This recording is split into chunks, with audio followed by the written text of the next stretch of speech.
Check out highlights recording on the cloud. Automatically share your epic moments when the match ends. You can use the original highlights clip or pick a template to make a highlight short. You can also generate a highlights video with one tap as shown. Then just tap generate and leave all the work to the cloud. When it's done, you can view or share your highlights as shown, but be quick or they'll expire.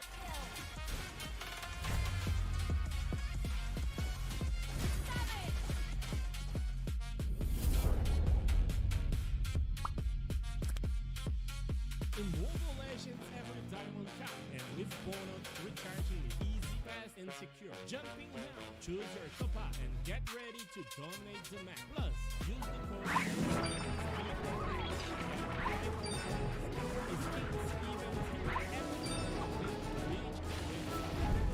Let's make more action. Recharge with bonus, play at the next level. Feel the rush.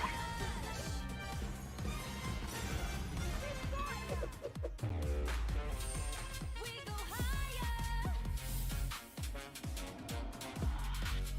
Poco X8 Pro.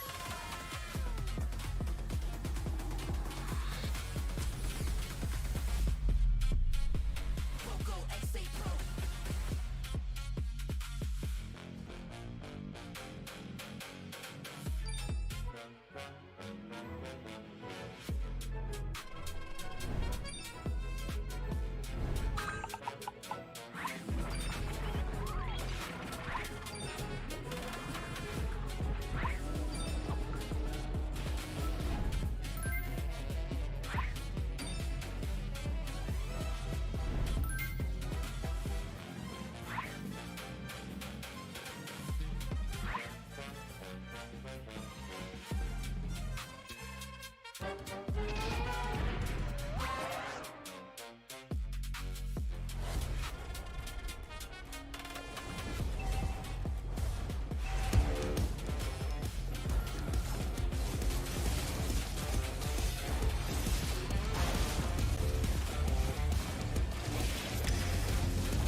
Está destinado a marchitarse. Entonces, inmortalizaré tu momento más radiante nunca. ¡Esplendor carmesí! Incluso algo tan burdo puede verse agraciado por una salpicadura de belleza.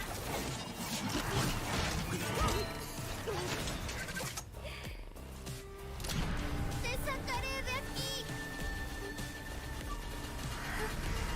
¡Por fin has venido a mí! ¡Analizuma! Esta locura se acaba ahora, Kiara. ¡Al fin!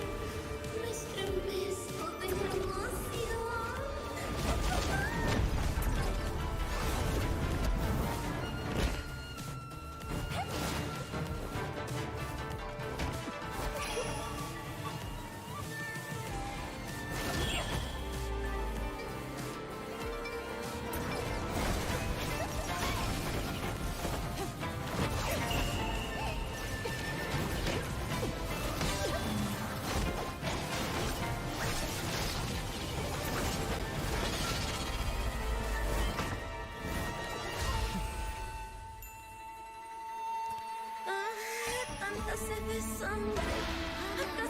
significa que Hanabi-sama por fin comprende a Hirara.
Descubre la grabación de momentos destacados en la nube. Comparte automáticamente tus momentos épicos al terminar la partida.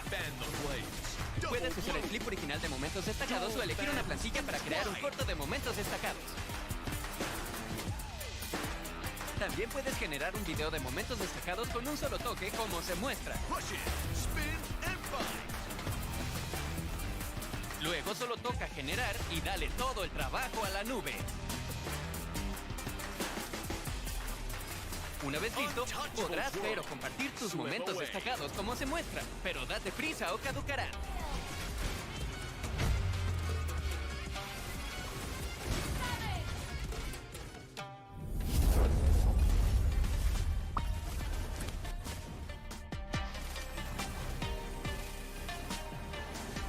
Danza de un solo abanico, se desliza 2 veces y ataca a corta distancia. Aviva las llamas, desata un doble florecer. Abanicos dobles entrelazados.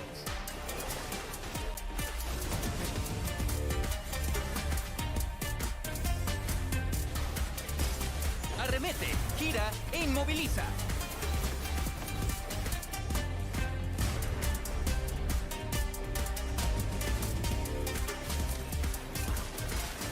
Da un giro intocable. Escapa.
来てくれはったな。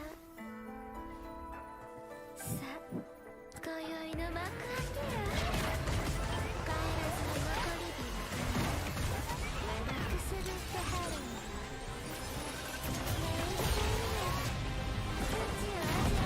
Sector clear. Africa over and out. 回させてもらうわ。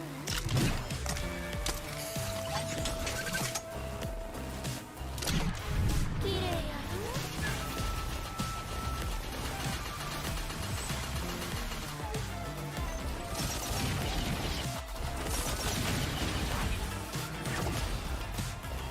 お遊びはここまでや。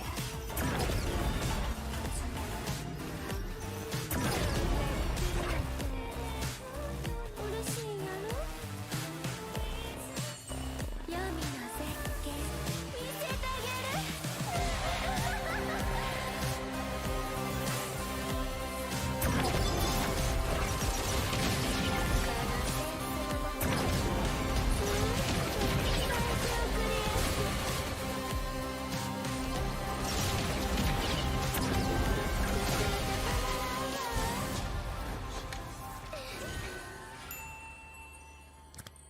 En Mobile Legends, cada diamante cuenta.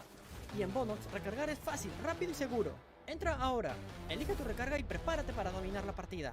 Además, usa el código MCT AMER para conseguir 5% de descuento.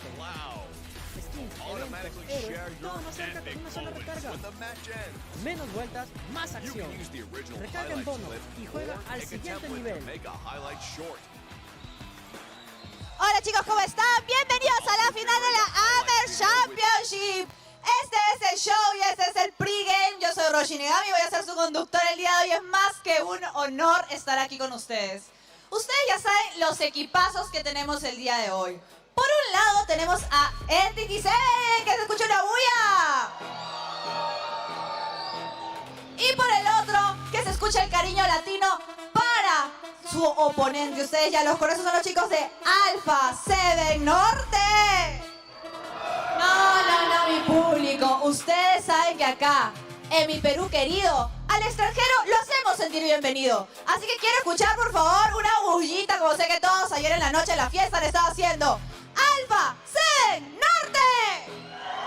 ¡Ese es mi Perú, mi Latinoamérica y todos los que estemos aquí!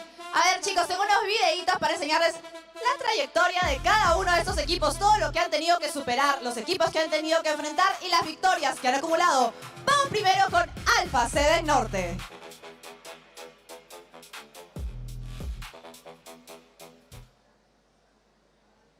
And obviously I have the best sub in the row too, with the best coach as well.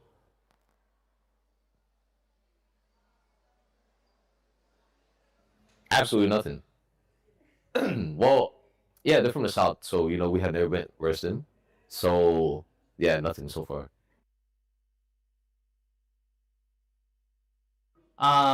First of all, I'm really excited, and I feel like we could like win this thing, and then yeah, we got this.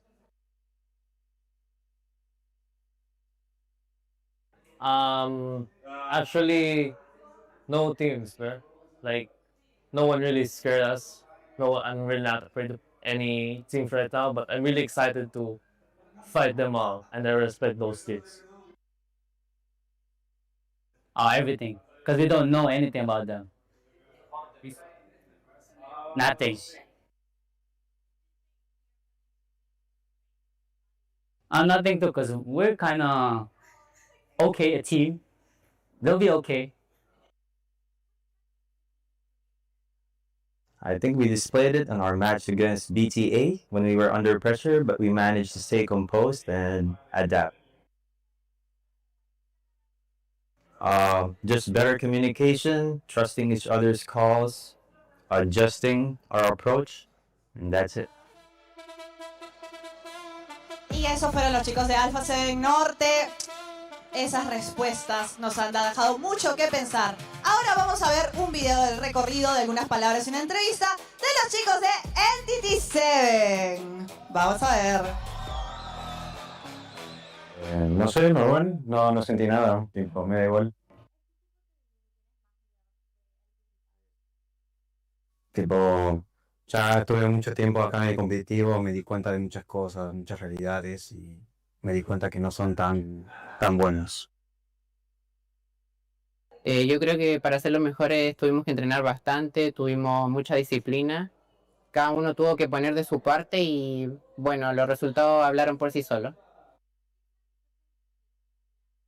De ALPHA7 Norte no conozco mucho porque yo soy nuevo en el competitivo, en realidad entré el año pasado, entonces no sé nada de ellos, pero supongo que son buenos.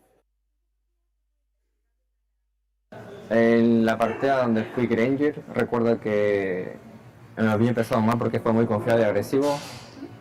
Y nada, creo que después me concentré y no dejé que eso me bajara el ánimo y nada, después pude remontar la partida con mi equipo. Creo que, o sea, se nota claramente que empecé mal porque fue muy agresivo, me morí como 2 veces y ya después pude como, no, o sea, claramente no dejé que eso me afectara el mental y fui muy objetivo con la partida y bueno, pude remontarlo.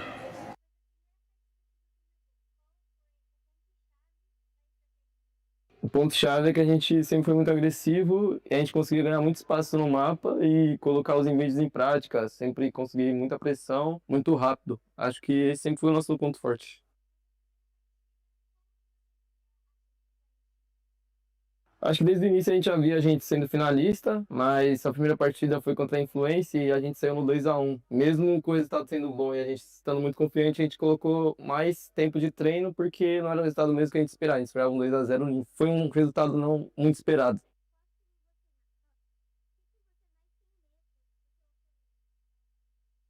Eu acho que a gente não tem medo de nada deles, né? Porque a gente também não conseguiu assistir muitos jogos, mas eu acho que o estilo de jogo deles é bem parecido com o ALPHA7 do Sul. Então a gente não tem nada a temer.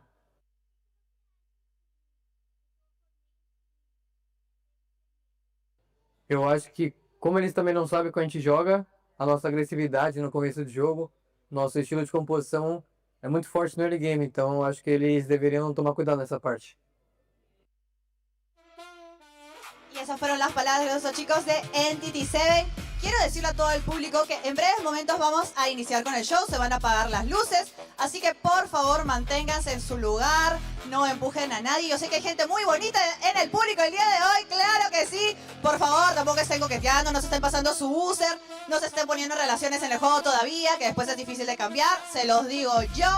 Así que, por favor, su ID al bolsillo, para después. Les cuento, chicos, de que acaba de llegar aquí al evento los chicos de ALPHA7 Norte, así que vamos a ver cómo están ingresando en este momento.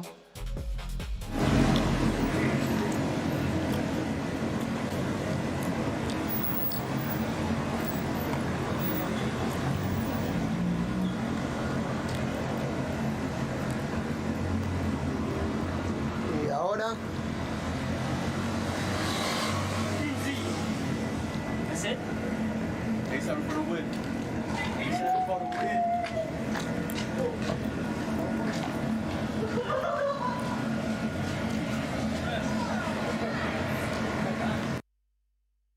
Chicos, en mi video, pues yo he mandado mi cámara indiscreta de Magali, están que todo el mundo ve para atrás, todavía no van a ingresar. Pero muy atentos porque los que sí están ingresando al recinto y mi cámara indiscreta los está grabando son los chicos de ENTITY7.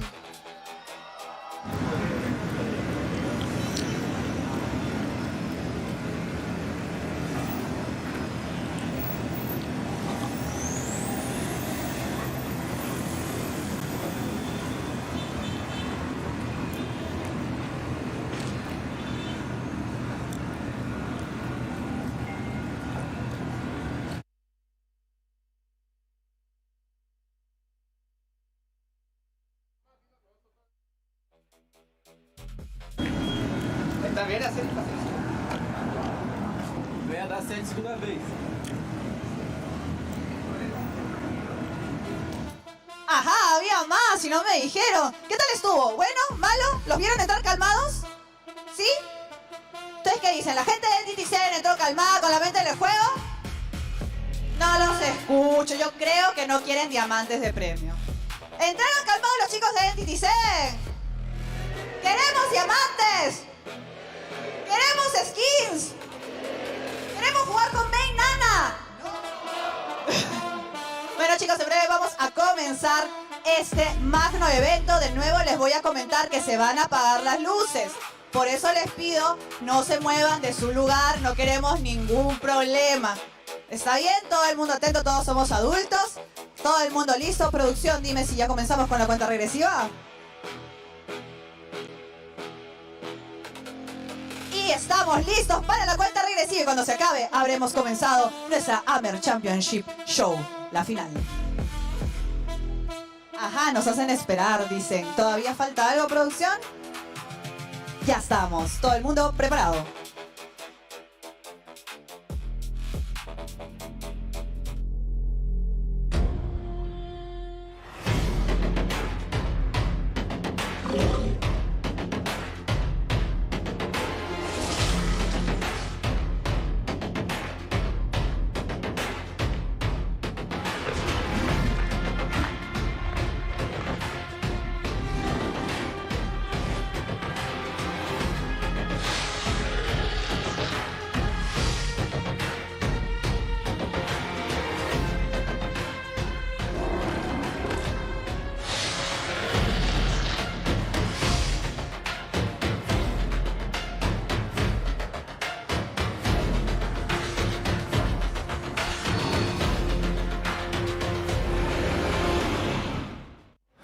Quiero fuerte ruido. ¡Hola Perú! ¿Cómo estás? ¿Cómo estamos, gente? Hermano! Start no game, eu tô da vida só backline. Isso que fica bravo se eu estiver eu vou te guardar com meu time avançar. DPS muito alto no estilo off-tag. Eita, não te vi. A hitbox da jungle eu já vi. Eu nunca mais soube. Ele sente medo do meu weight. O MVP tá aqui. Preciso de todo seu vamos. Você vai chegar do só esperar eu te carregar. Me deram um buff, então não vai ter como você ganhar. Número 1 no draft, é isso, Dash. GG, eu não jogo com o KS. Como tipo, quase vira rage. Desengage, você não MLBB, MCT, hermanos unidos somos MVP, MLBB, MCT, hermanos unidos somos MVP, MLBB, MCT, hermanos unidos somos MVP, MLBB, MCT, hermanos unidos somos MVP. Y paramos full bam bam, no pidas apoyo que estás con mi clan. Pregunta que mando que te chapa el one. Soy el asesino del rey de tu plan poseo. No me traigas un arquero que mi A10 KB lo dejamos en cero. Estamos bajo cero mirando el puntero. Te vivo a comer dominando el juego. Okay. Respeta al rey, métele 100. Yo soy el counter del game, oh man. Use TP para volver y defender bien tu play. B-A-B-I-C-H-A. Usted no puede quedarse FK. Tiene que estar bien pesado para el combate. Si pierde su torre se quede en nada. Vamos por la lateral. El resto del equipo va granjeando Smash. Llegó el MVP del mundo virtual. Mi equipo está tranquilo, lo pienso callar. MCT, hermanos unidos somos MVP, MLBB, MCT, hermanos unidos somos MVP, MLBB, MCT, hermanos unidos somos MVP, MLBB, MCT, hermanos unidos somos MVP. Quiero oír mucho ruido. Esta es la energía del Brasil, ok, mano ruido para eso. Bienvenidos, gente. Aló, ahí estamos. Muchas gracias a mis raperos que han calentado los motores. Chicos, un aplauso para ellos. Uy. Nos vemos, hermanos. No, es que no se pueden quedar en el escenario conmigo un rato. No, se tienen que ir a descansar. Bueno. Después van a venir para la batalla de gallos, dice. Está bien. No se preocupen. Ahora sí, mi público hermoso, todos los que están en casa y no han podido venir, bienvenidos al AMER Championship, la final, el show, la batalla épica. Un grito, un aplauso, una bulla. Vamos a presentar a los equipos, pero antes, un agradecimiento a mis sponsors. Muchas gracias, Runestone, donde puedes ver las estadísticas necesarias para volverte el pro entre pros. Además, chicos, ya saben que si quieren jugar sin lag y como los profesionales, Poco tiene los celulares para ti. El Poco Apex Pro va a ser tu nuevo aliado. Y si por supuesto los diamantes les gustan, ya saben que Bonox es la forma más fácil de comprarlos y además premia tu confianza. Cada recarga es premios y un montón de cosas más porque Bonox nos apoya siempre. Ustedes saben que los diamantes es mi cosa favorita. Ahora sí, el momento que a mí me encanta en el alma. Vamos a presentar a mi primer equipo. Desde muy lejano, los chicos de ALPHA7 Norte. Ingresa con nosotros en la jungla. Best Player. En el medio, Cold War. De Romer tenemos al siempre listo Shark. En el oro al preciso decía. Y en experiencia, Nats. Hello, my guys. Hello.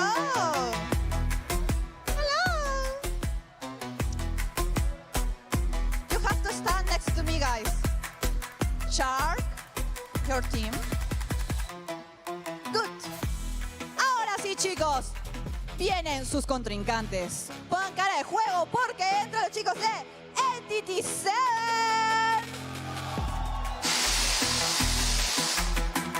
Ingresando en la jungla, Hayo Bush en el medio, Shin. Romer Bagin, lo aman y lo conocen en el oro, Doom. Y de experiencia, Akashi. Un grito para ellos.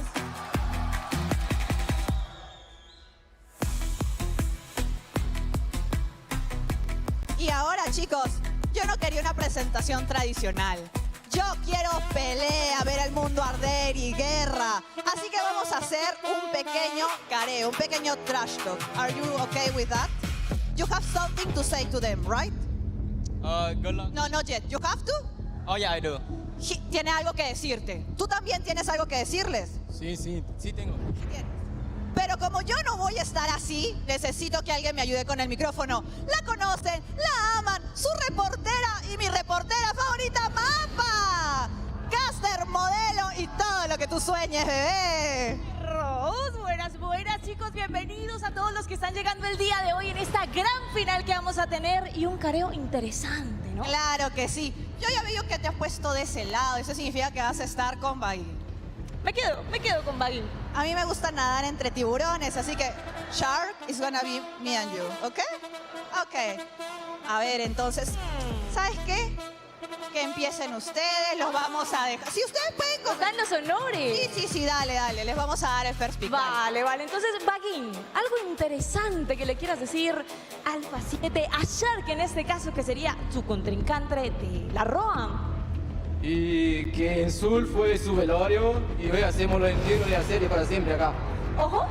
¡Cuidado que son fuertes declaraciones! A ver, porque estoy segura que Shark también puede tener un picante por ahí en la boca. What you have to say, ¿qué tienes que decir?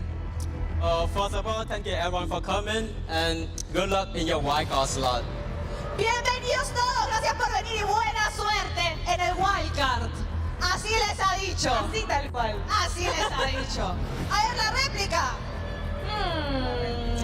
Algo... No sé, le vi molesto a Bagin, ¿ah? ¿Estás contento con la respuesta o hay algo más que agregar, Bagin? No, tranquilo. Tranquilo. O sea, ¿seguro de que vas a ganar? Sí, seguro. ¿Cuánto por ahí? ¿A cuánto? ¿Un 4-0 quizás? ¿4-3 más apretado? ¿Cómo le pones? Está todo bien, estamos seguros que van a ganar y que sea una buena partida ya acá. Las partidas seguramente vamos a tener en esta gran final. Y yo te pregunto a ti, Rose, ¿Shark quiere decir algo más? Yo creo que Shark quiere decir mucho, pero no se permiten ciertas palabras. Es horario de protección al menor. Cuidado. Shark, tu respuesta antes que veamos los match. Your answer to this. What did he say? Oh, you even listen. Ni siquiera te escuchó. Ni le importó. Dice, ¿qué dijiste? ¿Qué fue? No, ya, cálmese. Telo. No, cálmese. No más. Vamos a calmarnos, chicos, los invitamos. You can sit, you can go to your places, guys. You have to be ready. Oh, he's mad. Ustedes también pueden ir a sus lugares, Mapa. Porque se viene. Tú sabes que es un BO7. Claro que sí, un BO7. Bueno, puede que alguien no lo sepa, ¿lo explicamos? ¿Te parece? Claro que sí, tú eres caster también. Claro, soy Entonces, caster también. cuéntame. Bueno, un BO7 significa que esta final puede tener máximo 7 partidas, pero mínimo también pueden ser 4. O sea, puede quedar 4-0, o si esto se pone más picante, con un 4-3. Uy, Dios mío, eso va a estar. Esperemos que sea un 4-3 porque un 4-0. Qué delicado, ¿no? Pero te cuento entonces, ¿estás lista? Porque quienes van a narrar cada una de esas partidas, las voces que escucharemos y nos emocionaremos son mis casters. Que ahora vamos con ustedes, chicos. Llévenos a la gloria.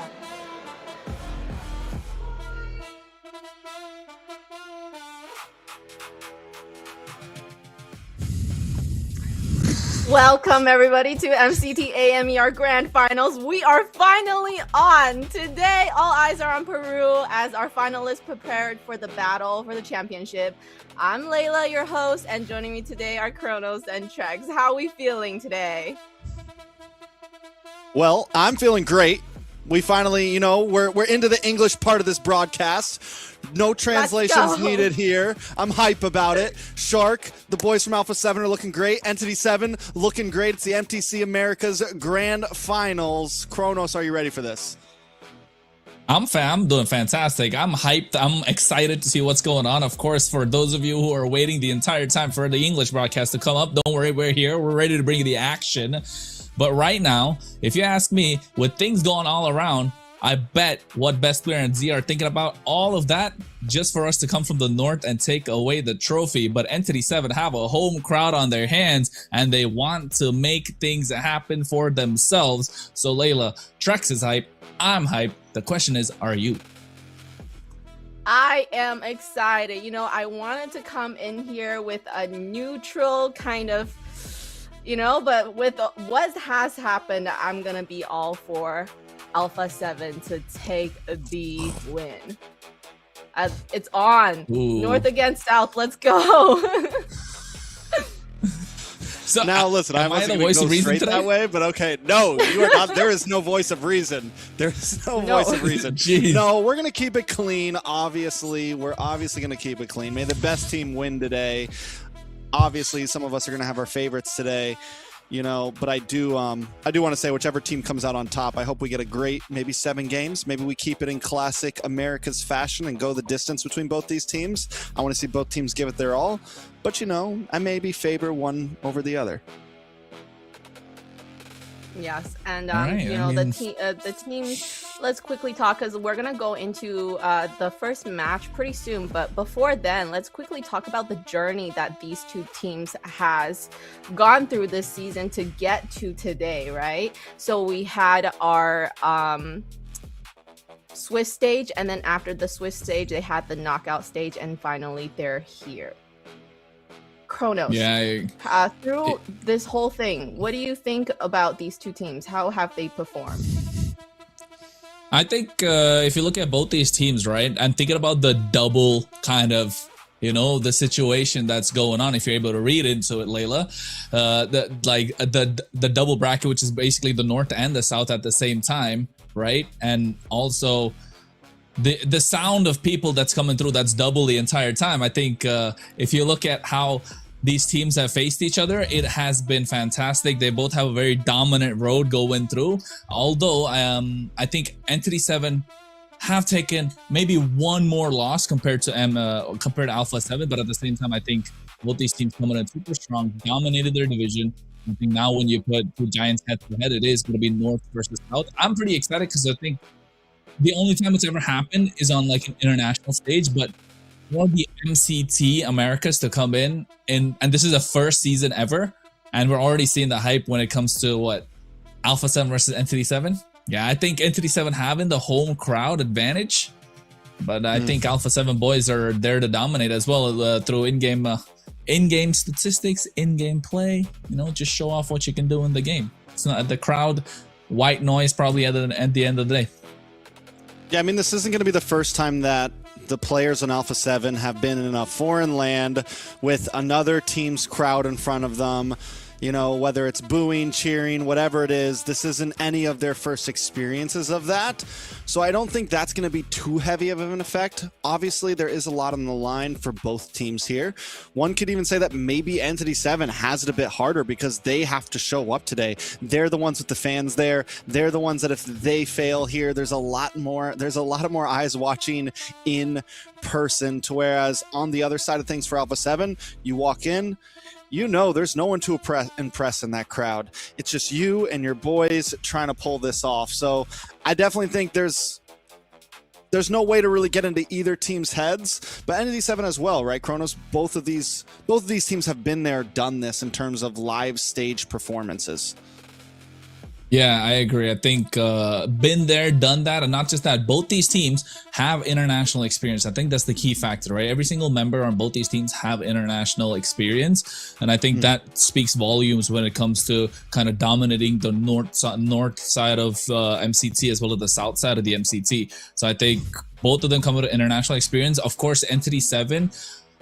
Most of the players from ENTITY7 right now were the representatives for Latam in M7, Black Sentence Esports, right? And they formed a new team. The core remains the same: Shin, Hide on Bush, as well as Doom. These three have been playing together for the better half of 8 years, I'd say. About 6 to 8 years from what I know.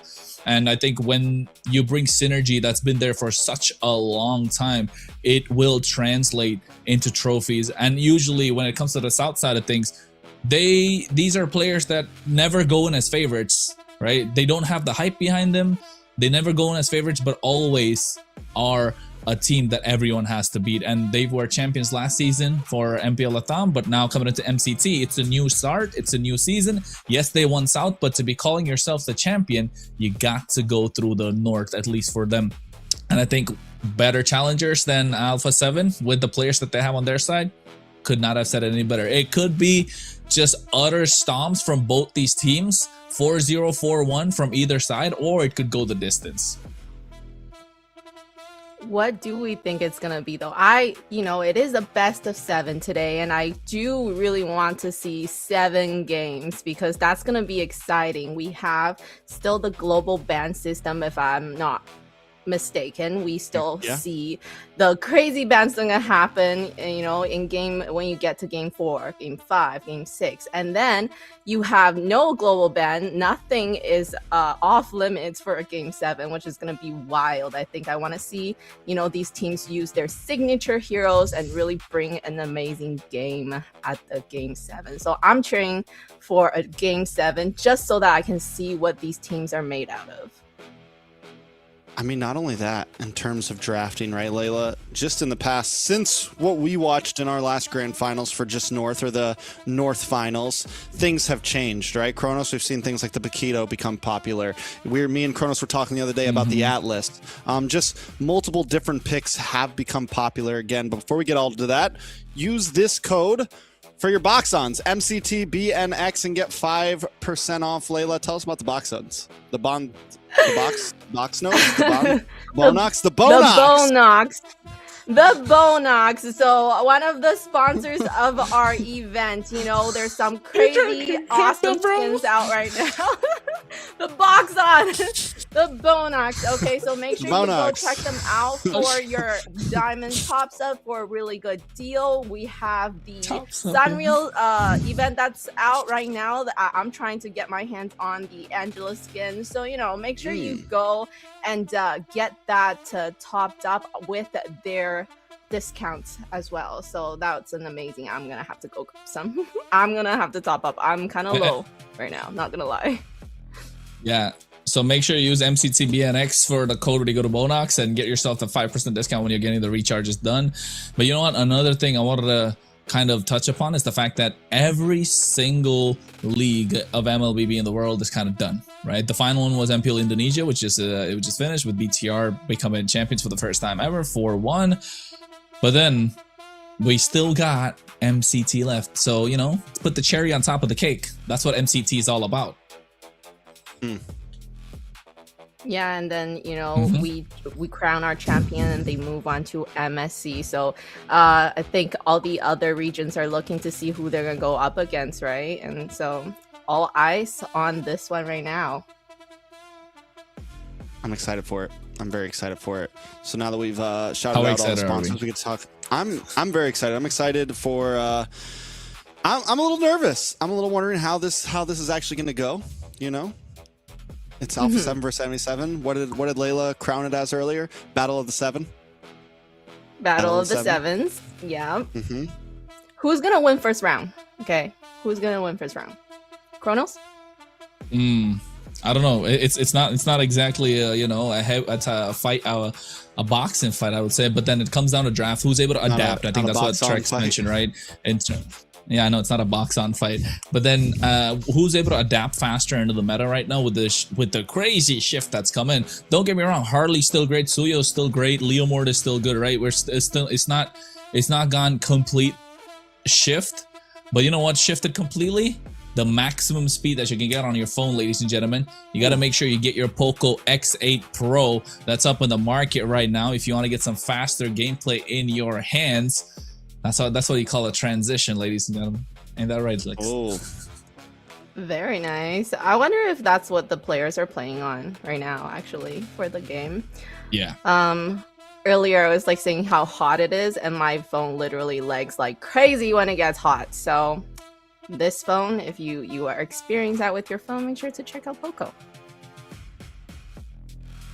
I like it. What do you think? I could use a Poco. I love Poco. I wish they would send me one right now because I want a Poco too. Phone. Yeah, shoot that Poco over. I'll let everyone know how fast and powerful and built for gaming it really is. But the first game, ALPHA7. All right. Here we go. If it's a complete, I'm gonna put some. We'll put some predictions out there, right? Well, since we have some time to kill, obviously. If it is a complete stomp in game 1 by ALPHA7, I think we might be in for a quick night. If game 1 goes to ENTITY7, I got no clue. We could go all 7 games. Anything could happen. I think, we talked about it a little bit yesterday, Kronos. ENTITY7 likes to play maybe not as much of a up close and personal early game, a little bit of a slower paced game. They're not hyper aggressive in the early phase.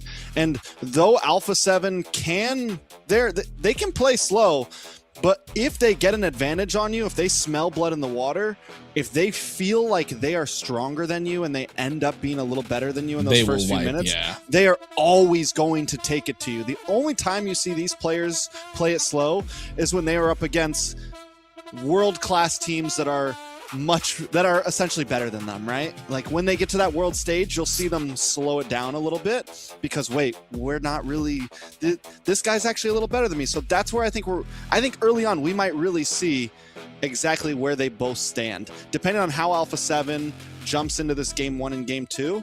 If they take it slow, maybe they'll respect them and it's like, okay, maybe we are at a 50-50 here. If they just jump in swinging and get the better of them, we might be in for an early night. Speaking of how they will enter the first match, because in the beginning we've heard, I think it was Shark saying that they've never played against them, right? So, it's always been they're playing against the North teams and the South team, and this is going to be the first time they play against them. So I feel like for ALPHA7, they will kind of still test the water a little, not go like crazy insane, just to see what they're going up against. So for me, I feel like the first game is going to be a bit of a longer one, just to see what each other can do, and then test it out, and then we'll see what happens in game 2, because I think then that's when they know, okay, who we're going up against. I think game 1's gonna be fast. Game 1's gonna be fast paced, right? It's got to be fast paced with the way that the meta is kind of changed. Hopefully, if teams are already adapted. But hey, folks, you know what? Before we get onto it, I think we've got the teams up and ready in the arena, and they're ready to rock and roll. We're probably heading into draft soon. But to double down on what Trek said earlier, ENTITY7, it's not like they don't play fast pace, not like they don't play high tempo, but they're not as high tempo as ALPHA7. So if ALPHA7 can play a very high tempo, get mid priority, I think that's gonna be the key factor here for ENTITY7 for them to take this series against ALPHA7. You want to get mid priority, right? You want to make sure Shin has a good game if you're ENTITY7, and you put the pressure onto Cold World, take away his Gore, which is a comfort pick, and then you can work something out, right? That's the idea ENTITY7 will have. But apart from that, I think ALPHA7 looking to apply pressure through Shark onto Vagin. Those are the two matchups I'm really interested in for the rest of the series, because apart from that, I think Hide on Bush and Best Player, I think that's a 50-50 if you ask me. In terms of retribution, in terms of the way that they play, their style of play as well, it is pretty 50-50. Yes, Best Player has more advantage on the assassins, but Hide on Bush is clean. He rarely makes mistakes, and that's what's so good about him in being in the jungle, right, Trex? I can definitely agree with that. I think in terms of jungle, I don't see Best Player exactly having a extravagant advantage over Hide on Bush. Like, I don't think that there is a huge gap there. I think that could definitely be the spot that maybe ENTITY7 look for the advantage in. EXP lane, I want to see if Akashi can actually keep up with Nats. Obviously, you know, we've seen North American players get the better of Nats before. It's not like he is this invincible superstar in the Americas. He definitely has lost his lane before. The question is, can Akashi do that? You mentioned gold lane. I think for me, the major people to watch are going to be these off lanes: gold lane, EXP lane. Yes. If ENTITY7 can't keep up in that place, if we see Nats getting quicker rotations, if we see Zia getting quicker rotations, then there's going to be some problems for ENTITY7. Now, if Doom can get the advantage, if Akashi can do that, then they're going to be able to support that mid and make sure that Hide on Bush does get the better of Best Player, right? Because we feel like these junglers are at a 50-50, it's going to come down to the support of these off lanes to make sure that when they're in that turtle pit, when they're in that Lord pit, the jungler can actually have the advantage on that 50-50. Yeah. And to add on to, sorry Layla, but to add on to what you said, Trex, the off lanes about Nats, right? Especially, I mean, if you speak about experience, he's probably the one that has the most experience coming into this. But also, Nats against Akashi. Akashi does have a stacked resume, right? Coming out of Latam, but my guy, like Nats, is there anyone better in terms of having a resume right now with MCT? Nats coming in, so I think if that's why I said you need to get mid priority, and then you gotta like EXP and find a way to get your jungle involved, Layla. Yes, with the mention of how Entity, you know, I do think Shin is ENTITY7, right? He is what the team kind of revolves around, and I think when he has a good game, the team is going to do really, really well. Now, when you mentioned the offline being very, very important, I do think that's going to also affect how Shin is going to play in that game. So, you know, I think then in the end, I would say definitely the offlines. If they're doing well, then that team is going to do very well in that game. I do believe so. So let's have a look at what they're going to pick. Oh, whoa. Freya gets leaked through to blue side for the trade of Marcel and Leomord.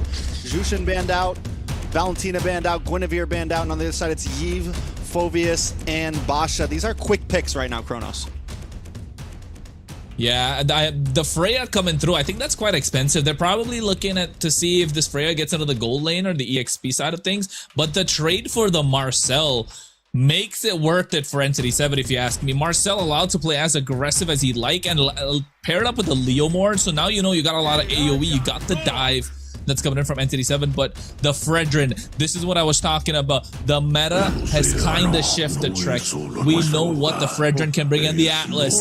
So clearly ALPHA7 adapted to what's going on, right? ENTITY7 at the same time, they are there. They're not behind the 8 ball. They ban out the Claude, don't give away any sort of comfort pick beside of Zia. I'm expecting a Moskov to come out as well from ENTITY7, but here, if you're ALPHA7, you want to take away Shin's comfort picks. You want to take away the Valentina. You want to take away the Zetian. The Jushin's already gone, so 3 mid lane bans already off the table. Lilia's gone off. I think Gord is another pick that could be viable, but here Moskov's got to go. Oh, I do feel like with the fact that with the fact that they picked up this Fredrin, meaning they do kind of have to lock in an actual gold laner, right? Like, it's probably not going to be Freya Gold. I feel like you kind of need some range. If they go for an EXP laner along with Freya Gold, then you are literally just like Ube at this point almost. 5 fighters, except for your mage. So without Moscow, Claude, no Harris, what is left on the table for Zia? We've seen her play the Obsidia. For a game one pick, it wouldn't be horrible exactly.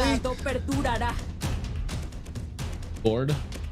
And I also even think the mid lane, right? Because the Alice has that nice set potential. Something with an AoE for a mage is gonna be amazing. Yeah, I think you're looking at AoE, but there you go, Valier. And now the Gourd comes in on the other side for ALPHA7. And then you top it off with a Marksman. No, not Farsa here. Not against the Leo or not against the Marcel. I think here you go for the Gourd. The Gourd plus carry. Gourd plus carry works out so well for ALPHA7 here. Just because you get the double down of the true damage. Shark is asking. Like, oh, there you go. I don't think there's not much who can really mess with it. I don't know. Shark is like, that's a great pick. After he completely you completely outrange the Valier. Like, yes, in late game maybe, but early game aggression, this does work okay with ALPHA7. Can I talk about the fact that these two, the Kronos and Trex, have been really, really good with the prediction of what they're gonna pick. Even spot on with the picks happening. We appreciate it. Yeah. If it's not me, it's Chrono. If it's not Kronos, it's me. At least one of us get the hit. You guys got it. You guys are on point. You guys should be their coach at this point. I think over here with this draft Trex, the only reason I didn't like the Farsa just because of the fact that yes, the Sora or any EXP laner could have been picked up, and if you went for Gourd plus carry, you can double down on the true damage. You have the space, and that's what's important. But they go for Obsidia and Farsa, so you know Leomord's not going to have a good time. So Hide on Bush and Best Player are going to be crucial moving into these neutral objectives. And of course, Shin has a big role to play, especially when Shark wants to get that big Fatal Links on. In the laning phase, Doom is going to have a much better time. Akashi is going to struggle against Nats, but Trex, here we go. Take us in. Let's jump into the land of Dawn. It's game one in a best of 7 for the MLBB Americas Tour. ALPHA7 going up against ENTITY7, and things are going to kick off quickly already in the river. Kronos, any final thoughts before this action kicks off? Anything we need to focus on? It's got to be these fast rotations coming in from the side of ALPHA7. They've got themselves an Atlas, right? They've got themselves a Farsa. That mid duo is going to be rotating fast. I said about this earlier when we were talking before we got into the draft. You need to play for mid priority, especially against ENTITY7. Push Shin back as much as you can and make sure he does not have a good game. Apply the pressure in game number 1, so moving into the 7th game, if it ever gets to that point, you know ENTITY7 will crack. So if you want to find that chink, it's got to be in Shin. Heavy aggression from ENTITY7 on the cross side. Right on both teams, like it's Cold World getting pushed back as well, but a lot of damage on a Vagine. So far, both teams seem to be testing waters, but ENTITY7 is controlling the river right now. Recall's already coming out. Oh, did you see that? No. That's what Shin's saying. And again, only because of the fact that he is the way ENTITY7 plays, right? Shin is the one that makes the clock work for them. So you know the shot calls are coming in from him. Shark looking to get on the get some Frigid Glacier breaths on him. But again, nice frame moment, pushing them back. You can see Doom's already having a good time against Zia. He's not able to land those hits. But also, this is the battle we want to see. Akashi versus Nats. Yeah, this is the battle that I think even Akashi wants to see, right? These are the type of players you want to go against, see how you can fare against them. And overall, seems to be a bit of a standstill. On the bot side as well, it's going to be Doom up against Zia, and these are the offlanes we're kind of excited to see play out. Nats does hit level 4 a little bit early, able to get some nice poke damage onto Akashi. Turtle is up as Nats makes his way down. Shin will hit level 4 as well soon. Vagine, not quite there yet, and Shark still sitting at level 2. Yeah, just hit level 3 right now. And another important thing to kind of point out here, Trex, is the fact that he's running Vengeance on this Freya. But Steed. Steed comes out. Shark brought very low, taking out Akashi, able to get first blood as Nats jumps in. Best player able to take the turtle though. Nats trying to get away from the airstrike, comes down, big damage onto Akashi. Behind on Bush is locked onto Cold World. And now a little more damage on Nats. Nats finally falls. Vagine able to get the kill. Best player able to find Hide on Bush though, looking for more. Trying to find another target. It's a double kill. Make it a triple. Best player with the Maniac. Only 3 minutes in. Oh my god, 3 minutes in, he's already got 4 kills. It's not even 3 minutes, it's still 2:55. That's what I was talking about. A slight mistake coming from ENTITY7. Shin was not positioned correctly in that fight. Shark finding enough time, and Cold World with a feathered airstrike being hit.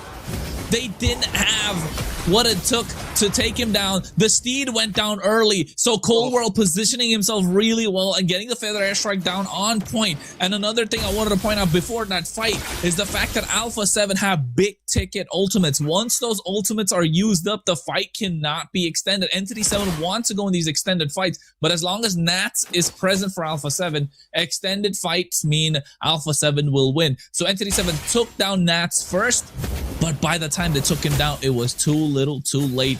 Bombardment from the skies. The airstrike took him out. 4-2, and ENTITY7 already behind, but they still do have ways to turn it around, right? For sure, it's not a huge gold. It's only 300 gold right now, but still, 4 kills going to the hands of best player will be helpful. Level ahead of hide on bush right now. Here's the thing about the Pharsa, right? For the past year or so, it's not like it's been the most meta mage. It hasn't really, but it can still work as long as you play it correctly, and the timing on the ults are going to be crucial for Cold World, but the same thing goes to ENTITY7. It's kind of a little bit of a game of cat and mouse, right? You're waiting for the other person to pop their ult so that you can strike on them. So who can bait out those big triggers first? Cold World was able to hold off until the right time, get the damage, best player takes the risk, and it pulls off. ENTITY7 now going to need to rethink the way they approach this next turtle if they even want to go for it. Yeah, and I think clearly Nats' target was Shin the entire time, but look at the top side. Akashi being pushed back. The moment he's pushed back, is not looking good. Already Steed is out before the turtle. This means ALPHA7 will get priority on this neutral objective, so that should be a 2 for 2. Yeah, Begin, though, is hanging around. They decide to back off, go down to the purple buff, and you are correct. Another turtle for ALPHA7. Puts them at about a 600 gold lead or 900 gold lead at this point. Shark and Cold World also starting to move a bit more comfortable around the map. At first it felt like Vagine and Shin were just kind of in complete control of that mid. And even though ALPHA7 seems to be taking the long route around, Cold World takes some damage, but he's not, I mean, he's comfortable right now. We were worried about Cold World. We felt like he might be the weaker link, and he seems to really be willing to test the waters. Yeah, I think just because of the fact that you got that range, right? The one thing you want the Pharsa to do is have range. You want to have the high ground. The moment you get the high ground, you're going to have a great time. You don't have anyone diving on top of you. And that's what the problem with this Valir is. It's going to be awkward to position yourself against the Pharsa. And that's why you said you like the Pharsa in this case, right? But you got Vagine who can dive on top of him. So if he gets a good dive with that frame moment to cancel out the feathered airstrike, will work out. But also, when Akashi makes his way into these fights, those big Stormbinds will start working for ENTITY7. They're not really that much behind in goals, just 1,000 ALPHA7 though. Shark hasn't popped off yet. Extended team fights, again, ENTITY7 will have a good time. Ooh, best player getting a little bit of poke off. They're going to go for this camp here. Vagine getting pushed back. They're going to get the stun. Feathered airstrike comes down, gets a quick shot onto Doom. Vagine taking a shot to his face as well. Best player gets to re-engage onto Shin. Looking for the poke. Zia takes a tower. Best player in a bad spot though. Caught between multiple members. Shark not there to help out. It's a shutdown for hide on bush. A nice bit of gold into his pocket. Now Shark trying to get away, but the damage just way too much. He's taking out Doom. Gets the kill with the Zaman's force. That's 2 members down on the side of ALPHA7 North.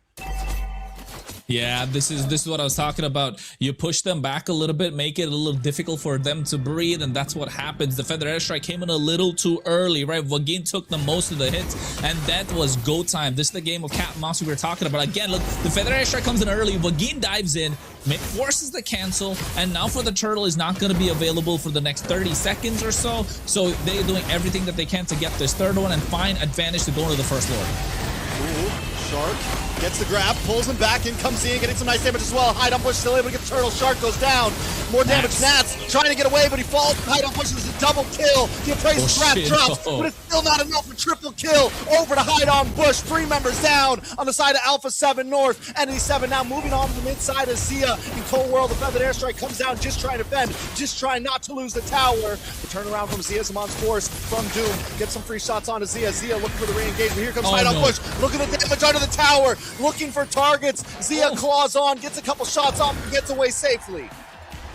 Yeah, the Hunt of Bone, really crucial. Again, this is one of the most important factors if you're looking at Obsidian. That's why Zia is so good on this hero. It's been a great pocket pick for him. Because the moment he picks it up against a Leomord, that to Leomord does not have a good time, right? But folks, don't forget, it is still global ban. So if you're ENTITY7, you want the big W. You want to make sure this Leomord works out, the Harriet works out, the Marcel works out. You need to maximize what you can do. So the pressure this time is on ENTITY7, even though they have the lead. But same thing with ALPHA7, they won't get themselves this Atlas. They won't get themselves the Freya. So yes, there are expensive picks on both sides, but I think ENTITY7 are making it work right now. Mid-game slowly should be in their pocket. They need to find a way to shut down Nats. Otherwise, it's going to become a problem sooner or later. Yes, they've already taken them down early, but in terms of priority, river control, ALPHA7 have had that from the beginning of the game. It's just about when the Feather Airstrike pops, ENTITY7 go in hard. And the big question is, too, when will Nats have the big moment? The Valkyrie's Ascent really hasn't been showing out. He keeps jumping in, just getting taken out quickly. Nats needs to kind of show up at this point, because honestly, Akashi seems to be having the better game. Feather Airstrike does come down. Cold World never stingy with it, using it continuously every chance he gets. And I think that is the right play. Up on the top side, the tower does go down. ALPHA7 might be behind in gold, but they are leading in terms of map control. Yeah, did you see Vagin, like, you know, yeah, bobbing, weaving, dodging it, a little bit of a break dance on the land of Dawn. But yeah, I think when it comes to Akashi versus Nats, I think this is going to be crucial for the entire series, right? You got game and game, but oh wait, look at Nats, he's trying to jump in already with a Spirit combo. But on the other hand, ALPHA7 Nord get themselves control over the Lord after pushing out the long lane. Doom is giving it up, but it's okay to let go of the tier 2. They want this Lord, they want to contest. Vagin goes in. Frame moment. It's looking good for ALPHA7. Airstrike comes down. ALPHA7 can slow play it though, right? Because bottom lane is pushing. Tower drops. A lot of damage from Shark, pushing Doom and Shin away as best player stays over at the Lord. Vagin watching Shin along with the Kashi as Nats hangs out in the top bush. The pressure is on. The Lord does get reset, but ALPHA7 continue to keep it slow. ENTITY7 waiting for a moment as Hide on Bush moves up to push the top side down. ENTITY7 needs to maybe make a move here quickly. That lower lane keeps on pushing. ALPHA7 back it off a bit. They know they need to reset. They're going to let best player get that purple buff. Does ENTITY7 make a call for the Lord pit here? Do they reset as well? Yeah, I think over here, ENTITY7 needs to go and get that long lane pushed in. The waves are piling, but slowly and surely, ENTITY7 have also got... The waves are crashing in. I guess ENTITY7 will get the slow push right now. They got themselves the advantage. That's why you can see Zia already making his way. This should be a clear go signal for ENTITY7. But there's the fight that's breaking out. Mon's Force does come down. Mid lane going to be pushing in. Cold World drops down the Feathered Airstrike. His best player clears the wave. Nats with the Valkyrie's Ascent onto 3 members. Gets frozen up though by the Golden Hour. The mid side, Vagin gets caught up. A nice shifting skies, but wait a second, they're all pulled back. Shark makes a play onto Doom. Zia takes out Vagin. Shark taking out behind on Bush. He's trying to pick up the pieces as Nats falls. Triple kill for Hydon. Now best player all alone. Tables have turned. The Wolf trying to help out, but 3 members close in onto ALPHA7 North. Just when they thought they had an ENTITY7 pull it back into their hands. The Feathered Airstrike drops down onto Hide on Bush. A lot of damage. One more shot connects and Cold World gets the shutdown. It's back to a 2v2 in the Land of Dawn.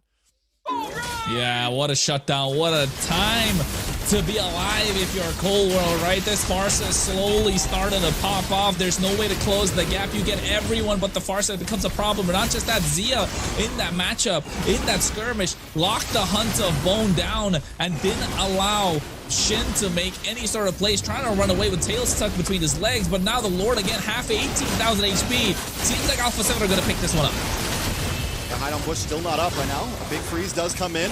Vagin taking a lot of damage. Shield is up. Can best player security gets knocked up. He's able to get it down to the boss side. Akashi able to grab Nats. Looking for more targets. Best player taking a lot of damage. They're all falling down. It's Cold World left against 5. They take the Lord, but at what cost?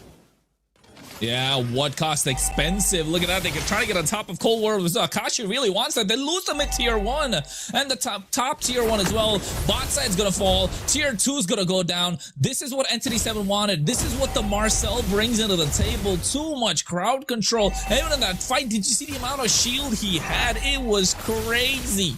ENTITY7 doubling the score against ALPHA7. The goal lead, though, just about 1.5k. It's not enough, but at the moment, with the Lord not on their side, they should start looking at a way to push this Lord quickly through.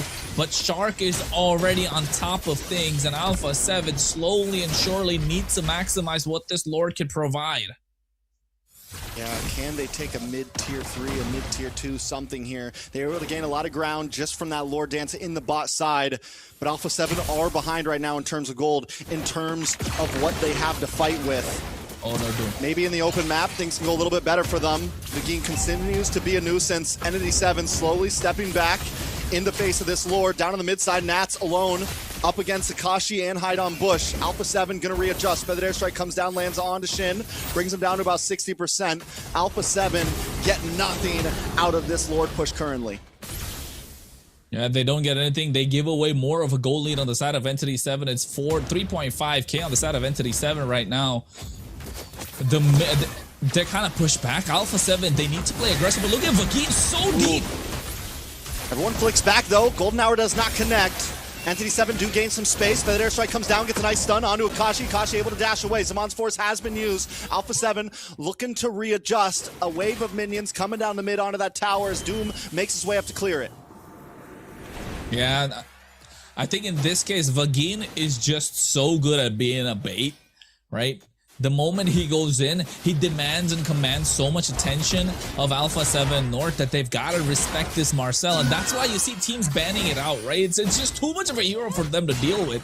And the moment they fall for that bait, Akashi comes in, gets a massive Stormbind. At least that's what's been the case whenever ENTITY7 win out a fight, and then Hide on Bush comes in, cleans up shop. The only problem they're facing is they're not able to catch Cold World, and the moment they do, ALPHA7 are going to fall apart. But if ENTITY7 go too deep to catching Cold War, they will pay the price, and that's what best player is there for. That's what this Fredrin is there for right now.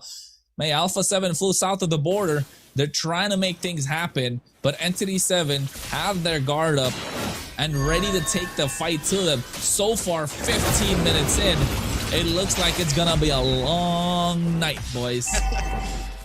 Layla might have got it right. Game 1 taking its time right now. Nats, even with him being at 0-4-5, he's doing a good job at controlling these off lanes. But if ALPHA7 wants to win this, we're going to need to see a little bit something more. A lot of damage going to land on a Shark here. Brings him low, and Doom gets the kill. Shark down with a 35-second death counter. Cold World's going to be next. 2 members down. Lord is up. ALPHA7 going to have some trouble here. But look at the bot side. Zia making his way to the tower. Going to look for an inhibitor here. That is huge. Is he going to go for the steal? Best player looking to try to delay him. Nats there as well. Don't know if he's going to be able to make a full push in as Akashi makes his way back, but still it's huge. Nats now just trying to get away. Can he do it? Caught him between 4 members. No, finally taken out. The damage from Doom is just too much. Inhibitor drops, but ALPHA7's left with nothing but best player in Zia. Yeah, and I think but the job is done right. They lose their inhibitor. They're able to alleviate some sort of pressure coming out from the side, from the long lane. But oh my god, best player's just taking too much damage at this point. Look at Doom. He is unstoppable. They're trying to delay as much as possible. Shark there in between multiple members as well. Lord will go to Hide on Bush. Shark able to maybe just get away along with Cold World. Lord will be coming soon. They just need to clear these waves. They have lost an inhibitor. Minions are crashing in, but ENTITY7 definitely looking with a strong advantage right now. Yeah, ENTITY7 have the Lord in their favor. The longer the game goes, the stronger it becomes. It's not an evolved Lord, right? That's the thing. It's not an evolved Lord. It's going to be marching down the mid lane. It's coming in a little faster than ENTITY7 would like. They've not regrouped themselves. They've still got a wave pushing up on the top side. So this could be a little bit of a good news for ALPHA7. They need to find a way to blitz it down, but they don't have Zia, who's coming back up right now. So all 5 members going to be online for this defense. But ENTITY7, Vagine could get a massive golden hour, and that could trigger everything for ENTITY7 to work out. Their strike comes down. Shin takes a shot to the face. Best player bobs and weaves out. They're able to not lose the tower here. ALPHA7 hold on, defend. ENTITY7 move back to the jungle and back off. Can we talk about how Shark just went in and got a massive fatal links at the same time? But to his credit, if he wasn't able, if he didn't do that, then ENTITY7 would have jumped on top of him. The strike comes down once again. Being able to get the golden hour onto 3 members, but ENTITY7 does not follow up. Oh, wait a second. Nats going way too deep. Is this the play to make, or is it a mistake? They respond quickly, taking out Nat's best player in a little bit of trouble. Shark looking for the fatal links, able to walk on hide on Bush, but he just brings it back to Cold World, and now Cold World goes down. The Appraiser's Wrap connects to nothing. It connects to air. Bazia looking to find a new target, finds one but falls for his misgivings. It's nothing but best player against 4, and a wave is crashing down the bot side. ENTITY7 looking to try to close this out. One mistake can throw ALPHA7 off of game 1, and that might just be what happens here as ENTITY7 close the distance. A big crash on a best player. He falls. They're onto the base. ENTITY7 take game number 1. In such a strong fashion, not like they just walked away with it. They gave ALPHA7 a run for their money. Yes, best player got a Maniac in the early game, but that's as good as it gets for them. After that, it was a slow chokehold coming from ENTITY7. Yes, they lost their grip a few times, but ALPHA7, hey man, feels like they're punching above their weight a little bit right now, but I might be speaking too soon. ALPHA7 will be coming in hard next game, because you know that could have been a wake-up call. Maybe all that talk and no bite, all that bark and no bite would have got to ALPHA7 right now, and they know they got to bring in their A game. But game number 1 dominated by ENTITY7, apart from that Maniac that best player got in the early game, Layla. Yeah, let's just talk about the Maniac. It was great. We go back to that part only. No, the entire team comp for ENTITY7, right? I mean, with the Shin, it's just anti-dive, and it's just disgusting with a Valier, because you're slowing something like a Fredrin who's already so slow, and you just can't move with the skills that he's landing. And poor Shark, baby Shark right now. He's a baby Shark right now. For me, a lot of it came down to Akashi and Begin. Akashi played an amazing game. We were focusing heavy on the XP laners, and he majorly got the better of Nats. Nats, on the other hand, did not play that great of a game. Made a lot of, honestly, weird plays. Honestly, big mistakes. Even that last play there where he jumped in alone into 4 members. I get it, you're on the Freya. Maybe it was OP 3 or 4 weeks ago, but times have definitely changed, and the composition that ENTITY7 had was the answer to it overall. Here we see him again. He jumps in, immediately gets Golden Hour, going a little bit too deep, and this was a moment where maybe it felt like they were going to get the big advantage, but it was trouble. Hide on Bush just outputting insane damage onto multiple members. Nat's not getting a single kill throughout that whole game, and if the EXP lane is losing that hard, then the other team is going to have a huge advantage. Yeah, not just that. I think even in these fights, Zia, this is the reason I don't really like the Obsidia, right? Yes, it's a Trinity marksman, but it's like, it's on the bottom of the pecking order when you pick up a Trinity marksman. In this case, that's what I was thinking. They could have got a Gord plus a carry, would have done a lot more. You get double the true damage. You're able to deal with the front line quite easily. Yes, you don't have a lot of range, but you're able to withstand a lot of the sieges that's coming in from ENTITY7. You're okay absorbing damage. You're inviting pressure because the amount of damage that the carry can do, and you got the early game in your favor with the Gord, but that wasn't the case. They went with the Farsa, they went with the Obsidia, and Obsidia didn't have a great time in the laning phase. Cold World had a lot of pressure on him, but to be honest, it just felt like Shin was overwhelming him in the gold lane with the speed that they had, the rotations. 1-3-20 from Wagin, 2-1-19. So you know for a fact it was mid-priority on the side of ENTITY7, although ALPHA7 did have the faster clear. And this is why, ladies and gentlemen, for those who have never watched the league in the South, those who have never watched the game from the South, you gotta know Shin has been MVP after MVP for a reason. He was week 1 MVP in South. He was week 6 MVP. And he is the one that makes the world go around him when he's playing for a team. He did that with MCS Esports as they qualified for M7. He's doing that right now for ENTITY7 as they are looking to get into MSC. Shin played an amazing game overall, even on a hero like the the Valir, where you have to be a bit more up close and personal. And we were wondering if ENTITY7 was going to be able to get aggressive, and it looks like they most definitely can. Against ALPHA7, even from the beginning, the little back and forths with him and Cole World, able to sidestep. Same thing with Vigeen. We saw tons of aggression coming from them, holding their own, not letting ALPHA7 roll over on them. And the biggest thing I think we have to talk about is the fact that they were behind in the beginning. A maniac happens. They're able to keep the composure and still get the dub in that game. Even when they lose Lord, even when they're down on hide on Bush, that one Lord that, yes, ALPHA7 gets, but then they get a 4-man wipeout against ALPHA7. So overall, it's a team that can keep the composure very well, and ALPHA7 needs to be able to clock that if they want to compete in the next match. Yes, ALPHA7 definitely needs to now step it up. They have kind of tested the waters, see what ENTITY7 can bring, and they really brought it this game, right? They really showed what they can do. And now that we see their cards, now we know what ALPHA7 can do. They see the cards, they know what they're gonna do to be able to counter them now. So looking forward to that second match when they do that adjustment. And also, they did use up a Harith, right? Speaking of global ban, like Entity used up a Harith. They banned out so many of Zia's heroes, so I can see game 2 is gonna be better for Zia, so that will be a good thing. And then depending on how the ban goes for, I think, Shin still, right? He got MVP for a reason. He is definitely what's gonna make it or break it for ENTITY7. So we kind of have to keep in mind how to counter him. I think in terms of draft, ALPHA7 needs to prioritize Zia.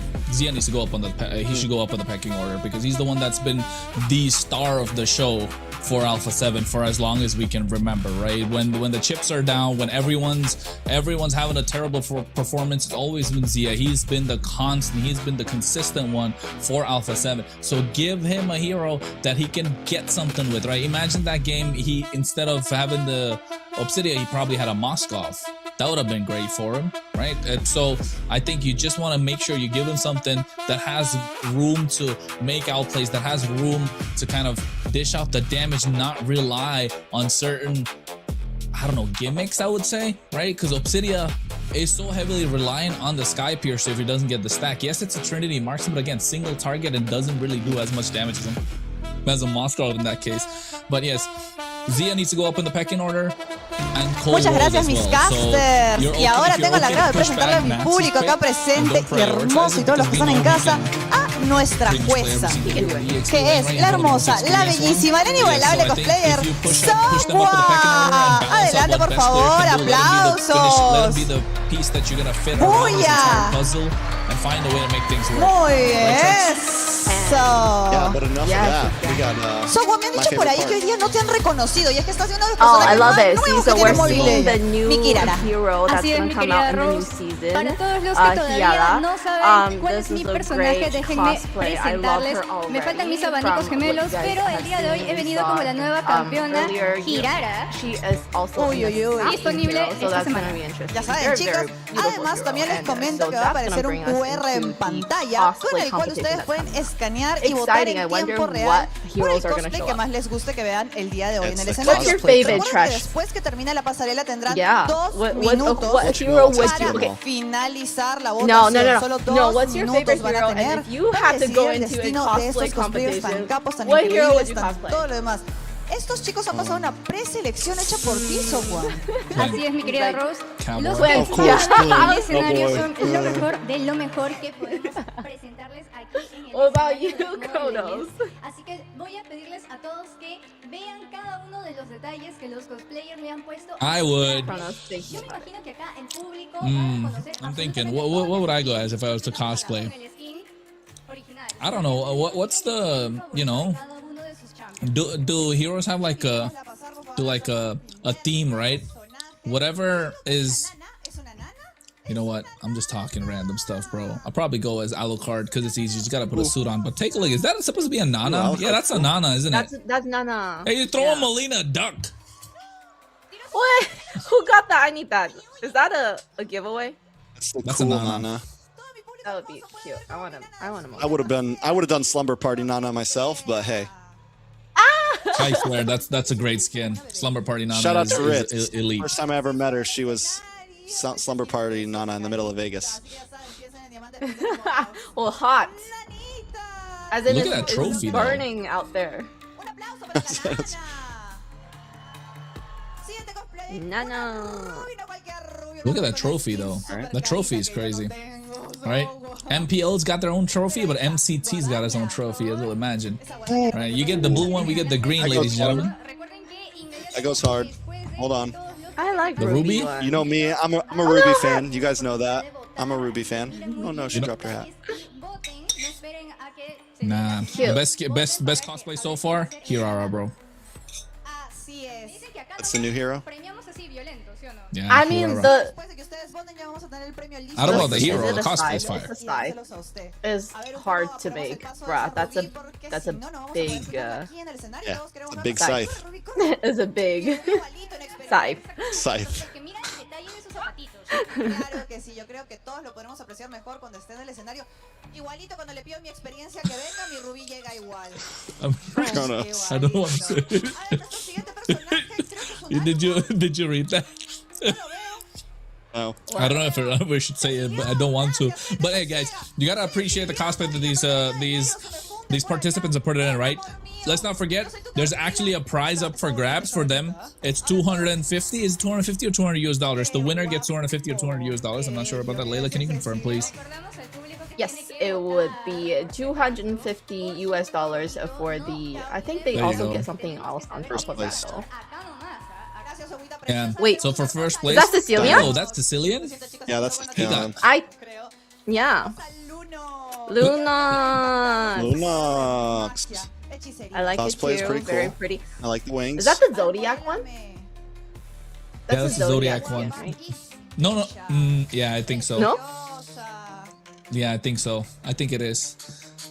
Lunox. They gotta say the dialogues too. All right, how about this? Then I'm vibing with we the go Ruby. one by one. Yeah. I'm saying Ruby because I see a lot of legs. I like it. I'm vibing with the Ruby. I'm vibing with the Ruby. We're vibing for the same reason. I want Ruby to win.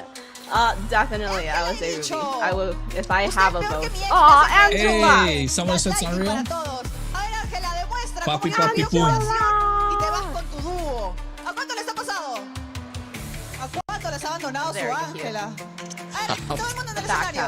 Cute. I still have to say Angela, even though I love Angela, but the Ruby skin. I think Lunox cosplay is pretty hard to pull off there, not gonna lie. Is this Moskov? Where's Zia? Why is Zia dressing up to Moskov? He didn't get to play Moskov, so he wanted to become Moskov himself. Oh, it's got smoke. That thing goes pretty hard. Come on. He did it. He did it. He ate. Definitely a lot of effort. We don't know what was cooking, but he ate. Something's cooking in that spear. Aprecien todos los detalles, por favor, gente, porque hacer un cosplay así Yeah, no es chicken sencillo. nuggets. Y ninguno de los cosplays que están acá es fácil, así que por favor, cada uno de Pollo ustedes tiene nuggeto. que ver, apreciar los detalles y votar por sus favoritos. Necesito acercarme.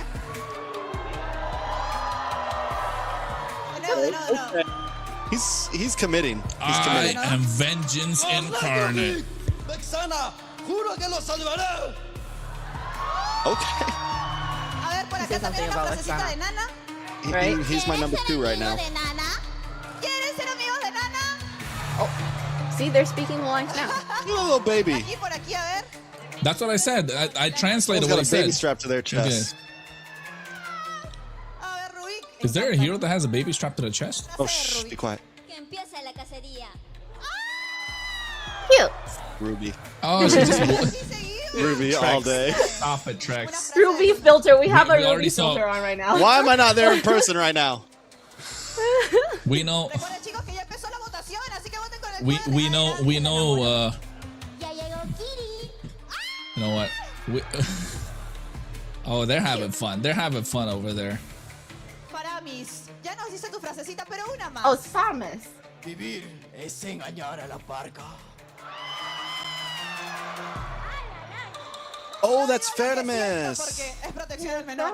So dumb. ¿Qué me digan entonces? That makes more. No. Fairness is kind of tough, yeah. 2 minutos. Tienen 2 minutos. No, ahora tienen medio minuto, me acaban de decir. Ya pasó, ya pasó. Tienen 1 minuto. Voten por favor por sus All of us thought it was Moscow, wasn't it? Ah, ya, minuto y medio me dice. Yeah. We did. It's crazy. Mira, qué bueno que en esta ocasión el público participa para que también se sienta parte de la comunidad, porque un cosplayer no es un cosplayer si es que no representa a su personaje favorito y los demás también lo disfrutan junto con él. Así que por favor, apresúrense, voten por su favorito y recuerden que también pueden seguir a todos nuestros Ruby cosplayers for en the sus redes win. sociales. Los vamos a estar etiquetando. Is that everybody casting their votes right now? Oh, I think so. So everybody, look at the QR code on screen, and if you wanna, vote for your favorite cosplayer, make sure you scan that and vote. Everybody vote Ruby. No kidding. I want to vote. Yeah, that Where's the QR thing? code in the Where is back it? there is what you wanna scan. It's on the screen in the back. Seguimos en Instagram porque The yo big te screen. sigo en tu caso. Oh, I got it. There. On WhatsApp? Takes me to WhatsApp. Yeah, so you have to go to their WhatsApp to vote. Corazón, chicos, contentos. ¿Cómo te encontramos? Oh, sheesh. Yeah, folks, make sure you scan that QR code. I forgot to vote. I zoned out. Jurado contigo y no llegaste una vez en un evento. Oh, you have 6 seconds. Not voting for Ruby, you're wrong, guys. Vamos a ver, gente, por favor, no olviden votar. Es en este momento, no es the votes in? después, no es cuando suban I need that QR code. Pull up the stream. quién es el ganador de 250 Part of too many groups y una on WhatsApp. medalla para el ganador de I think they esta said that to pasarela me cosplay too. Mobile Legends. Así es. Me van Does a that mean enviar we los can't do it? resultados a mi celular. Y hablando de I'm celulares, exiting has probado groups. de nuevo We'll get it Coco next en time, I Discord, guess. pero un celular con el que vas a poder jugar. Un celular con el que vas a poder I think jugar. we've rallied enough viewers over to Ruby's side. Yo, it's all WhatsApp group. That's crazy. Mobile Legends, Bam Bam. Yo creo que después de estas partidas que hemos visto, le voy a dar una... Oh, I've reached limit of groups you can join right now. What the? When? What is everybody got that? I don't even have that many groups. What do you mean? Que todo el mundo le ha metido mucha Yeah, I know. I never knew that was a thing. Banana también tenemos una lucecita en el centro para los que no lo habían visto por si acaso. Cada uno de ellos tiene detalles muy finos y muy bonitos que demuestran el amor Ruby's que got tienen this. a sus personajes. This is why I got the ruby skin too. The legs. The legs. When I saw, I was like, I need that skin. Michaelito también tiene luz en sus props. Por favor, muéstranos, muéstranos. Para que todos puedan apreciar cada uno de los detalles. Yo he cargado esa guadaña, gente. Pesa. Es toda una hazaña que nuestra querida Nana, bueno, Nana de cosplayer, esté cargándola con esos zapatitos. I think she's, I guess, making comments about. Whoa. A ver, chicos, producción. The me va a decir el legs. ganador. They heard you, Layla. The legs. Told you. A I ver, gotta- chicos, they entonces gotta ya tengo stop. el ganador que lo voy a mencionar. The eyes? The red eyes, too? What? Wait, for the win? Faramis. For the win? Or is that like a runner up? He got the dry I ice mean, He's and got a everything. smoking water, Yeah. Sogua, bro. dale cheque. Sogua, no te quedes con el Yeah. cheque. Sogua, por favor. Sogua va a ser la entrega de el cheque que Faramis va a tener. Y porque en Mobile Legends Bamba nos encanta hacer extras y tener un extra. He won. También le haremos I mean, he deserved. He was my number de su 2. medalla. No quiere su medalla, gente, la rifamos. We ¿Ustedes just qué dicen? simping Para mí. for Ruby. Now we Trex. Now we Trex Suéltalo, is. suéltalo. Sogua lo va a sostener por ti. Ahora tu medalla. To be honest, yeah, that's a fabulous Me and cosplay. Layla. Me too. We weren't talking about you, Una Chronos. palabra del ganador para su Whatever. público. There is a Whatever. here. It's not just Trex. Bueno. I'm just being thrown under the bus right now. Pero Alta humildad. estuve. It's mira, okay, voy a we're a ni siquiera trio, dormido you porque travel estaba with terminando us. los últimos You detalles can't- you don't even have de que choice. me enteré. Yeah, I know, that's what I'm saying. Voice of reason here, Igual, guys. que iba a haber un curso para pleno. You're the voice of reason. Igual, gracias a los que me han apoyado y bueno. Gracias a todos. He actually Para did well Splash for that. Cosplay, el ganador He de did. la Yeah. There's a lot of pasarela detail on If we that. didn't get it, then he deserved it. Así es. And I'm not gonna lie, like I the mean- way el ganador puede he, acompañarme his like conmigo. composure and like También the nos way he retiramos del presents escenario himself, porque ya like kind of tenemos Faramis. aquí. No te preocupes, Sogua te va a ayudar con tu con tu chequecito, ¿no es What? cierto? Like Soquito he was precioso. just flying around with no Muchas legs? gracias, muchas gracias. No, claro que sí. Como ya ven en mi escenario, ya estamos listos para la siguiente No, partida. he gave me Los that chicos like, están you know, sentados, like refrescados, han ido al it's baño, like han hecho nuevas the estrategias, best kind of han like planeado, han hablado. yeah, Yo veo que there's sus caras de Like juego he's ya about to están fucking, puestas. ooh, like he's about to bring Así it back to que, life. sin más preámbulo, empieza la segunda partida. Y con ustedes, mis casters. Ooh, back to us. Yeah, we're gonna say hi again. Thanks for seeing our faces again, ladies and gentlemen. We're gonna be on soon as we get into game number 2. Draft should be underway pretty quickly. As game number 1 happened, you guys saw what happened with the cosplay. We mistook the Fairness for a Moskov, but it's all right. Things happen. Not the end of the world. It was Relax. the wings. It was the wings. All right, but also, it was the wings. Exactly, it was the wings that.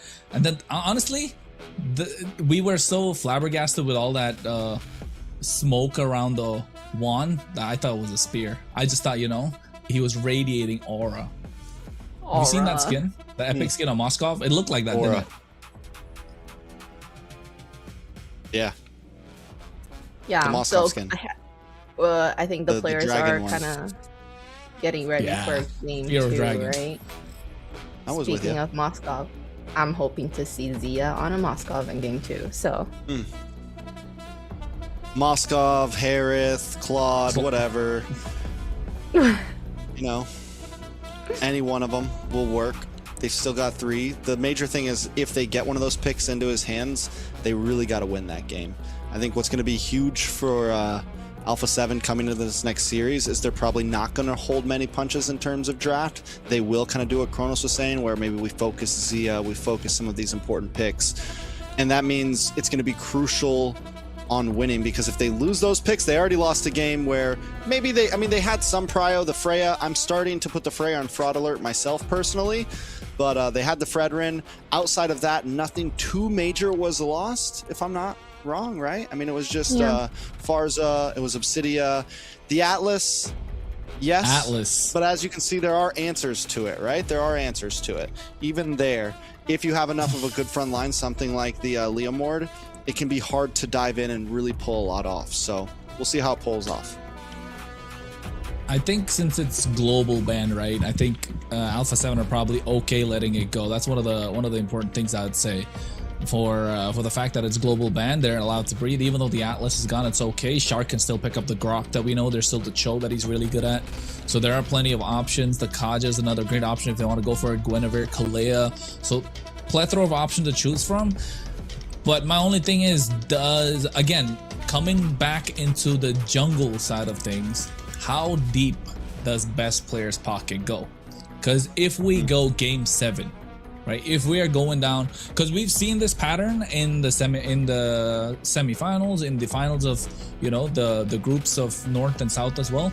We've seen after game number 3, they start targeting a certain role, right? Because they know certain players don't have really deep pockets. Picks are already off the table. There are some that you do not want to let go of whatsoever. They start chunking, hacking away at that one pick. And I think, which one is it going to be for either side? That's the big question here. I think if you're looking at EXP, or rather if you're looking at ENTITY7 side of things, Doom could be an option, or it could be Vagin. But Akashi has played plenty of heroes to choose from. So I think Doom or Vagin would be the way they're going down towards if you're looking to choke somebody out. But if you're ALPHA7, or like if you're ENTITY7 looking to check out ALPHA7's options, best player, maybe Zia, but he can still play the Bruno every now and then, right? Bruno's definitely a possibility. I mean, there's still a lot of, especially once we get into like game 5, game 6, not game 7, but game 5 and game 6. Yeah, there's definitely the possibility of seeing something like a Bruno or Beatrix. You know, there's some of those picks are still possible to pull up and work, especially when Hariths and Claudes and all those things are gone. So we'll see how it goes. We'll see if we get to a game 5. You know, I mean, there's always a possibility that ENTITY7 could just keep this flow going. Can ALPHA7 actually, you know, catch themselves back together? And I think, are we going into the draft soon? I mean, like, speaking of the first match, you know, with the draft pick they banned out a lot of Shin's mages. So, you know, for that first game, they really try to deny Shin some of the really OP heroes, and then for ENTITY7, they denied Zia. So for this second game, are they still going to be doing that?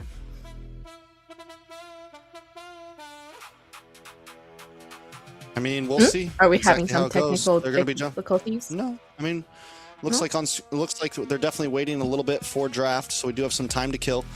I like the communication, though. It does seem like ALPHA7 right now have their cool together. They're not completely out of the game, not sad faces all around, being patient. And this is what me and Kronos were talking about, is both teams seem to still be keeping their cool. Even after that first win, ENTITY7 didn't pop off, you know? They're like, okay, we got the win. It's not over yet. When they all stood up after the win, it wasn't like huge excitement over everyone. They know that there is still a road ahead of them, and both teams aren't letting excitement get in the way. They're not letting problems get in the way, and that's the type of composure you want to see. I don't want to see Nats with that yawn. We got to calm that down. All right, wake up! Or something. That's what we did. He knew too. He was like, oh man, they got me with the yawn. Somebody gotta send him some of those cosplay people just to wake him up, you know, after that really nice cosplay competition. You know for a fact the players are up, right, representing pretty much every lane. No, right? Faramis, Lunox, Angela, mostly mid lane, wasn't it? Mostly mid and roam. So yeah, I bet the players are definitely having a fun time, right? If they end up on the winning side or the losing side, of course they want to be on the winning side to get themselves the MSC slot, and the loser goes to the wild card. Regardless of who wins or loses, ladies and gentlemen, both these teams will be traveling to Paris, right? One for the wild card, one for the main stage slot. And at this point, after looking at the wild card, man, I don't want to be there.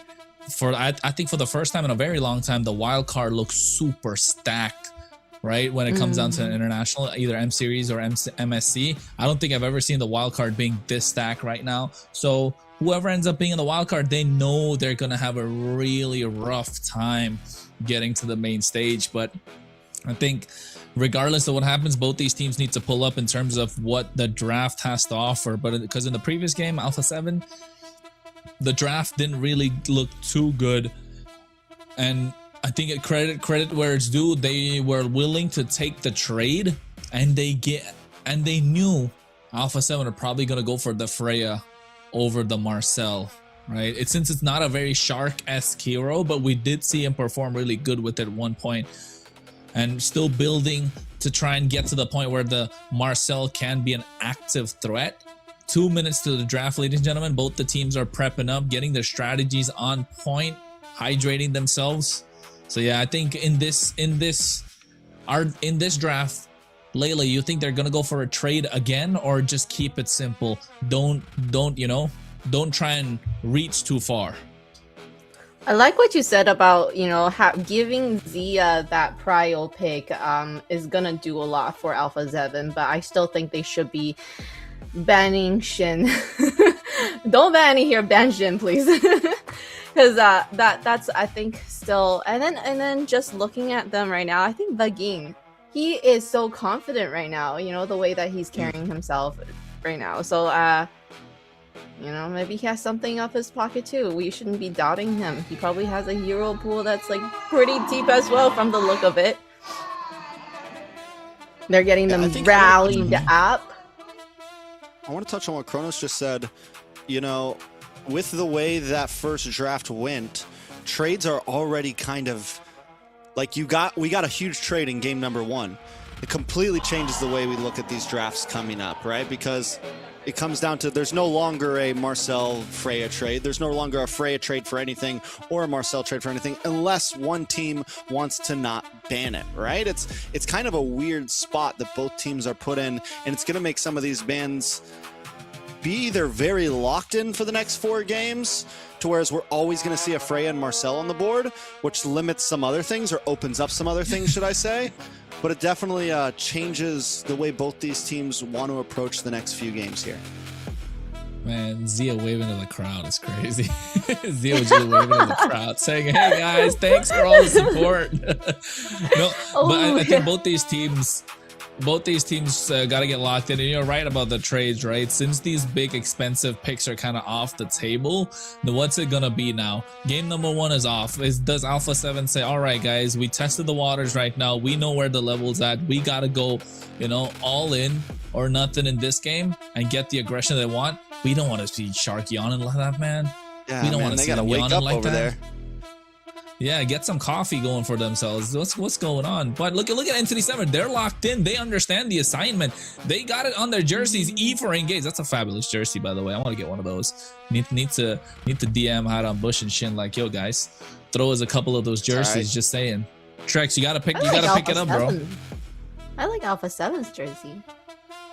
The holographic. I mean, it's not bad. Cool. Ooh, yeah, the shiny. It reminds me of Esther's skin.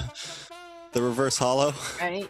Reminds the blacklist one for Estes holographic. Yeah. It's pretty good. Fair enough. We jump into the draft though. ALPHA7 get blue side again.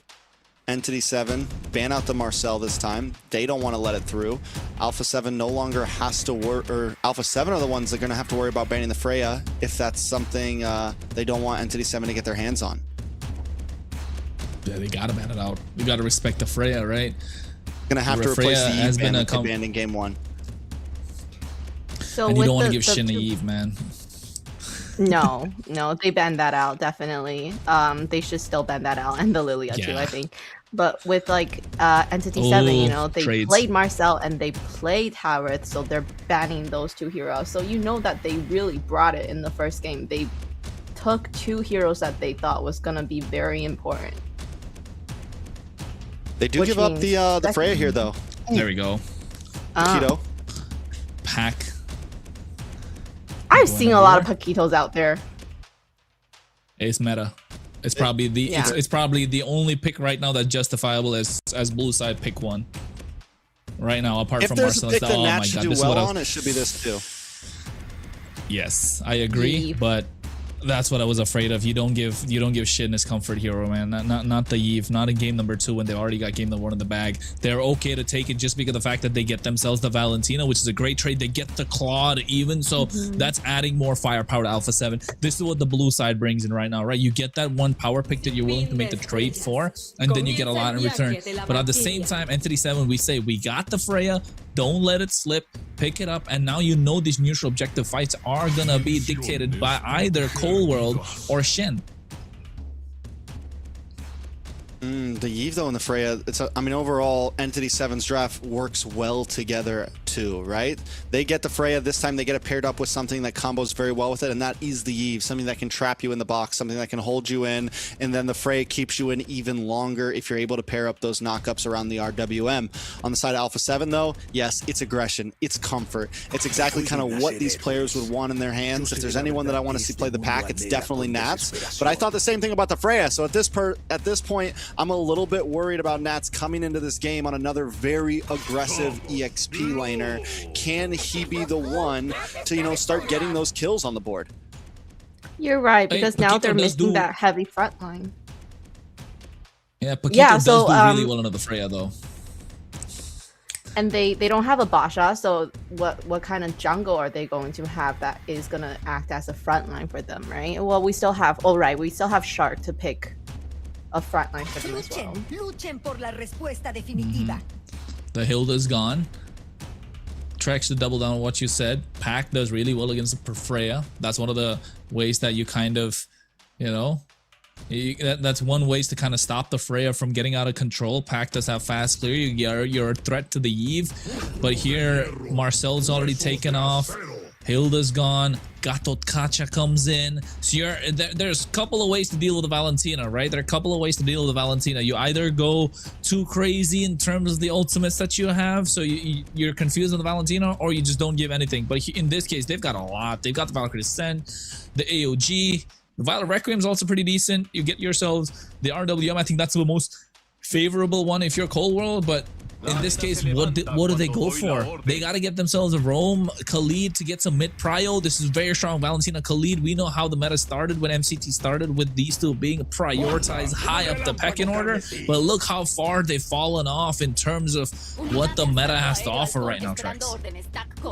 Yeah, I mean, Leo Mord, right now, this is the composition that ALPHA7, I think, really wants. This is the composition that if they're going to pull off a game, it's something aggressive like this. But ENTITY7 has already shown that in the face of aggression, they can hold strong. And with the composition they have, they also have some stiff arms. They have the ability to RWM best player. I've heard it out of your own lips, Kronos. You know, the Leo Mord sometimes doesn't have a good time against the Eve. Luckily for ALPHA7, they have Shark to answer that. It's a lot of, you know, rock, paper, scissors in this lineup, Layla.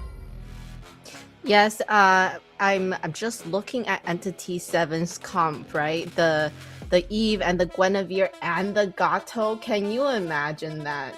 Just having a set kind of like that is just ridiculous. But I'm hoping Nats can come in with that, you know, Paquito and be able to kind of clean up the backline, because yes, you have that set, and then, you know, the Freya and the Carry comes in and deal all that damage. But if Paquito can get to Carry, then, you know, it doesn't matter if they had a good set.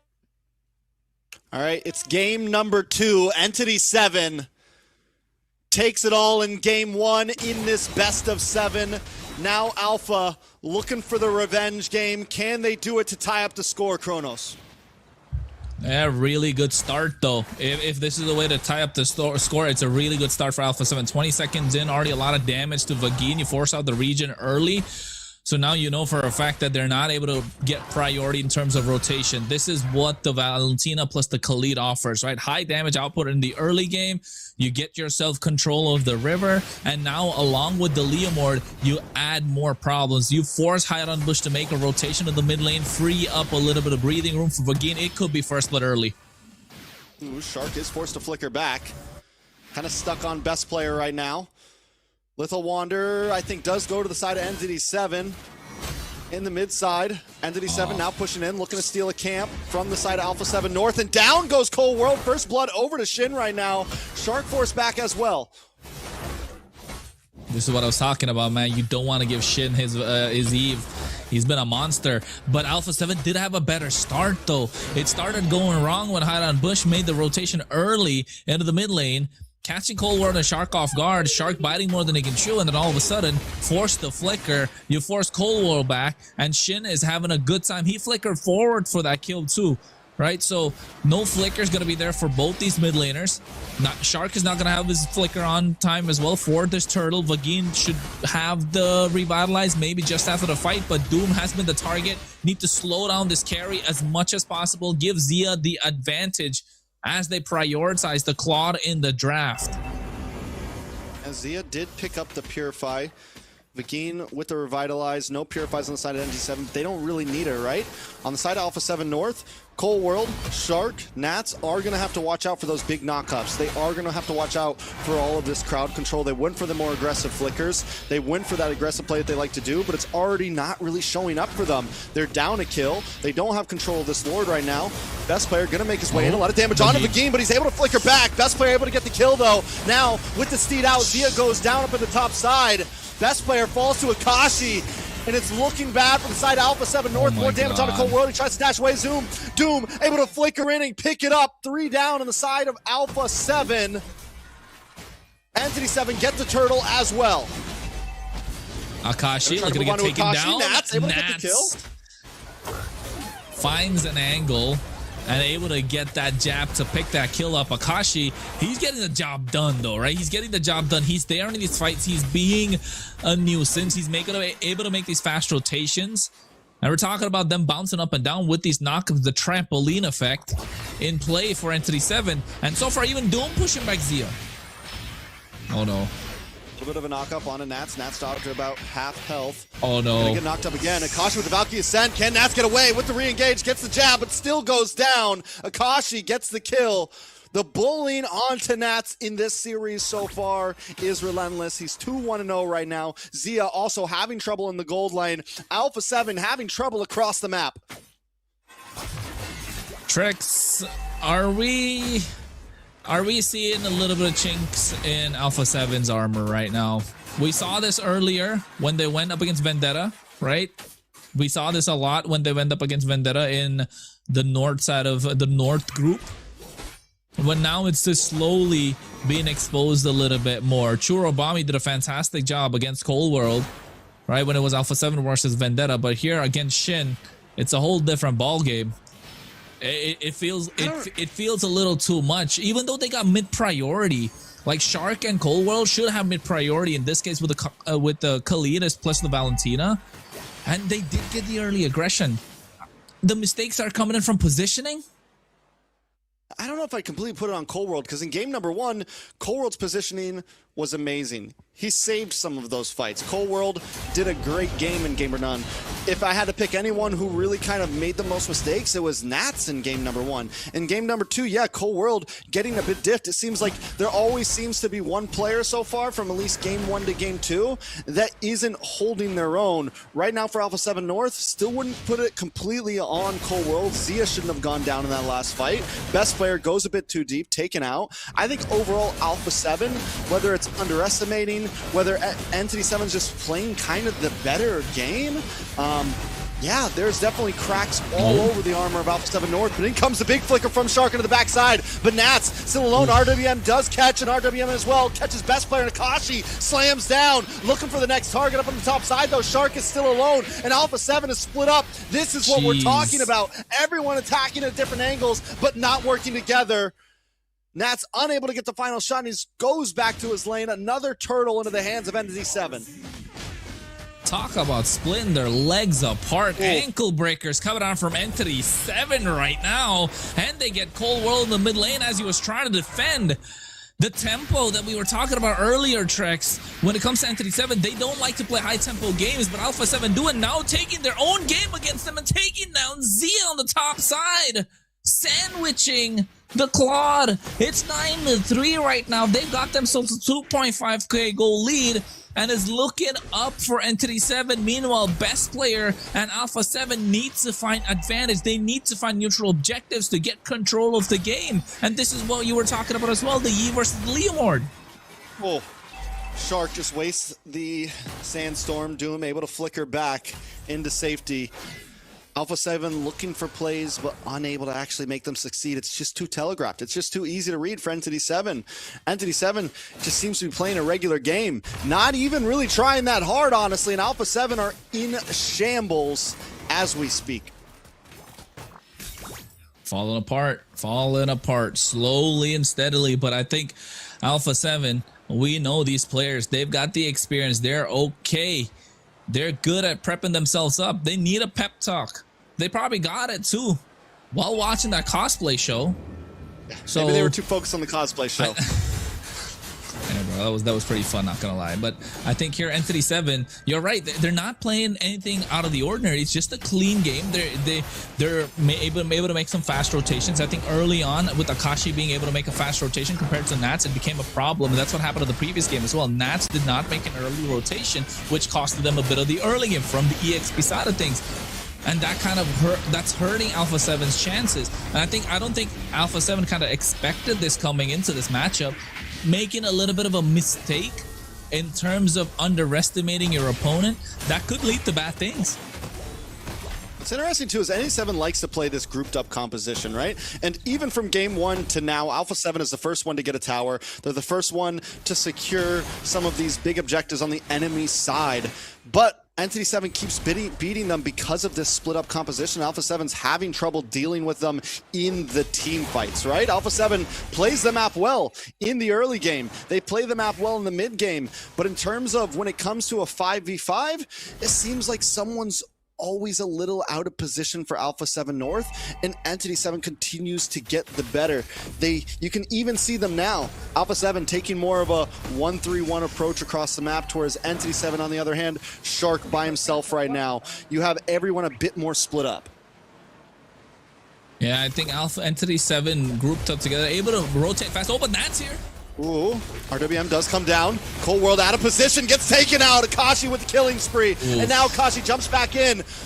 Shark in a little bit of trouble as well. ENTITY7 find the moment. They're going to move on to the tier 3. A big jump on from Hide on Bush, but he doesn't connect onto anyone still. Best player wants to try to clear the wave. ENTITY7 got what they came for, a kill and a tower.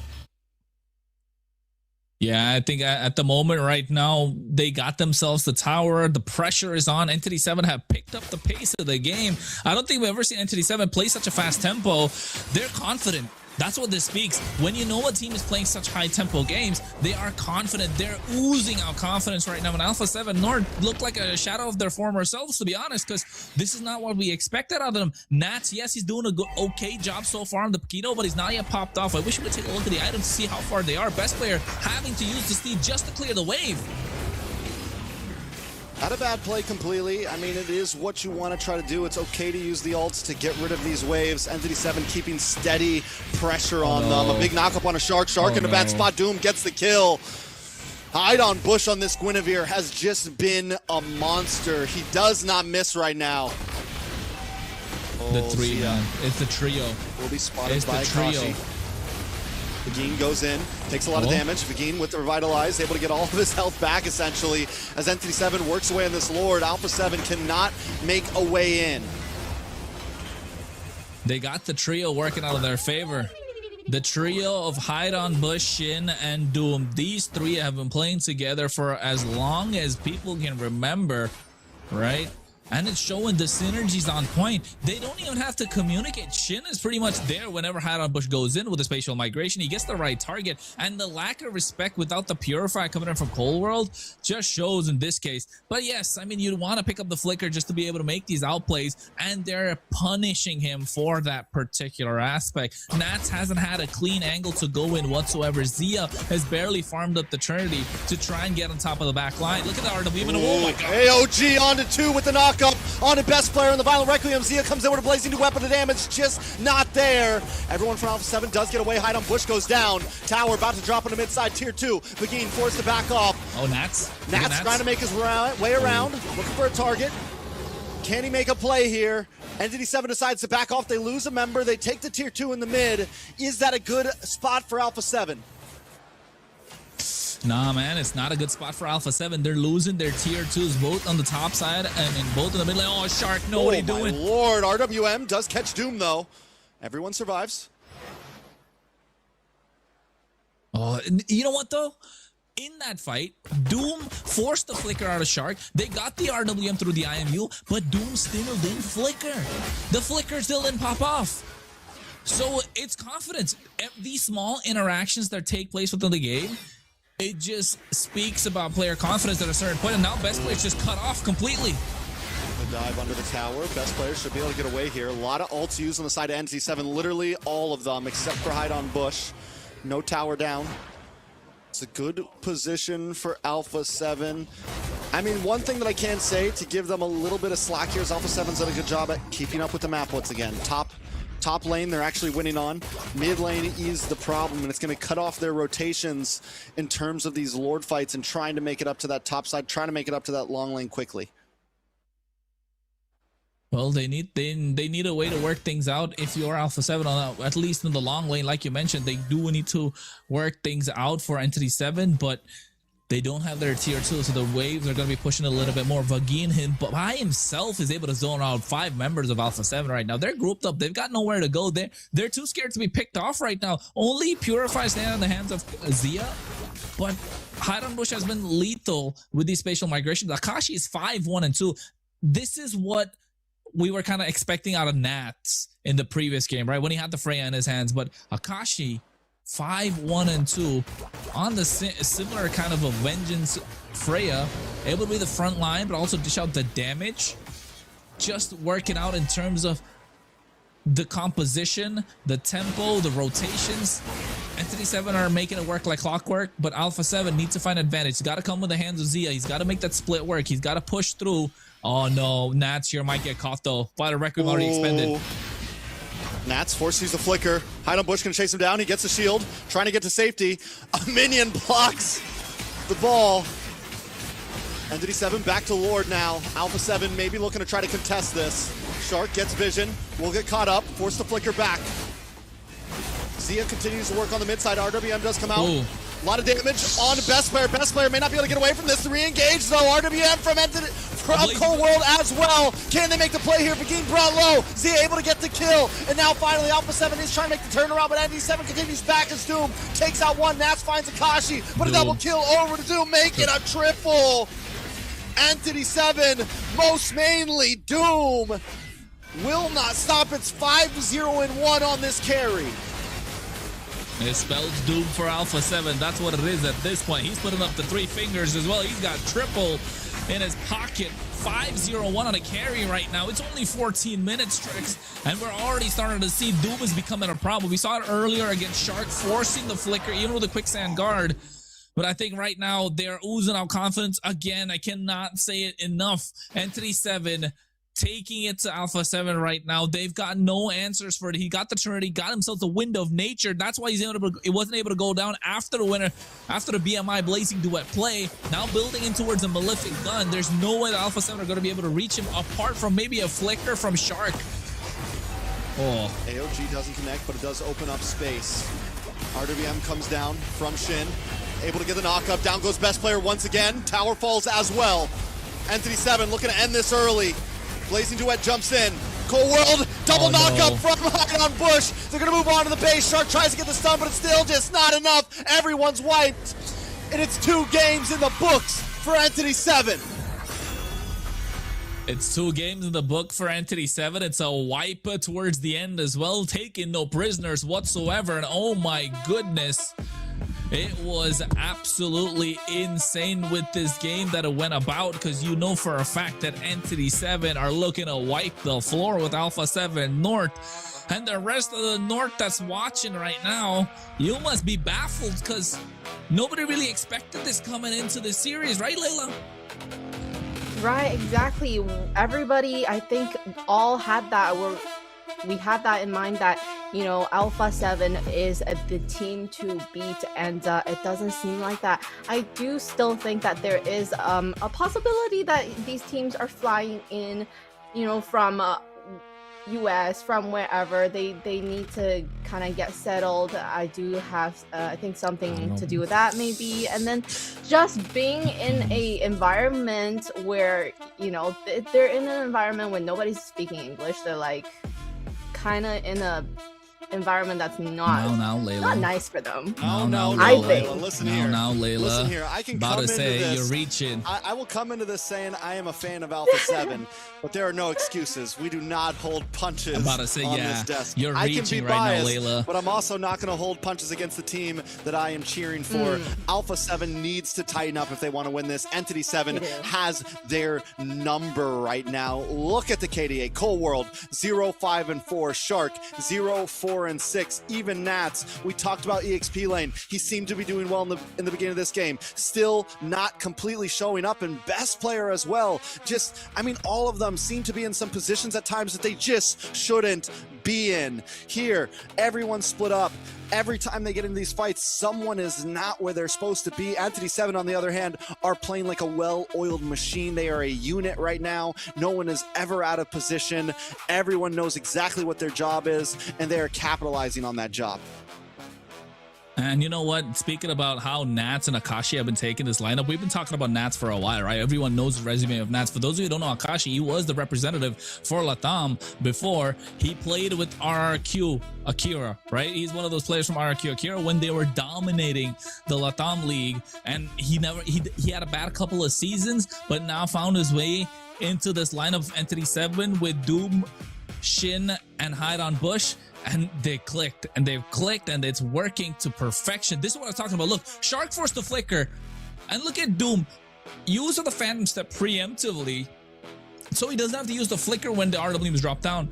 And again, best player just not in the right position whenever it comes in. Vagine has been on top of things when it comes to this. Blazing Duet was so good, but unfortunate that the damage dealers just wasn't present. Shin and Doom were not there in the fight, so they weren't able to do it. And Doom comes in at the right time, able to clean up shop, gets himself a triple, got a lot of gold in his pocket, and now you put ENTITY7 up by 5k, and that's plenty of gold to take down the base crystal. A great RWM from Shin. Again, nobody able to touch him. He has been the conductor of every single play. He's been the shot caller. He has been the one that makes everything tick for ENTITY7 in this case. It's a symphony. It is everything in his favor. Yeah, very well played overall. And just, I mean, Shin, Doom, times he was supposed to go down, he was able to get out of the way. Draft coach right now, I mean, right now ENTITY7 is playing peak performance. They were completely ready for this series, and it's showing from game 1 to game 2. And I really got to say, I think everyone's going to, you know, hopefully at this point, ALPHA7 aren't all pointing fingers like, oh, you're doing this, or oh, you're doing that. You know, that's what the people are going to do. But right now, from my eyes, it is a mixture of all the players. Each game, someone plays a little bit better than the other. Each game, someone plays a little bit worse than the other.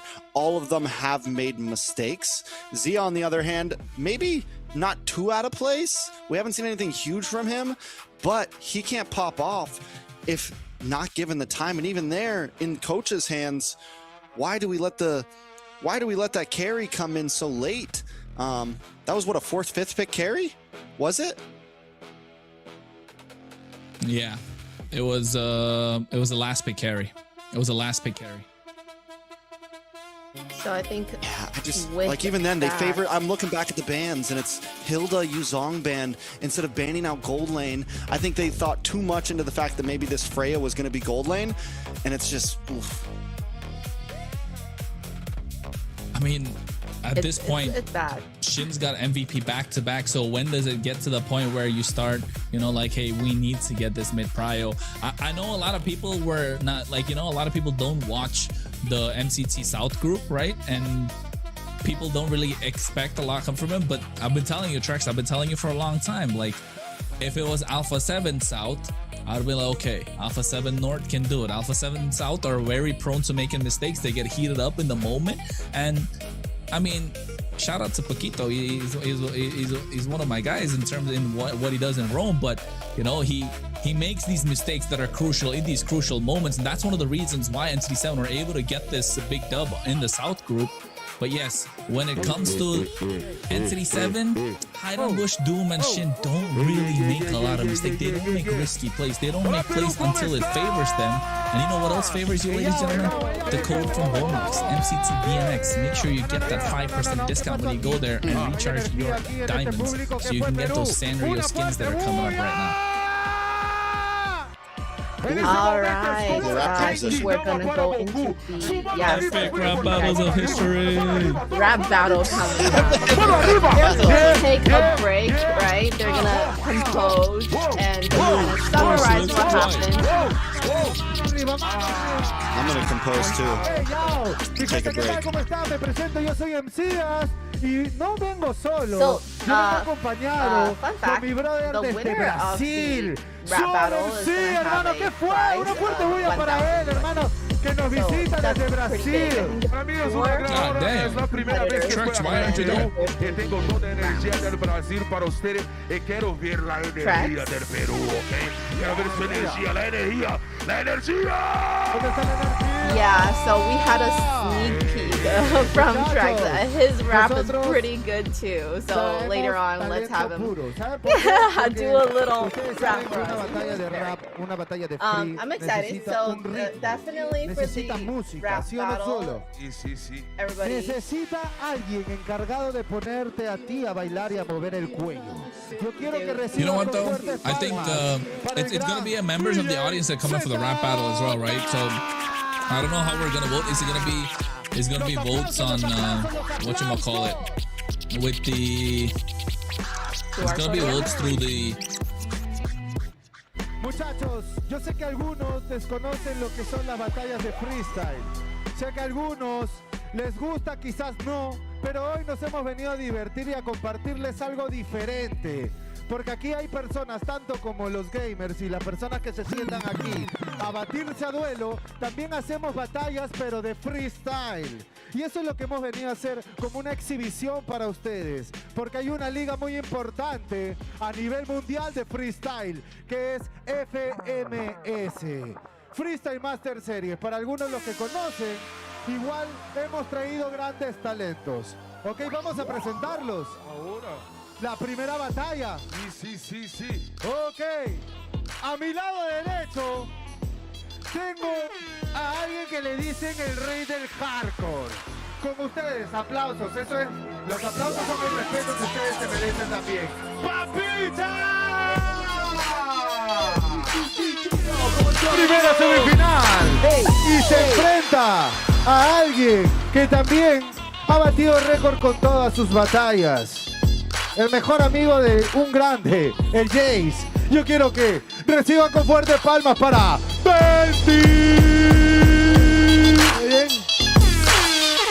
Ok. Muchachos. Sí. Yo quiero que esas energías estén como al tope, arriba. Vamos a presentar cómo van a ser las batallas, ¿ok? Primer round va a ser ronda de personajes. Ellos van a tener un personaje que van a salir en pantalla para cada uno, ¿ok? Papicha va a elegir el personaje que va a salir aquí y Benty va a elegir el personaje, obvio va a salir acá, ¿ok? Luego va a ser un 8x8, son 2 compases por cada línea en 3 salidas, ¿ok? Luego un segundo round, este segundo round es con temática y la temática también va a aparecer en la pantalla, ¿ok? Y el tercer round es a sangre, un 4x4 de dame que te doy. Así, de una. ¿Ok? Los competidores, ya estamos listos. ¿Estamos listos? ¿Cómo estamos, gente? Sí. Muchachos, ustedes, ¿estamos listos, sí o no? No los escucho. ¿Estamos listos, sí o no? Ay, ay, ay, se siente la energía, ZK. ¿Cómo? Cuando quieras. ¿Quién inicia? Yo inicio, MCS. Inicia Benty, 8x8. ¿Ok? Suban a mi micro, 8x8. Suben al micro de Papicha, por favor. 8x8. Oye, los ZK. Vamos.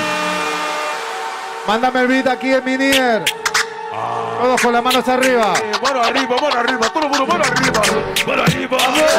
Súbele más el beat. Eso va a gritar mano arriba. Mano arriba. Todos contamos. En 3, 2, 1, tiempo. Toda mi gente, ¿qué pasa? Todo el mundo ya sabe que el rap está en la casa. Aquí estoy rapeando con mi causa. No sé por qué los personajes en la pantalla no los pasan, pero bueno, así la reto y lo asumo. Si no me salen los personajes, pues lo asumo. Al final yo solo soy el número 1. Y si no sale el personaje es porque él es uno. Es porque soy uno. Por mi conciencia, yo sería Eda por mi forma y mi apariencia. Y también por mis experiencias. Y aparte yo termino la partida y tengo más inteligencia. ¿Quién es esta doncella? Miren a mi amigo, blanquito, no deja huella. Ya lo vieron, lo mando en una botella. Él no es Benty, él es Freya. Era 8x8 y sigo, porque igual yo le gano a mi amigo. Al final esto lo apago. En la partida yo soy el mid porque me desarrollo como los magos. Ok, hermano, eso es lo que pasa. Vente a raza, yo soy el más duro de la plaza. Sabes cómo todas estas palabras se enlazan. Soy al medio porque tengo todo el control de las masas. Tiene el control de las masas, por eso es que siempre te reemplaza, chico. Tú no juegas bien, te lo explico. Él es el único que para fedeando a su equipo. ¿No lo entiendes? Demasiado bueno, mi rima sin te ayuda. Pero solo y sin ayuda, yo solo me bajo a la tortuga. Eso puede ser verdad. Papicha la tortuga le quiere pegar, pero es el típico que cuando empecé a fidear en vez de ayudar insulta a la gente por el chat. Juega mejor, no tienes valor. Y qué triste que en las partidas, aunque no sean de LOL, al final soy yo el que me llevo el honor. Hermano, no estamos hablando de LOL. ¿Ves cómo es tu estupidez? ¿Qué haces acá? Eres malo y lo ves. Eres tan malo que parece que juegas con los pies. Y lo peor es que no sabes nada de rap. No eres bueno ni constante. A los 30 años tu madre te compra diamantes.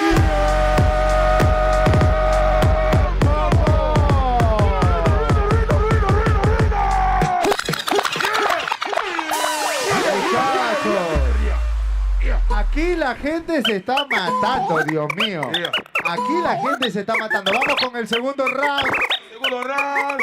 El round de los temas. Vamos con la temática y la temática es competición. Competición. La temática es Papiche Tenis. ¿Está listo, Papiche?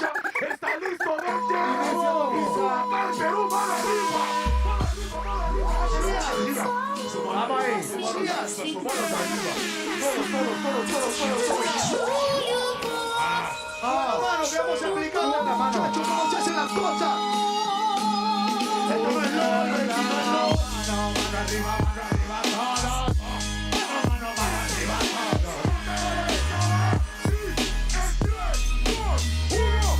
Eres malo por tus apariencias.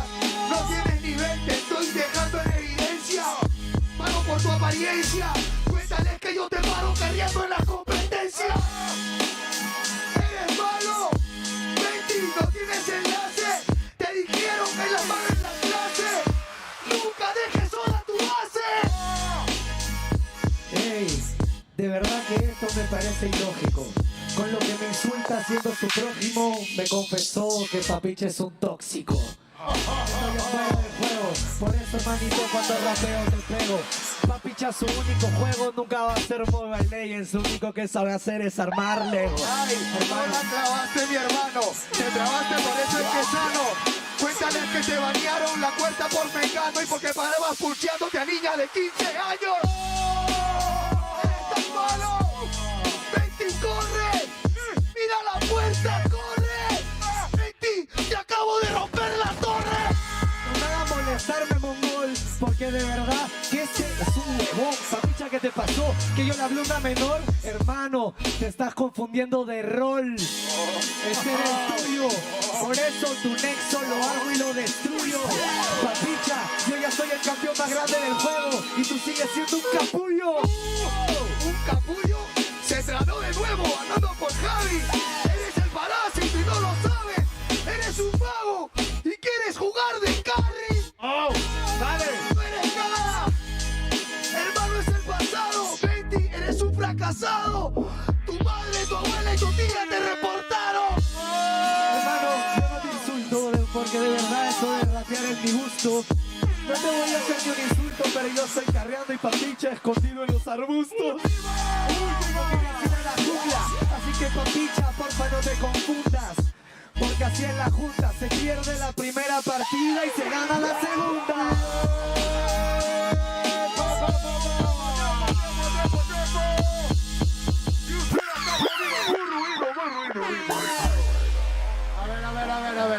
A ver. El ritual después de cada batalla son sus aplausos. ¿Dónde están los aplausos y las energías? Ok.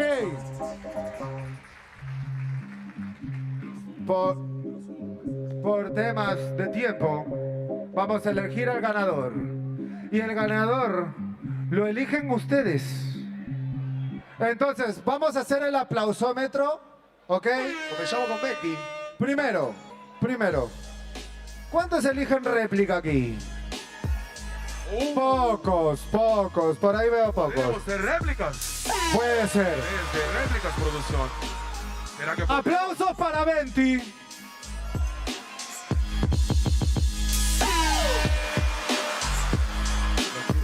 Normal. ¡Aplausos para Papicha!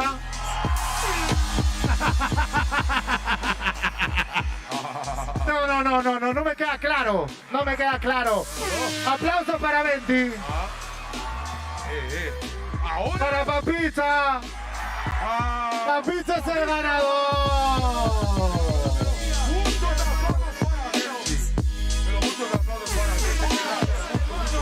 Muchachos, nos vemos en la segunda batalla. No se olviden, no se despeguen y esas energías tienen que seguir. ¡Una fuerte muy a Mobile Legends! Vamos con Casters. Pero siento que estoy muy representado acá. Soy del Brasil y tengo los hermanos con la camisa de Santos. Sí, Neymar Junior, papi. Sí. Pero yo soy Corinthians, Paolo Guerrero, papi. Paolo Guerrero, André Carrillo, papi. Yo soy Corinthians, tiene que respetar. The guy in blue, even though I do not understand what Chrono said is, I heard toxic, okay, from the guy in black. So I'm assuming he's saying the guy in blue was pretty toxic with his rapping. I'm just thinking, you know, he's so unbothered, the guy in black. Unbothered, no matter how toxic he is. You gotta be like that in MLBB as well, because if you're affected by toxic people, you lose! So be like the black guy He when was, you're bro. playing MLBB. Or the guy in black. Don't say black guy. The guy in black. Be like that guy. Too late. Too late. You're spiraling. You're spiraling. You're spiraling, Layla. You're spiraling. You're spiraling right now. But you know what? At this point, I think, of course, that rap battle was pretty good. For those of you who understood Spanish, for those of you who didn't, I would say record it, try and translate it. If there's a clip around that can translate it, that would help out really a lot. But yes, it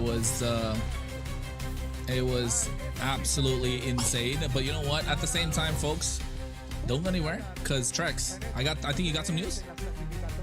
We got a whole nother rap battle coming because we know you guys love it. We're going to bring another one in for you right here.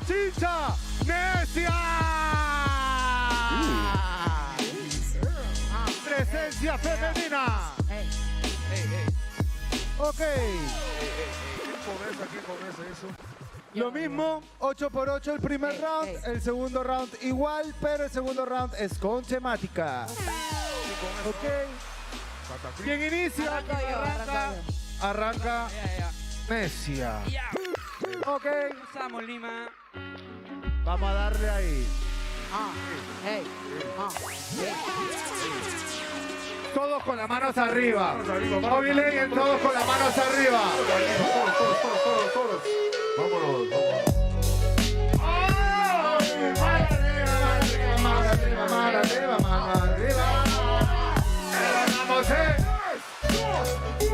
Este farsante que está al frente es un tonto y no es mi hermano, porque odia a todo ser humano. A diferencia de este gusano, si quiero que gane el equipo peruano. Cuando este solo vino por la paga, le dije Catacris, vamos a vender el mundial, y me dijo, ya estoy viendo, Mbappé metió penal. Mbappé no metió penal, sino que el equipo peruano se fue para el mundial. Mano arriba a toda la gente que está aquí, que estoy venciendo a Necia mientras me hago un multikill. Así te digo aquí, como el dato de esta people. Ojalá que le guste aquello que le repito. Necia, soy un campeón de todas las competencias. Enfrentarte conmigo es ganar experiencia. No quería estar acá. Cuéntale a la gente que no eres un rival real. Que Catacris, vamos a ver el mundial para que conozca una competencia de verdad. Se va enseguida porque no gana. Yo le quito mi vida. Soy tan necia que ahora activo mi pasiva.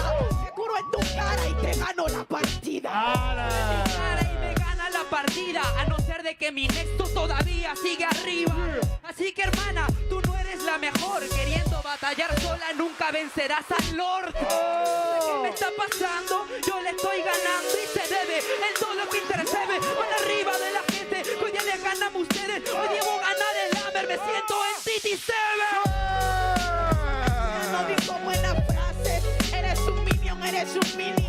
Te compraste tu panini. Si la gente te habla de Lord y piensas en Fabio Agostini.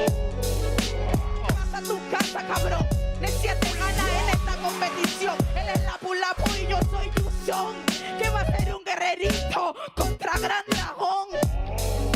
Tú eres el Gran Dragón, ¿en serio? ¿Eso es de lo que hablaba? Hoy día Catacris va a ser el tipo que te ganaba el Gran Dragón. No puedes si tengo dos espadas. Entonces le muestro el futuro, mano arriba. Obviamente de que en este momento se nota de que yo le doy duro. Obviamente de que yo le meto en esta fase, meto duro. Ella vino de cosplay del dragón oscuro.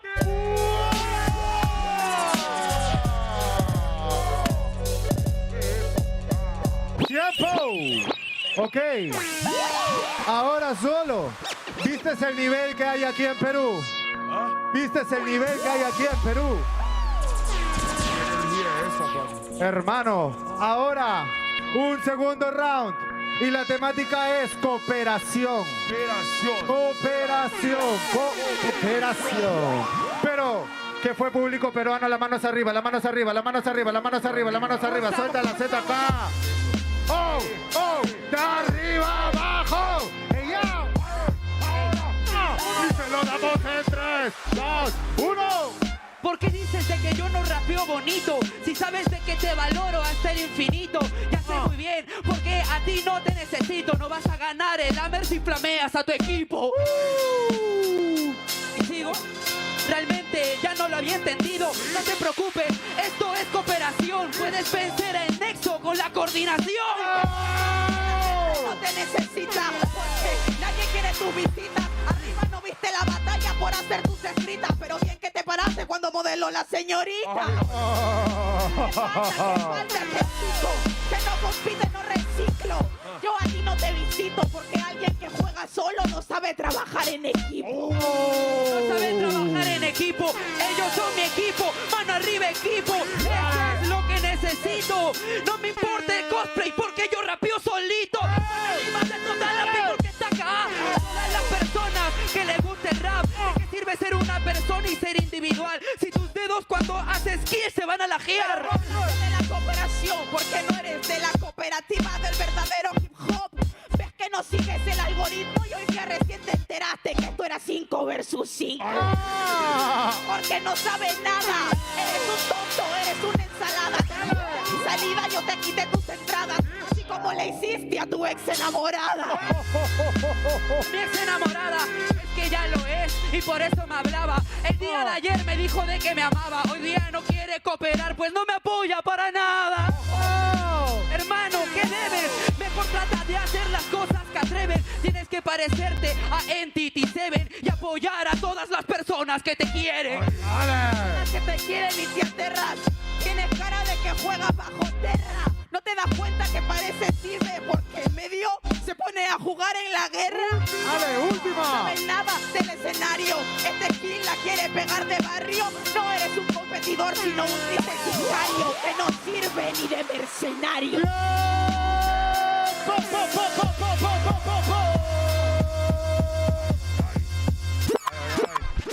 Muchachos, el ritual después de cada batalla, ¿cuál es?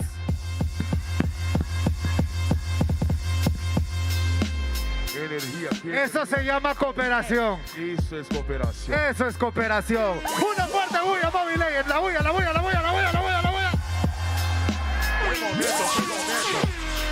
Ok. Pero ahora. La decisión del juradiño. La decisión del juradiño y nos vamos a la cuenta de... No, mentira. Aplausos para Catacris.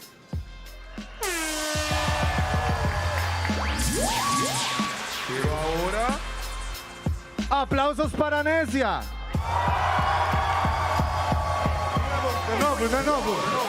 De nuevo. Es otra. Ok. Aplausillos para Catacris. Ahora. Aplausos para Necia. Necia, la ganadora, Necia. Muchachos, hay que esperar para la final. Pero seguimos en competición y vamos a dar pase a nuestros amigos de Caster. Y ya.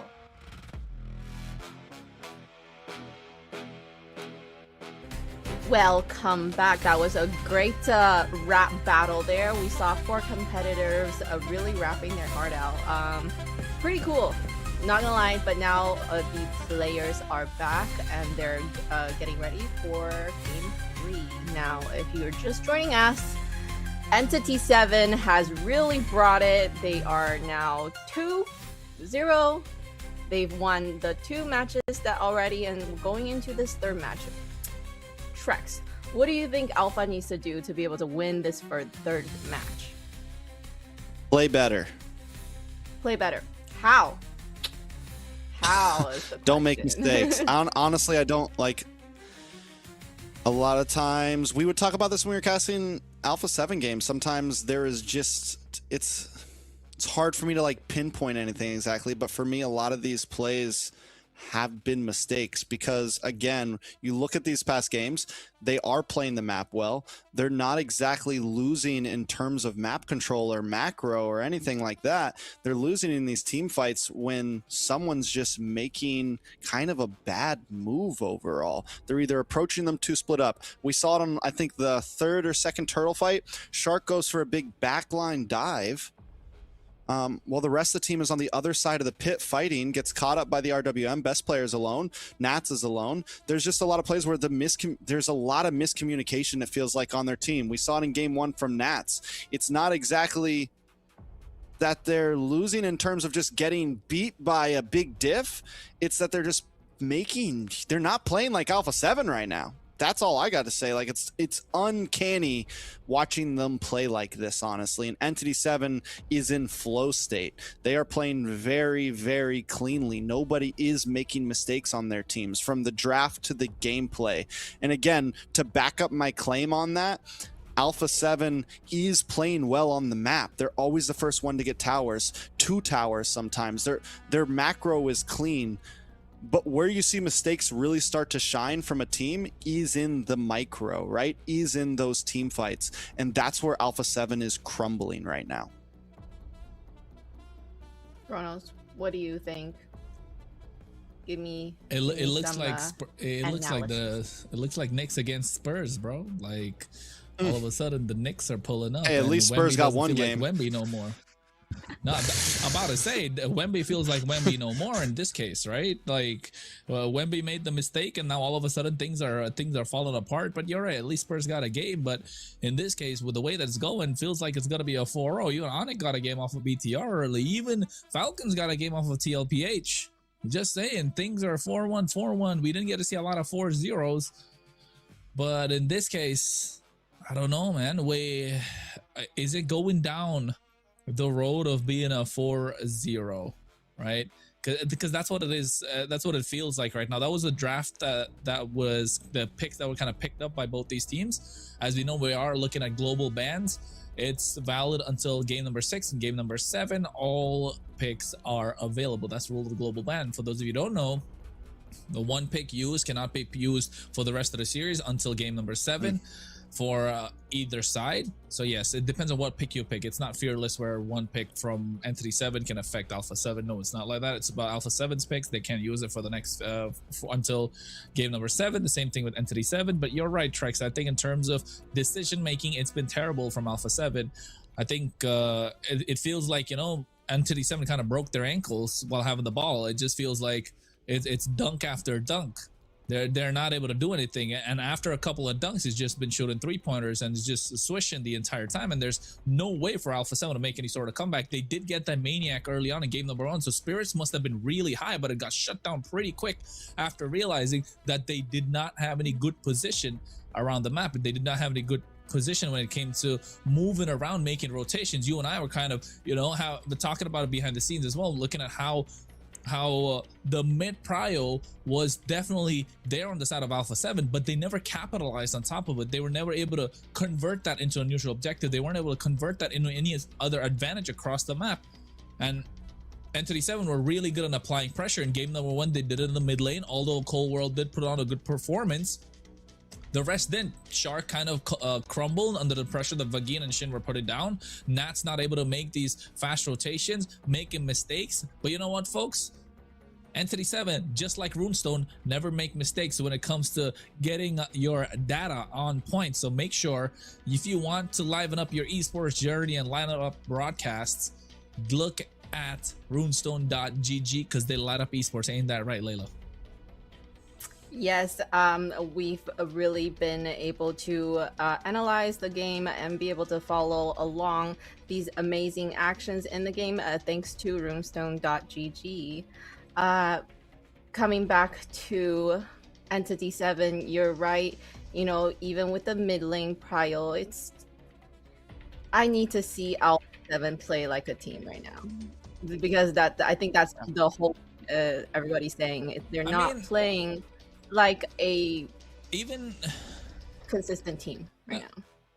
Yeah, you're right when it comes to not playing like a team, but you know what? They're not even playing so brilliant individually as well. That's kind of the problem again.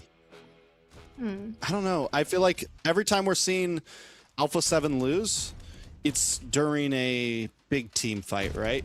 That's where they are completely losing out. Even in game 1, they were playing long lane very well. When they lost, it was when they kind of put it all on the line for a big lord. They can't seem to get the better of them when it comes to the big 5v5 or the 4v5 or whatever you want to call it.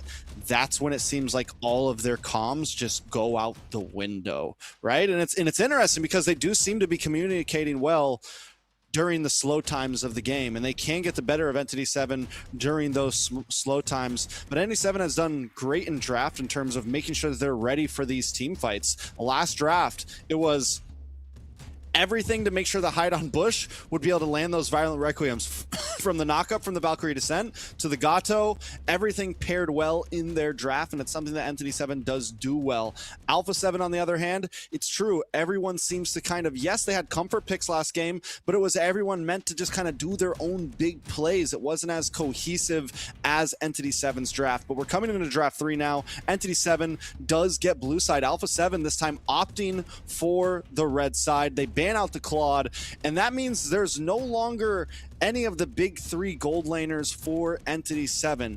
Is this the time that ALPHA7 can take advantage of that? I like the fact that they picked red team this time. I mean, we've seen ENTITY7 really able to kind of counter them with the picks when they were on the blue side for ALPHA7, so I do like that. And they let Juicing through, so that's really big. We haven't seen a Juicing in a while because it's always banned out. And the Hilda with it, I would prefer to see more of a Hylos with the Juicing, but Hilda is still disgusting. Yeah, Hilda's pretty nasty. Where do we think this YSS on, right? is going, Kronos? It's got to be jungle, bro. About to say, I don't think Hide on Bush has lost on Eastern Shin in 2 seasons or 3. I think I can in the span of 3 seasons, I can count in one hand how many times Hide on Bush has lost on a Eastern Shin. So and this is against teams that have been much powerful, much more stronger. He's gone against he's at an uphill battle against counters. That's why I'm looking at the Hilda, the Jushin. Suyo comes in, which is really good for ALPHA7, but I mean, this guy has been making it work with the Eastern Shin every single time, so it's a comfort pick. I really like Hide on Bush Eastern Shin after I watched him play a couple of times. It's very clean and got the right pieces around him too. The Phoveus and the Glue, the Hill is not going to be able to get to him quite easily. And not just that, the problem here for ENTITY7 will be this Jushin. How will they deal with it? The CC's taken off, so you're not going to have a lot of damage. I'll put the carries taken off the table. Probably the Herod's going to fall down next. Or actually, Herod's already taken gone off. They don't have to worry about the no Obsidia. big 3. They don't have to worry about the Claude. Yeah, this is huge. Where do both gold laners go? And the thing about NC7 is, even though, yes, the YSS most likely on Hide on Bush, they do still have the opportunity to flex that if they want to, depending on this next pick for ALPHA7. ALPHA7, on the other hand, yeah, you got to show your cards on your gold laner. I'm guessing they save it for last pick, maybe, unless they... What are you locking, like the Bruno here? To try to maybe pull it away from ENTITY7? Go for the Alice, keep it safe. Doom could pick up Bruno here, not gonna lie. Doom goes Bruno, but then you're so immobile against the Alice, so I guess not. Moskov, the Trinity comes in clutch. No. Yeah, and then what did they in the mid lane? Oh no. Lunox just to put up a little more damage. So this is just, they just want to go burst, split the map and just burst down whoever comes in front of them. So now Zia is kind of forced onto a Bruno or a Granger, I would say. I don't know if a Granger is even great right now in the current meta. Bruno is better. There's a Brody Clint. Clint is good. Clint is good. It's a little immobile for sure, but I guess with the dive from the YSS, you can kind of, you know, the pick and roll. You can hit the little drop back real quick from some of the dive of these heroes. You have the Alice to hold the front line. Either way, I think this is the game that matters the most for ALPHA7 right here. If they do not put this one on the board, it might be time to wrap it up, Layla. Yes, and that is what we're facing. You're definitely right. We really need to see ALPHA7 step up in game 3, because if they don't step up now, the game is looking very grim, and we may possibly see a 4-0 at this point. Hopefully, you know, during that break, they had some pep talk, they had some analyzing, and they're coming back strong. Kronos. I don't know. I like the idea of the pick and roll that Trex said about, but you got to get the screen going, man. Who's going to screen for Zia in this case? Because it feels like it's going to be an uphill battle again, Trex. It's game number 3, ENTITY7 match point. All are 1 game away from match point. ALPHA7 North unable to put anything on the board. Can they do it here, Kronos? Best player hasn't been able to show up. Zia hasn't been able to show up. Nats, Colwell, Shark, none of them have been able to be a star just yet, as ENTITY7 has been completely dominating these past 2 games. How is a YSS able to get purple buff faster than a best player on the Suyo can get an orange buff? That's the question I kind of ask myself here. Not gonna lie, I don't know. Like, somebody's got to tell me this tech. Technically, Suyo is faster in farming. I know that 100%. So, and not just that, Trex. Can they do it? Yes, ALPHA7 can 100% do it. But Haidan Bush on his comfort pick, he does not get any more comfortable than the Yisun Shin, right? It's his comfort. It's his bread and butter at this point. That's what he's known for.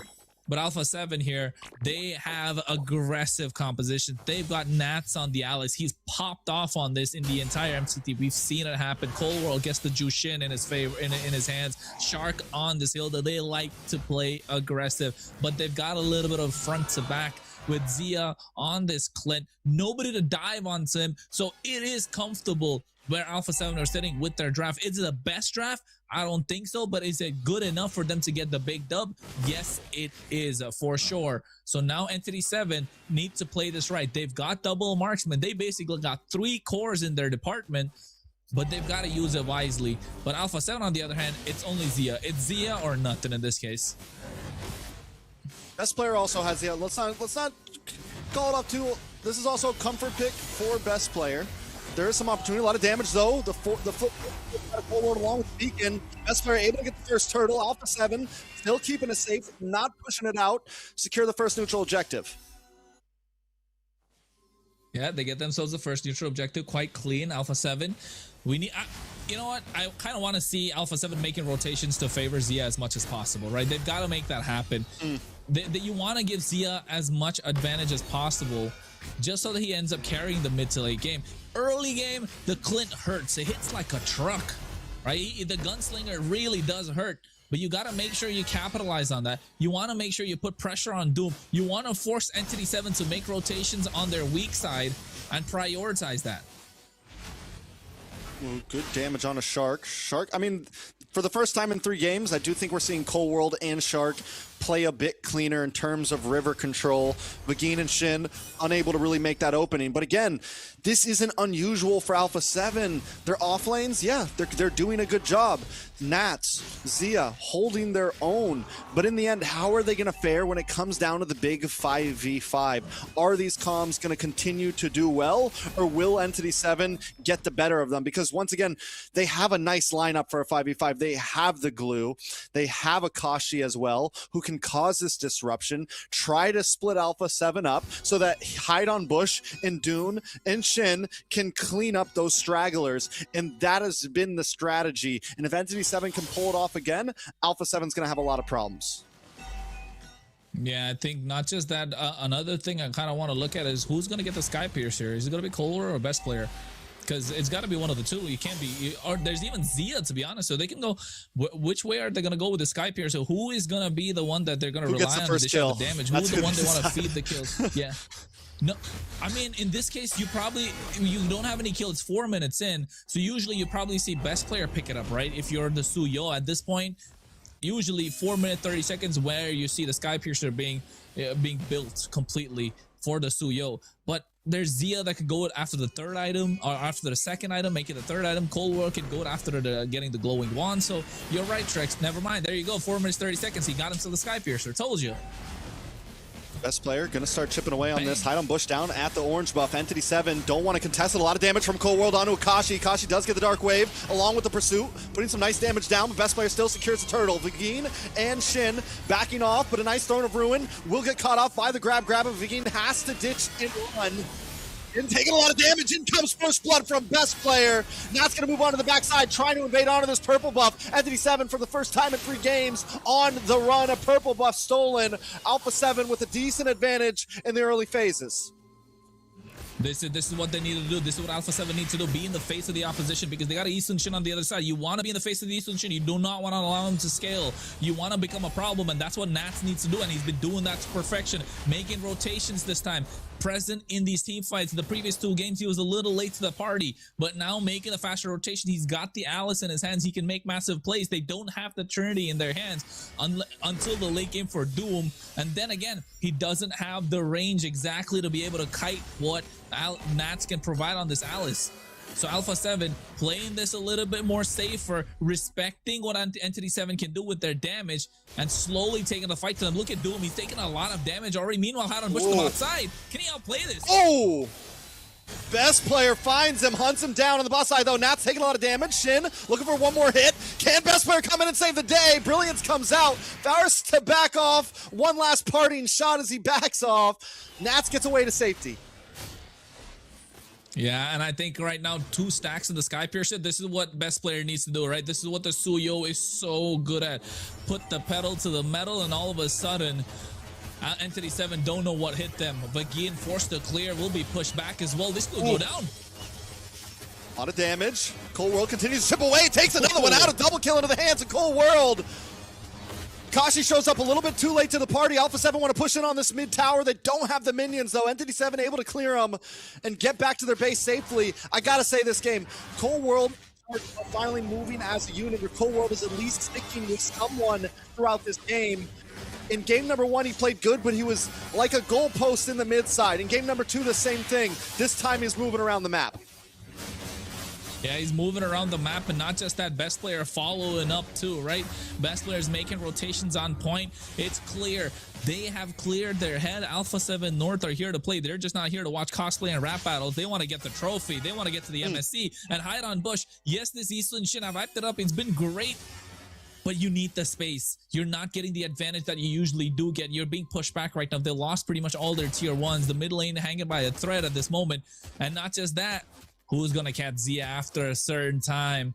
This Cowboy is going to be hitting clean from the back line. True damage is pierces straight through. And Vagin, neither Akashi can hold their own once he starts, once he gets going, because you're going to have Dive coming onto your team as well. So a front to back, really well played from ALPHA7, and it's working out so far. And Cold World 2-0 is having a great time. This Jushin is too expensive to let go of in the draft phase, right, Trex? Yeah, definitely too much. Almost as bad as the Marcel give over. But I have to say, even then, I feel like ENTITY7, this time, they're the ones who maybe underestimated a bit, thinking, okay, we can give the Jushin. We're stomping them. We got this. But look at the damage, though, on a Shark. Shark may finally go down here. Will fall. Shin able to get the kill, but they traded for a tower. A good trade for ALPHA7. They're going to try to break through here. It's a huge gold lead, about 6,000 almost into the hands of ALPHA7 North, or is 6,000 in the hands of ALPHA7 North. And like you said, Zia's hitting like a truck right now. He is hitting like a truck, and I saw Cold World pick up the Sky Piercer. It was a Hide on Bush. Has to use the Traceless, gets out of harm's way. They're hunting for him, but he's been farming. He's still been farming clean. He's not that behind in terms of gold. Doom is not that behind as well, but overall, they're still 6.4K behind. So individually, they're not far behind, but when you add it up together in total, ALPHA7 North ahead by a mile, and I think that's plenty of gold for them to catch up if it wasn't a 3-core on the side of ENTITY7, right? It's a Moskov, it's a Lunox. You try and take too much of a step ahead, you will get bursted down. You will get shredded apart. And in this case, that's what Shark did early. Went down. Vagin was on top of him. ENTITY7 don't look very comfortable with this kind of a draft, where Akashi's not allowed to be the front foot. He's not allowed to be the playmaker for the team. And you can see ENTITY7 are slowly getting choked out in this game. And I think ALPHA7 might have found their kryptonite. There's definitely still a clock ticking. We don't want to count out, Hide on Bush. We've seen these YSSs before, you know, maybe take a death early on, maybe get a little pushback. At any moment, the YSS can pop up. Well, it takes one mistake. Look at the throw from Nats, catching on to 2. The Brilliance plus the flicker from Doom. ALPHA7 North finally closing in, putting some nice damage out. The pullback onto Vagin. Lord coming soon down the top side. ALPHA7 North want to try to push in this wave, get this holy defense knocked out before the Lord connects. Yeah, they need to try and get it down. You can see Doom trying to delay that as much as possible. Brilliant comes out as well, but they do proc the holy defense in the mid lane. Top side's gonna get procced as well, so they need to defend this Lord. But ALPHA7 putting up a good fight, and I think this is where level 15 from best player. He's 3 levels ahead. He's hungry. He needs these kills. It's gonna be a clean game if ALPHA7 will be able to get these kills right now. They're gonna move in. Tower about to drop. As Cole World creates a screen for the team. Best player goes in along with Nats, and down goes Hide on Bush. Lord is down, and Glue right now going for a ride with the team. They're going to move back and try to close in on Vagini. He does buy some time for ENTITY7, but falls for the price. ALPHA7 North now trying to clear some more waves. ENTITY7 moves on to the bottom side. They have no minions except for the top lane, but they don't want to move in. They don't want to play it too dangerously. They're headhunting, and they're headhunting Hide on Bush. He's not having a good game right now. This Easton should kind of force them into the corner with this Alice pickup. It's getting difficult, but the core right now, shit, look, he goes in too deep. He's good. He's good. He's got the brilliance. He's got the brilliance, and that's exactly what you do want to do, though, on the Lunox. Try to clear the waves. ENTITY7 does a good job of relieving the pressure. They know if they can get to the late game, they have an opportunity. We talked about it before. ENTITY7 can play the long haul. If they can get gold back to a standstill, maybe they can keep up this fight. Okay, it's 10K, man. The standstill, hey, man. The gold lead is 10K right now, ALPHA7. It felt like game number 1 Listen, and 2 were a warm-up ALPHA7's right down 0-2. A lot of damage on Vagine. All I'm saying is, ALPHA7 fans, don't get your hopes up too much. They're dominating, yes, but you know, I don't want to cry by thinking they're going to win and then something bad happened. Yeah, but Caster's curse could be in effect. But look at this. Oh. Zia. Nice pullback.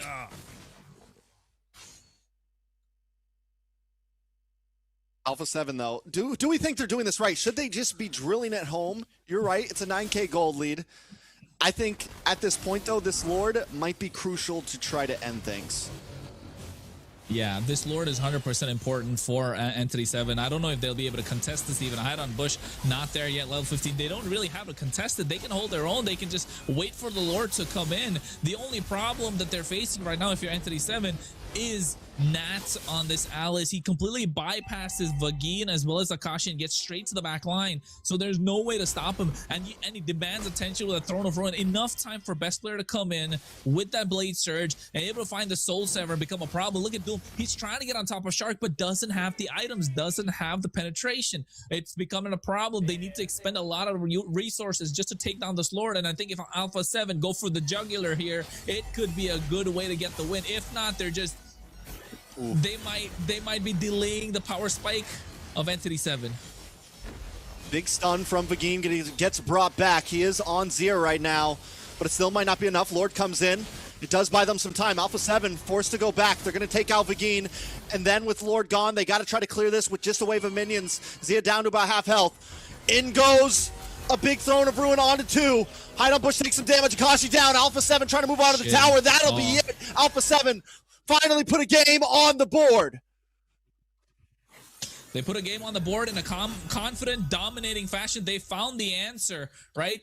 Make sure Nats gets straight into the back line. None of these Paquito shenanigans where he's got to go through front, where they see him coming from a mile away. Now, all of a sudden, best player on his comfort pick, the Suyo, is starting to show up. Technically, the Suyo does do much better than the Easton in the jungle. And for that, they made sure they capitalized, didn't give Hide on Bush's comfort pick, and does wonders with that Suyo. 6-0-1 on the KDA. Got himself that Sky Piercer early, 4 minutes, 30 seconds in. And he made sure he stacked up pretty quick. That's 60 stacks on the Sky Piercer.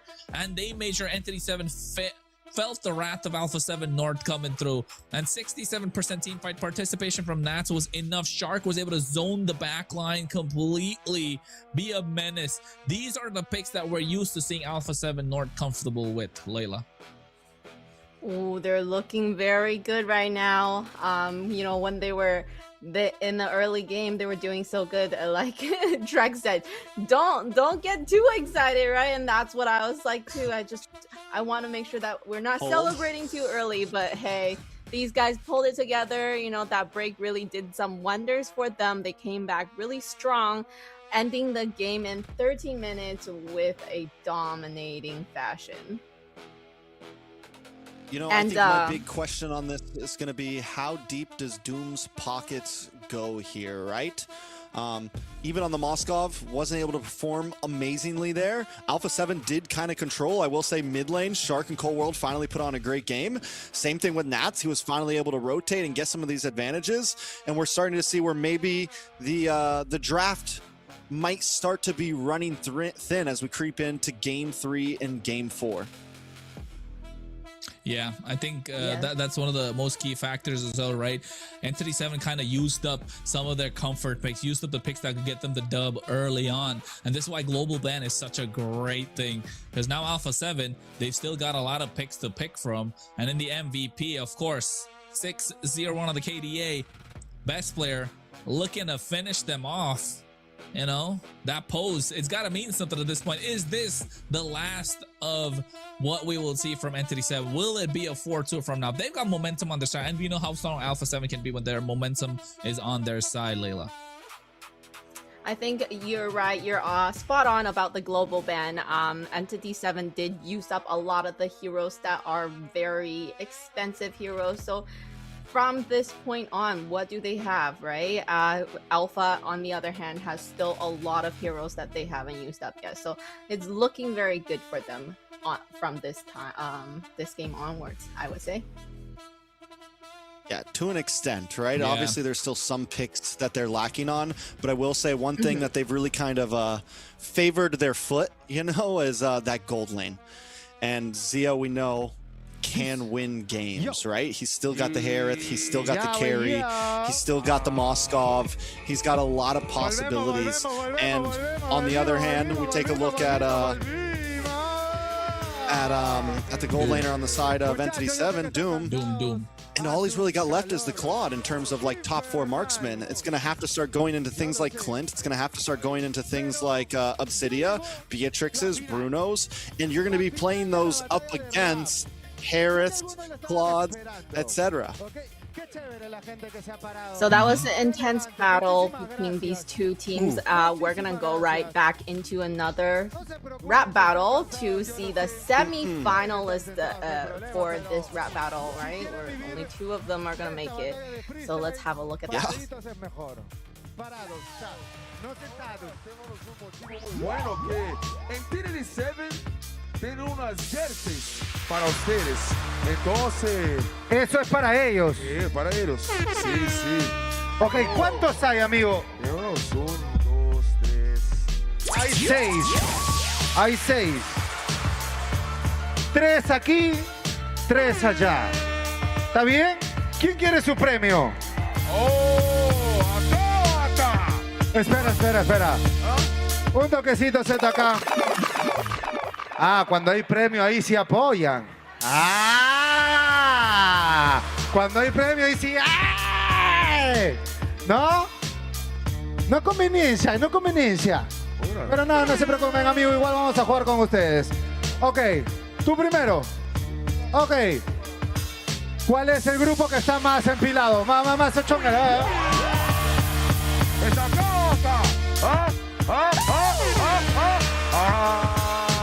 Dale. 1, 2, 3. ¡Uy! ¡Dios mío! Acá. Ahí. ¡Wow! ¡Ruido! 2, 3. ¡Ahí! No se peleen. No pelean, no fighting. Ok. Una más antes de la final. No, ¿dónde está la boya? 1, 2,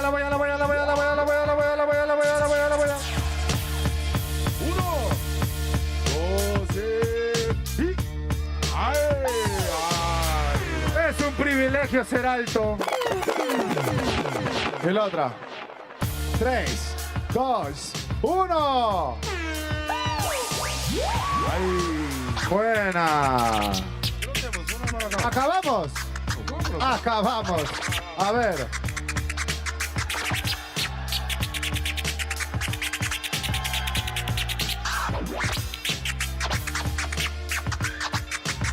Ok, el último. El último lo guardamos después de la final. ¿Después de la final? Para después de la final. ¿Será para acá o para acá? Sí. Para ahora. No, me están diciendo que para después de la final para que haya emoción, porque si no ellos no gritan.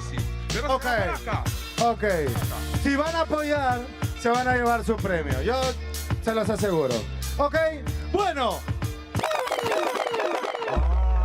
Tenemos algo muy importante. Vamos a presentar acá a ese hombre. Puto ruido. Para lo mejor de los beats. El DJ. El mejor. El mejor. Yo quiero que reciba con fuerte para mi causa. DJ Z. Fuertes aplausos. Ay. ¿Será que puedo rapear em português? É uma grande realização, nego, eu tô aqui só fazendo free, solução, eu sou MC, sempre botar com ZK. Isso é Mobile Legends, você já sabe que 1, 2, e eu estou acá por atacar, nego, só faço free, milhão, no somos uno, por isso estou aqui. Em Brasil fazemos 20, pero estamos por la causa e eu quero ser 20. Certo?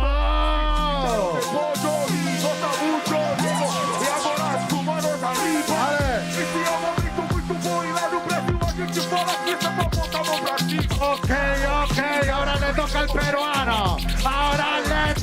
peruano. Viste que mi flow es recontrizano. Yo quiero que todo el mundo eche la mano, apoyando con toda la energía que ella está rapeando. Este gran MC. Tengo rimas buenas para ahorita yo rapear. Quiero una bulla para DJ ZK. ¿Qué fue? Síguete en la final. Tengo rimas muy buenas que reparte el instrumental. Porque sé que yo no lo estoy haciendo muy mal. Pero no interesa, hermano. ¡Una bulla más! ¡Hey, yo! Oye, yo también rapeaba. Muy bueno. Ok. Llegó el turno de la final. Ahora. A mi lado derecho voy a presentar al gran Papita. Pero no está solo.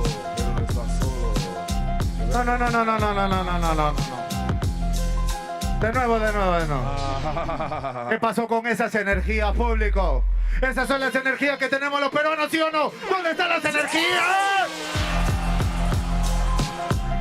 Una fuerte bulla para Papita. Y a mi lado izquierdo. Pero mundo ruido para Necia. Ay, esta finalísima. Ok.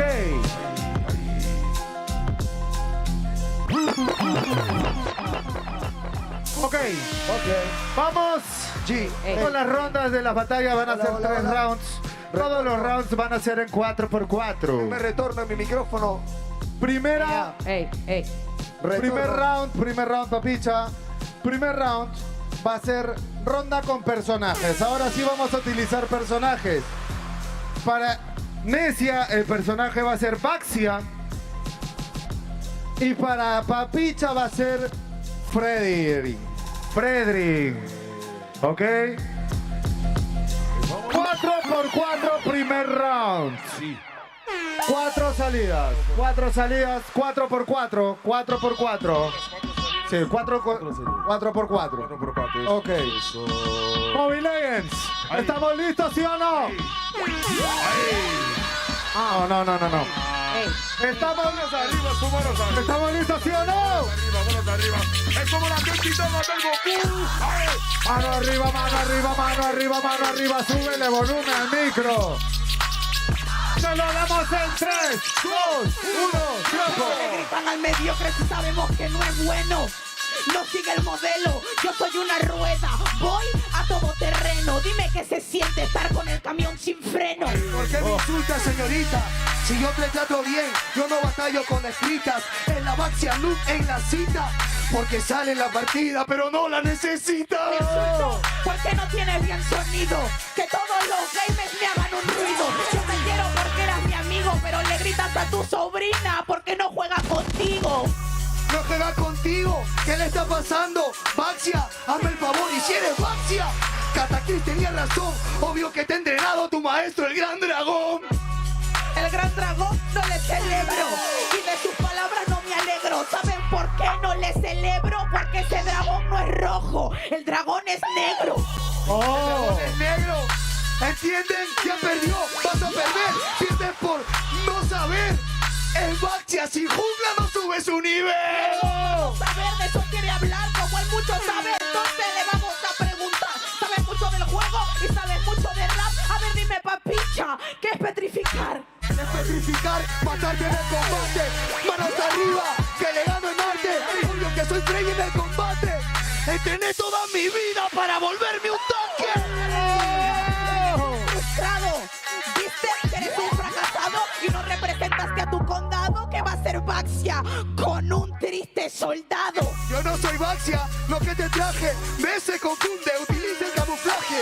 Baxia eras tú, pero ¿para qué te traje si hasta te confundiste de personaje?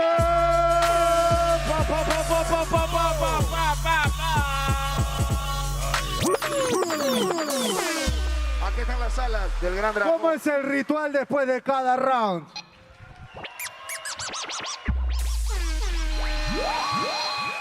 Ok. Segundo round, temática. ¿Y cuál es la temática? Mentalidad. Mentalidad. Mentalidad. Venga, Karen, si vamos a tener una energía más próxima de la persona. Una energía más próxima de todos. Una energía más próxima de todos. Una energía. Sé que yo. Acá, sabes. Ahí. Mano arriba, todo móvil. Mano arriba, todo móvil. ¡Ey, yo! Y se lo damos en 3, 2, 1, ¡dale! Manos arriba cuando quieres fútbol juego. No le mientes a tus compañeros. Eres mentirosa y le mientes de nuevo. Cuéntales que tú ayer recién te descargaste el juego. Yo no les miento porque sé lo que ellos valen. Respeto a todos porque somos iguales. También represento todos tus ideales. Y es un juego real, esto no son juegos mentales. Y la mentalidad, por favor, Necia comienza a batallar. Si fuera Mobile Legends, esta batalla de rap es la primera persona que rapea en ALPHA7. Sin hablar de mentalidad no eres interesante. Eres un mediocre participante. Esto es en equipo, mientras tú eres un arrogante que si pierdes sabemos que se queja bastante. No me quejo, sé consciente. Habla bien, utiliza todo tu oponente. Yo soy un mago, siempre te he atacado fuerte y cada vez que te ataco solo utilizo la mente. Eres un mago, estás hablando tonterías porque tus palabras no son real. Viste tu hipocresía que se te apagó Luluz cuando Necia hizo el día. ¿Se te apagó Luluz? ¡Qué chiquita! Por favor, dale bien dentro de la cita. Obvio que ella es maga en esta cita. Tú eres maga porque te encanta la varita. ¡Última!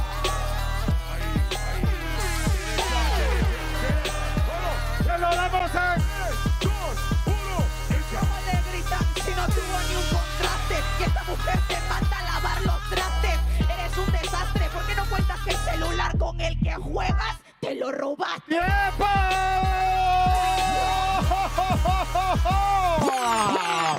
¡Dios mío! ¿Dónde está esa bulla, esa energía de este público peruano? Ahora, último round y esto sí, es round libre, a sangre, a sangre.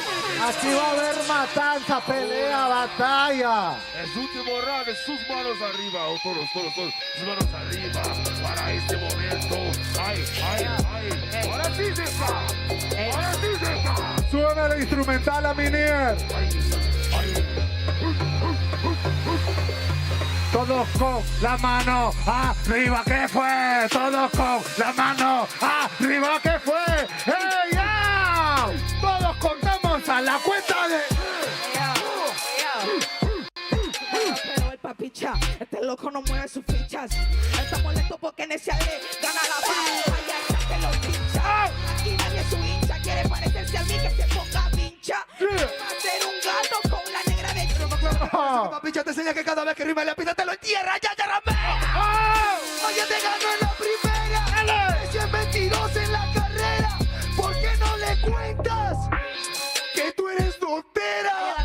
Vaya la boca canalla en la improvisación. Este cabrón no tiene el don que yo tengo para hacer improvisación. Dicen que yo soy dotera, pero qué malo ese patrón. Prefiero ser dotera a jugar mi Talking Lo aceptó y no se enoja. Mano para arriba de toda la gente, va a pinchar a Messi a la rocha. ¡Dale! Ya te gané, no tienes rocha. No veo tortugas donde tú ves a Roshan. Hace rato está que se raya el canalla yo. Estoy que lo saco tú. Te vas a quedar sin las medallas. Ya está cubriendo toda la pantalla. ¿Por qué no aceptas que te gano todas tus batallas? No te trabes, fluye bien entre ellos. No quiero medallas, ya las tengo del cuello. Yo no quiero medallas, vengo a dejar mi sueño. Aparte todos juntos, ganamos con ellos. Ganamos con ellos, siempre. Esto solo hace ruido. Se gana el público con su escaso contenido. No se dan cuenta que yo ya lo he vencido. La batalla no es con ellos, la batalla es conmigo. Es con ella. ¡Última! Monitores, ya le gané. Háganle favores. Necia, regresa a tu mundo de opresores. Te gano con el público y con los jugadores.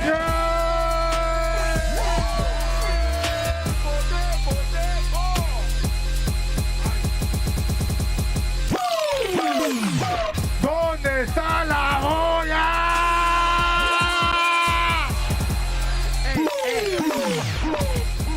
Esta es la gran final, muchachos. Y ahora sí, quiero... ¿Dónde están los premios, hermano? Bueno, acá está Miro. Ah, sí. ¡Uy, no!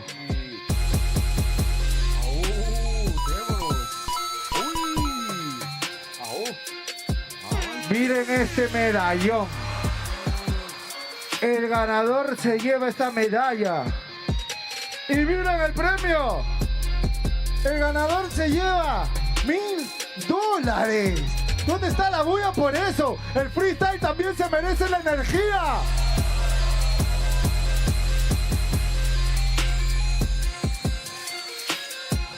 Ok. Ponme música de suspense, Scratch. ZK. La costumbre.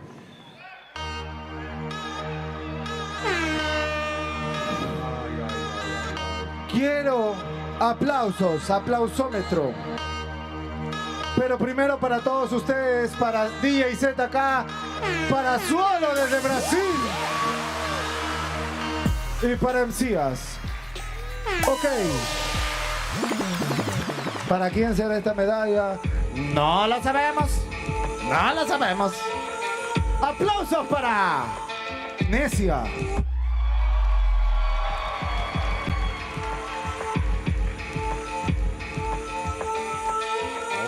Aplausos para Papita.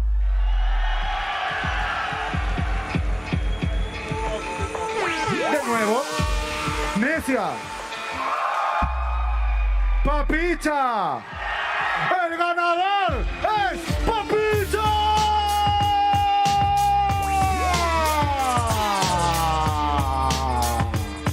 Fuertes aplausos para Necia. ¿Qué fue los aplausos también para ella? Gran freestyler. Hermano, toma tu premio. Esconde el premio porque tengo deudas. Muchachos, te hacemos entrega de esta gran medalla por parte de Mobile Legends Bang Bang. ¡Una fuerte bulla! Muchachos, esto ha sido todo con nosotros, con esta batalla de freestyle, esta exhibición. Gracias a la gente Freestyle Master Series de Urban Rooster Brasil. En serio, muchísimas gracias, grandísimas personas. Solo, para mí ha sido un gusto compartir escenario contigo. Estoy aprendiendo un idioma nuevo que es el portugués. El portugués. Muy obrigado estar en este escenario contigo, hermano. No sé hablar mucho, pero es la primera vez que salgo de Brasil para hacer rap, para hacer muchos trabajos acá. Siento como si estoy en casa. Su energía es como la energía de brasileños. Mucho gusto por eso.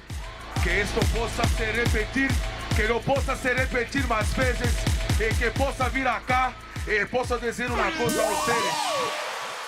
Chicharrón de pollo es muy bueno, papi. Muy bueno.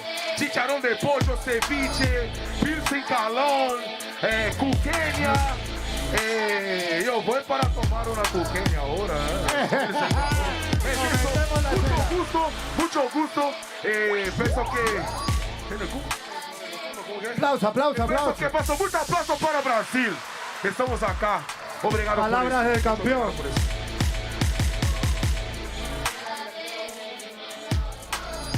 El freestyle del país. Lo único con lo que me pueden ayudar es en su Instagram pueden poner el papicha y si me siguen me ayuda más que todas estas competencias porque me siguen motivando a seguir adelante. Muchachos, para mí ha sido un gusto estar aquí también. MCS.01 en redes sociales para los que me quieran seguir. Sigan a Barra Libre Podcast, que es el primer proyecto con mis hermanos Fabio y César que estamos haciendo posible. Un gran proyecto de podcast para que ustedes puedan conocer a freestylers, músicos y también, ¿por qué no?, invitar a gente que hace este tipo de juegos, este tipo de competencias. Muchísimas gracias a la gente de Mobile Legends por unir el freestyle con los videojuegos. Muchas gracias, DJ ZK, también una fuerte bulla para DJ ZK. Muchísimas gracias, hermano. Nos vemos en la próxima. Esto es FMS Perú, FMS Brasil. Muchas gracias, Perú. Yeah. Mucha suerte, muchachos.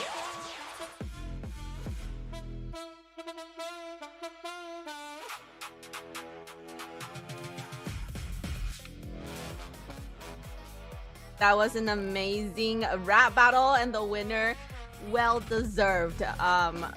We are now waiting to get into game 4. Amazing, coming from ALPHA7, I gotta say. You know, they really stepped it up and we are definitely on a momentum where we can see them win possibly match 4, possibly win this championship. How are we feeling?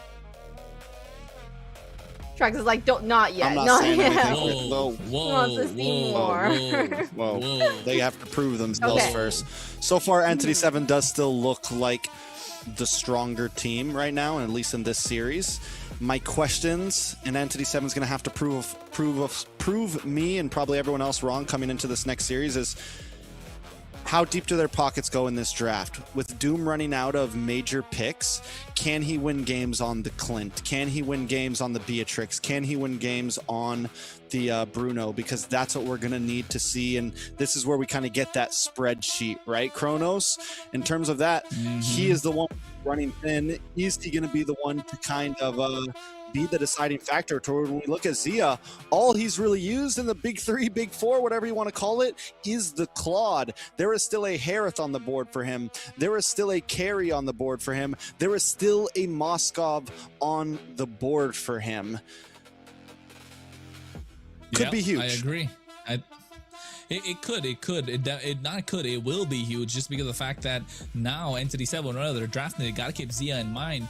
And with the adaptation that ALPHA7 have made, moving into these games, at least the previous game, they prioritize Zia, right? This is what I said we were talking about in game number 2. They need to prioritize Zia up the order. They need to make sure they make the rotation to the weak side and find priority, give Zia the space that he needs. That's what they did in the previous game. Make sure to shut down Doom as early as possible and give Nats a favorable matchup, and that's what they've done. In previous game, ENTITY7 were just not allowed to play the game whatsoever, so all advantage to the side of the draft that ALPHA7 have built for. But yes, pockets are running thin, but also at the same time, how deep can the pockets of ALPHA7 go? We know they can go pretty deep. They have never been pushed to a game number 6. They've never been pushed to a game number 7. Neither have ENTITY7.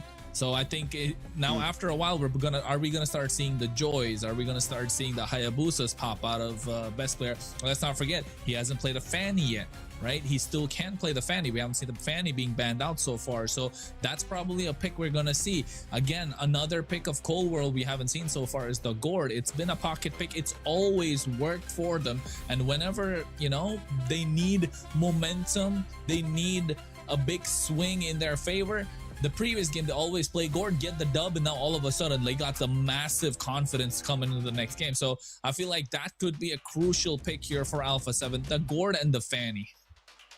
Something interesting to point out. ENTITY7 take red side here. It's starting to become the prioritized side between these two teams. They take the loss and they still pick it. Last time ALPHA7 moved to the red side and win their first game. So just an interesting fun fact, Layla. Yes, a very fun fact. And that Paquito ban for ALPHA7, they don't want ENTITY7 to have that. With the Basha ban, it seems like ALPHA7 has been banning it consistently. I have seen it every game being banned, so that's interesting. I mean, if he did come out, is that a really huge thing though? Like, how impactful is that Basha for ENTITY7 here? Oh yeah, it works, all right. Basha, like, you don't have to pick up any sort of anti-heal in the early game. He tanks a lot of damage in here compared for physical and magic defense. So he's a massive front line that they can play around, definitely. And as we've seen so far, ENTITY7 play around Shin. In the previous game, they were planning to play around Hide on Bush, did not work. So I think if you're Coach Chris Angel, you shake it off, you know your win condition, play around Shin, make things work. He's been the conductor for the entire series. He's been the conductor for the entire season, and he has been ever since these three have been playing together. You got the tree on your side, so now how are they going to work it? They get themselves the Uranus because they know there's no Moscow on the other side. There's no carry, so now you need a Trinity marksman. ALPHA7 are doing well in the draft. They're thinking outside the box. Their things are starting to work right now. I like the Uranus pick. Make a choice. Yeah, I like the Uranus a lot too, Layla. This is a pick that we haven't gotten to see. We know it's a favorite of Nats. We know it's a favorite of North American MLBB EXP laners, from Merciless to Nats, multiple players. Yeah, shout out to Merciless, man. One of the best we've seen do it. And this is a great first pick because I'm sitting here wondering, where do they pick up from? Don't forget about Eto. Can't forget about Eto. But yeah, so at this point, ENTITY7, what do they go for? We were talking about the Fredrin when we were off cam, how it could be a possibility. They finally get their hands on the Claude here. ALPHA7 North, I think you gotta lock in the carry. Don't let it get banned out. Use it this game to try to beat this Claude and not let ENTITY7 get ahead of you.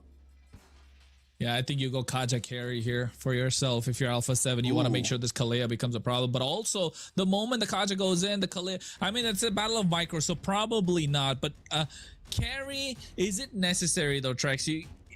Do they want to pick up the goal lane right now? I think they could save the goal lane until the end. Prioritize the jungle. There's not a lot of jungle heroes left too. You get yourself the Hylos and the Gwen. Okay, Belleric and Guinevere. It's still good. It works against the Claude a little bit. Yeah, if he jumps in with that big blazing duet, you can try to catch him. That is definitely a possibility. Also, you don't want to bring the Belleric back if you're Kalea. So there's one target that you're never really going to go for. Gord gets locked in for ENTITY7. One thing that is down for ALPHA7 here, though, is they have no damage just yet. And this is where sometimes we do see them flop in previous drafts. They push Zia to the back, or they don't think about their mid laner, things like that. And now what is left for those picks? Carry gets banned out. He's already picked up the Obsidia. He's already picked up the Clint. Do we finally see the Moskov is still an opportunity. Bruno's still an opportunity, right?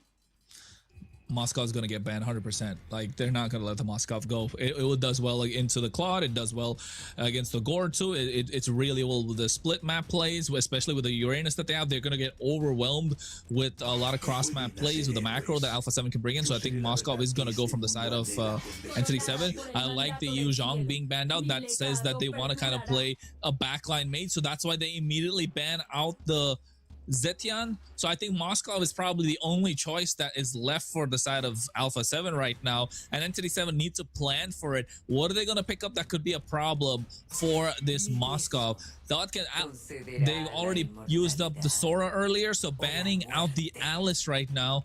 ENTITY7 needs to find a way to get this Moskov to pop the Purify early on. They've got themselves a Kalea.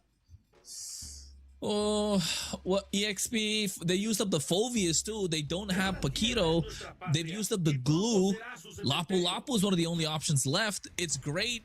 Moskov plus what's in the mid lane left though, apart from the Gord? Valentina? Lilia? Yeah, Valentina's the only one. I mean, they already used up Valentina, but yeah, Lilia is another great option. Yves is still open. Eve is open for ALPHA7, but not ENTITY7 anymore. Wait a minute. Okay. Wait a minute. Did you see a Barrett? That's a barats. Apparently. We're in Peru, so it's barats. I don't know what to say. This could work. This couldn't work. It's kind of Ube-esque. They've got the heal coming in from the Kalea. They definitely need to play high tempo for ENTITY7. They need this barrage to start snowballing early, but into the Guinevere, I don't know. Into the Uranus, I'm not so sure, especially into the Eve right now. They got no mobility, a lot riding on Doom and Akashi. They need to win the side lane battles. They need to win the off lane treks. Otherwise, ALPHA7, not gonna lie, Uranus and a Moskov, they're gonna do pretty well in the off lanes. ENTITY7 right now, they're reaching a little bit. This might just be going in the favor of ALPHA7 as we're gonna go in. They need the early game. They need these neutral objectives. It's got the 5v5s are gonna be crucial. The neutral objectives. Well, we're jumping back into the land of dawn. If you're just joining us now, ALPHA7 put their first game on the board to make the score 1-2. ENTITY7 still leading. ALPHA7 North trying to catch up here, Kronos. This is Trex and Kronos bringing you the action live in this best of 7. Now, Kronos, the Barats. Are they overcooking, as we like to say so far this season? It's a little overcooked, I would say. I never knew Highdown Bush. I know Highdown Bush got more. He got deeper pockets. There was the Fredrin that still was decent, right? But I think it's not so good into the Belleric. So you pick up the Barats just so you can get Daytona's welcome early on. Oh wait, they get the Rockets pushed back. Best player. Whoa, that's a lot of damage on a best player. Best player able to just get away, though. They did get the steal. As long as no one goes down, it will be a good play. A lot of damage, though, on Shark. Vagine as well. Nats comes in. Best player looking for the re-engage, able to get the poke or just miss it at least. Bouncing ball back, does not connect. So the steal is worth it. Best player did take that camp. He's a little bit ahead in the XP. But overall, it was dicey there for a second. Yeah, I think it looked pretty dicey if you didn't pop the Revitalize, right? That could have been easy pickings for ENTITY7. That could have been the start of a massive snowball coming out from their side. Those projectiles from Gourds, from Shin is hitting on point. It's becoming a problem. Again, this is where ENTITY7 are at their strongest, when it's played around this particular individual. And he does fantastic so far. But ALPHA7, on the other hand, they're more mobile. They can work the map. They've got a Moskov and a Uranus. It doesn't matter if they're behind in the early game. They can still pull it off in the mid game. They can pull it off in the late game. They can let Zia split on his own. They can make Nats become an overwhelming problem, which he already started to become. Ooh, knock up into the backside. Able to get the airborne. Violent Requiem gets the kill on a Shin. Best player backs off on RWM to catch Highdown Bush. Are they going to look for another one? Vagine not able to get away. Able to dash back. Uses the Tsunami Slam on the wrong target there. Best player going to move back to the turtle now as Shark pulls away Highdown Bush. ALPHA7 North once again having a good lead, but in comes Akashi with the bravest fighter trying to get the stun on the best player. Best player forced to dance around. ENTITY7 trying to reclaim. Oh, nice stun on the best player. He's brought down low. Can Highdown Bush take this turtle? Best player trying to make his way in, but he's able to get the red tree. And now Highdown Bush is low. A nice dive from Vagine, but unable to connect on to any. Bouncing ball does not connect as well. ALPHA7 North back off with the turtle in their hands. Turtle in their hands, that's the first one. But, oh, I thought they were going to try and take that shit. Highdown Bush is taking a lot of damage early, right? He's not able to do quite a lot in this case, and Guinevere is such a great hero just to be able to close the distance between the front and the back line. Cold World is having a good game. He's able to get these RWMs on point, and Belleric, such a clutch pick coming in. I think ENTITY7 are kind of looking to pick up Belleric for themselves, but ALPHA7 getting that in the third pick in the first phase. This is what I was talking about. You prioritize the heroes that you kind of need, which was this Uranus, and now without the Trinity, it's gonna start become a problem. Doom is having a tough time. They're not gonna be able to respond to this Uranus. Oh, Tsunami Slam. Best player walks into Tsunami Slam. RWM does come down. Shark unable to help. Best player goes down. Bites off a bit more than he can chew there. Does he get the purple? He's still able to steal the purple. Making it a bit more worth his while, but wait. Cold World goes down. Shark forced to use the Wrath of Dryad. SOD connects to nothing. Nat's trying to come in to help out. But still, it's 2 members down on the side of ALPHA7, and this gives Entity a small gold lead even after losing the purple and a small push in the right direction. A push in the right direction for ENTITY7. ALPHA7 moving a little too deep, but also at the same time, Trex, I think ENTITY7, or rather ALPHA7 are still fine. They're okay. They're not that behind. They're vibing right now. They know.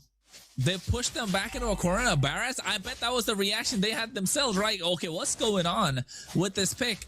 Hide on Bush needs to start becoming a problem. He's 2-0-1. Yes, he can get super tanky, but not just that. I'm starting to look at the problem. It's going to be Nats after a while. They need a way to deal with it. They got true damage in the form of this gourd. But the moment he goes in, he's going to be susceptible to the spatial migration that are coming out from Best Player. He's got no Purify even. And Barat's still just a little bit too slow in the jungle, even with Best Player taking a death. He seems to be a step ahead. Magic Gush does come back. Shark takes a lot of damage, does go down. Doom able to get the kill with the Bravest Fighter in the backside. Cold World taking out Doom with the double. Nats now on the run with Doom locking on. BMI's away to safety. Best Player looking for the re-engage. Second turtle on the map, and already members going down. Best Player dives in. Tsunami Slam does connect on to Best Player. He's looking low, taking a lot of damage, unable to survive as Hide on Bush gets the kill, and Nats gets stunned up by the bouncing ball. ENTITY7 will take more than just a turtle. They'll take members off the map, leading 6-1. Yeah, Nats, they do get a lot of kills, ENTITY7, but again, Nats is not going down, and I think, yeah, they need to spend resources to shut him down as early as possible. Otherwise, him alone will be such a massive problem, and he's realizing that, right? Nats is starting to realize he's feeling it right now. He knows there's nobody to take him down at the moment. Even Doom with the Blazing Duet going in wasn't enough. He's starting to get tankier. I want to take a look at the itemization. Does he have the Chassis Pauldron early on? Does he have the Silence Robe to slow down what Shin can do? After that, it's gonna be he's gonna be a walking tank. Nobody's gonna be able to take him down. Hide on Bush, on the other hand, same thing. Is he going for a hybrid? Is he going full tank right now? Though they don't necessarily need the damage. They need a front line, but also at the same time, what is he prioritizing? It's got to be a Radiant Armor with the Chastis Pauldron. The Chassis Pauldron is going to be such a crucial item for both these goal laners if going up against it. But in terms of tempo, ALPHA7 still have the tempo. ENTITY7 just have the kills. They've got a little bit of a goal lead, but it's not enough for them to be able to say that this game is already theirs. We're approaching the 6th, 7th minute mark right now. The third turtle is going to be up for grabs soon. And I think that will dictate the pace of how the next Lord will go. And I think ALPHA7 will be in a better position compared to ENTITY7 just because of how the draft is playing out. Honestly, though, Kashi has been doing an amazing job still. He's been the one to be able to zone away Best Player. He's been the one to be able to zone away Cold World. And if Best Player can't step up, it's going to be hard coming down to these big pits. Yes, Nats and Zia do have huge late game potential, right? But with Doom already being 2-0, Akashi being deathless, the damage is there for ENTITY7 to maybe have a mid-game pop-off and put a big stunt in ALPHA7 growth. And at that point, they have late-game potential as well. They have the Gourd, they have the Claude, their E-Shred possibility. It's third turtle now. Can ALPHA7 pull something off? Nats into the backside. Just bothering Shin right now. Shin might just go down. He's forced to use the flicker. Nats still okay. Vagina unable to connect onto anyone. Nat's going to make his way back. He does get brought down to about 25% health. He has the Purify. Kashi going to try to move on to Cold World. Gets the Sun. Best Player still able to get the turtle. A lot of damage. Lands on a Hide on Bush. Is forced to use Torna's Welcome just to get away. Begin able to get the slam. Brings back Cold World. Cold World goes down. A lot of damage on the backside. Nats finds Shin. Nats looking for another target. Best Player gets a double knockup. Hide on Bush, brought low, and Nats and Zia are cleaning house right now. It's 3 members down on the side of ENTITY7. And just like you said, Kronos, 2 offlaners can carry the game. That's all, man. In this game, it's enough. That's on this Uranus becoming a problem, and he was becoming a problem. He knew it. He was feeling himself, and Shin was being bothered. They sent Vagin to help him deal with it, but still Shin couldn't do anything. Look at it. Doom is not able to do anything either. He needs that early Malefic gun to be able to dish out the damage after a while. That means Nats probably already has the Chastis Pauldron in his hands. He's got the Purify, so they're not going to be able to chain CC him down. And ENTITY7, yes, they got the early game, but in the mid game for that third turtle, they weren't able to get a grip. And now things are starting to slip from their hands through their fingers. And that's reminding ENTITY7 who where he comes is. From. Where he comes from. I love it. I love that he keeps that one in the clutch. Keeps the RSG logo in the clutch. One of the first teams I ever fell in love with. A little story time. RSG, Nats on the Esmeralda, back when you could sprint Esmeralda. Glory days for my guy, and he's trying to bring him back, showing that he's not out of the picture just yet. ALPHA7 North trying to tie things up here. Annoying, Zia's man. already. Look at this guy. He's moving fast. He's a fast boy annoying. in the land of Dawn. And he knows Doom needs the items to kind of make it become a problem, right? And by then it might just be too little, too late. Oh, best player. Winner crown, RWM, best player in a little bit of trouble, will go down. Hide on Bush, able to get the kill. Here comes Zia, here comes Shark. Shin able to get the kill on a Shark though. Zia with the dash back, with the side step, takes out Hide on Bush, gets the double. Spear destruction, catches Shin. Shin forced to use the flicker. Zia doesn't want to give it up. Akashi though, might be a problem. Ooh, Zia with the side step once again. Bravest fighter, Zia bouncing around. This is the hero. People don't want to go against it. He jumps into the bush aggressively to get the triple. Unofficial, but still secures it. That's all though. Told you. The sides are showing up. It's too much for them to deal with. They're splitting the map apart. The mobility is too much coming from ALPHA7. And once Hide on Bush goes in, he's a sitting, walking. He's a sitting duck. He can't do anything at that point. They need to play around him, but they just don't have the tools to make this Barat shine right now. It's not Ube. It's not 2022. It's not. Was it 2022 or is it 2021? It's not 2022 anymore, right? We're 4 years past it. Barat hasn't seen the light of day in a very long time, and ALPHA7 knew what they were up against. We're biding their time. Now with a 5K goal lead, got the Lord in their hands too. The first Lord of the game. Probably looking to break down the Holy Shield, maybe take a couple of inhibitors. And now you put ENTITY7 back. And might even the score, and taking a look at the build as well. The chassis powder early from Nats. The same thing. No, they got the silence rope, building into dominance ice. It's starting to become a problem. ENTITY7 are looking down the barrel of a shotgun. ALPHA7 holding the trigger. All right, Lord marching down the bot lane. Zia looking for the engage. Magic Gush does come out, try to clear the wave, doesn't want to lose this tier 2. As Nats holds down Doom on the top side.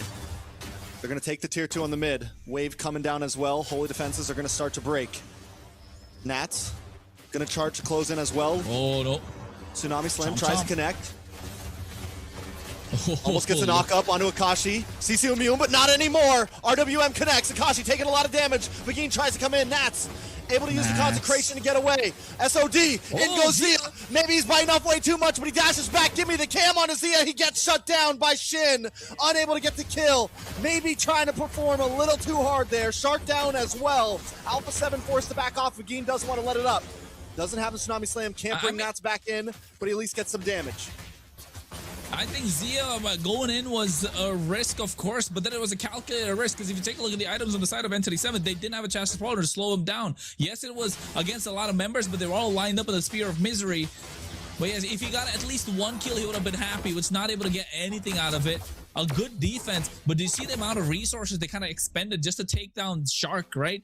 They got themselves a rocket, along with that the Daytona's welcome, and then into the Tsunami Slam, taken to the base crystal. Might as well take him to the fountain at that point. And ENTITY7 were still able to defend this. So a good defense coming out from ENTITY7, but ALPHA7 are not letting up. They still have the tools to work things out in their favor. They've got the map. They can really bait out ENTITY7 on the top side, and they know ENTITY7 are kicking themselves. How do they take down this Uranus? They need Doom to dish out the damage, but they also need Doom to answer the waves, because there's no member that's fast enough or mobile enough to answer the split coming in from ALPHA7. All right, so with ENTITY7 getting themselves back in this a little bit, about a 3,000 gold deficit only. The gold spread is split up. It was about 300, 400. Nobody extremely leading completely on the side of ALPHA7 North. Zia did just get Malefic Gun in, going to have a bit more range, which is going to be helpful for him to be even more aggressive. But ENTITY7, I got to give it up to Akashi. Even in that last moment, he gets hit by a Violent Requiem, caught up in the RWM, and still gets away safely. If there's going to be someone that can save this game, it might just be in the hands of ENTITY7's own Akashi. Well, Akashi, at this point, he's 1-1-4. He's looking to dive in, but the kiting is just too much from ALPHA7 at this point. Hide on bushes. He's having a good game, no doubt. 5-2-4. The KDA says that, but is he really having a good game though? Like the fact that Hide on Bush is having a good game is starting to slowly become a problem for the rest of his teammates. They need to find a way to deal with Nats firstly before they get to the Lord. If they don't, it's going to become a problem. And even at the Purify, doesn't even pop it. They use the Tsunami Slam. He doesn't use the Consecration or the Purify. Nat's still okay. RWM does come out, catches two, taunt lands on a Vagine. Vagine goes down. They try to move on to Cold World. Cold World taken out by Akashi. Up on the top side, Spear Destruction does connect. They're going to move on to Doom, and Doom goes down. No Cold Laner, but Shark falls as well. Akashi, once again, trying to save the day, but it's Shin all alone. The team is split up, and ENTITY7 falls to dust as ALPHA7 move down the mid lane, clear the waves. It's 3 members against Akashi. They're not going to go for the Lord. They're going to go for towers. The pressure is starting to pile. The pressure is starting to pile onto ENTITY7. They've got no answers. And now all of a sudden, 13-13. Yes, the kills are even, but the goal lead is 5,000. Too much. Zia with the sidestep. Vagine trying to lock on. Zia's forced to back off. Nats trying to create space. ALPHA7 knows they can't finish things here. They have to move back to the Lord. They get a tower. Almost 2. Are they going to try to rush this Lord with everyone on ENTITY7 back on the map? Well, at this point, at least on the bright side, ENTITY7 have put a little bit of a chink in the armor of ALPHA7, right? They've cracked down onto Cold World. He's not been having a great game so far. The RWM's not really making that much of a difference. But into the Wrath of the Dryads, that's where it started to become a problem. And I think ENTITY7 are not able to deal with it. They need to be the ones to pull the trigger first. Ooh, SOD does connect. RWM comes down, catches multiple members. Hide on Bush low. Does finally fall. Shark able to get the kill. Doom takes out Shark though. Akashi looking for a target as well. Best player taken out. There's no retry on either side right now. It's Cold World and Nats up against Doom, Akashi, and Shin. ENTITY7 finally getting the win on this fight, but Nats is still unkillable. He's 3-0-8, and ENTITY7 knows they can't fight it. Man, somebody, I don't know what Nats, how are they gonna take him down? They took down 3 members, and I think they could have probably gone for the kill onto Nats, but realizing that Cold World's still alive, and look at Akashi on top of him. Cold World goes down. What are they doing? Nats now alone against 3, trying to delay the Lord. As Zia and Shark make their way, but he's brought low. It's too much damage. He's forced to back off. He popped the Consecration. He popped the Purify. He's got nothing left but his own self. Hide on Bush shows up to the Lord. Zia on mid side pushing the wave. SOD connects onto Doom. Is Zia gonna commit? Zia commits, but Shin's there, and the damage is too much. Zia's gone. He falls into the trap. And now the knockup connects from Vagine. Best player unable to make a way in. ENTITY7 have control of the pit. ENTITY7 have control of the game for just a moment. Can they turn this around? Best player can't find an angle in. Vagine and Doom are just too much. The Lord goes to ENTITY7. What a Lord dance. What a Lord dance. They were doing the cha-cha, Layla. I know you're watching. They were doing the cha-cha at this point. ENTITY7 going back and forth, and somehow they pushed ALPHA7 out of the pit. They forced the fight. They knew Zia was in an awkward position. They knew Best Player and Shark were in an awkward position, and they made them pay for that. And now they've got themselves a momentary lapse of momentary lapse from the side of ALPHA7, and ENTITY7 capitalized. Now they've got themselves a slight bit of an advantage, and they need to maximize this Lord as much as they can, because they're not going to get many opportunities like this again.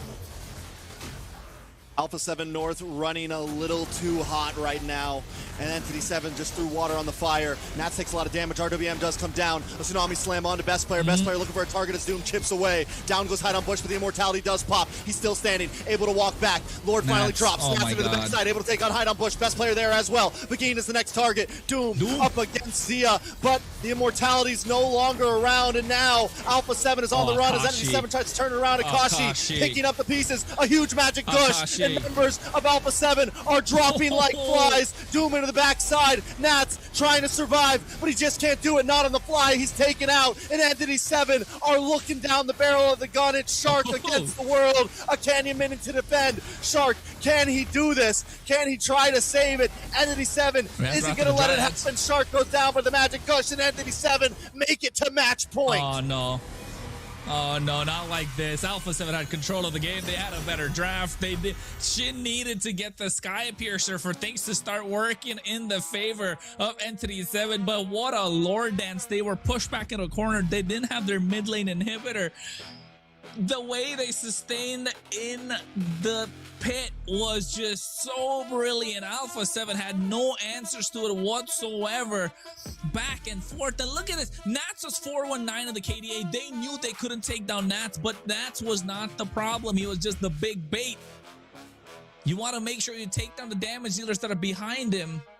And that's what they did. Zia got a little too aggressive, right? He got a little too much into the face of ENTITY7. Same thing with Cold World. Honestly, apart from that last RWM for the Lord defense, we didn't really see any clutch ones coming in. It was more the Wrath of the Dryads that was keeping them in the RWM. Best player was playing a decent game, but I guess they just were not able to get around Shin. He's 9-4-11. The impact that he had on the game, 87% KPA. Or our team fight participation tracks. It started to get to a point where they just couldn't contain him, could they? Yeah, Shin was huge. His positioning was perfect at times. He waited for those magic gushes at all the perfect times. Taking a look at these highlights, ALPHA7 was in control, right? I mean, first turtle, they lose second turtle. There's just a moment where ENTITY7 takes gold lead, but still ALPHA7 had the game in their hands. But we see it sometimes, right? You get a little too confident. You get a little overheated, a little too much. And you mentioned a Cold World. I mean, he was unable to put down any RWMs. Akashi and Shin were always there. Every time he dropped it, he got caught off guard, even when it mattered most. And at times, that was okay, right?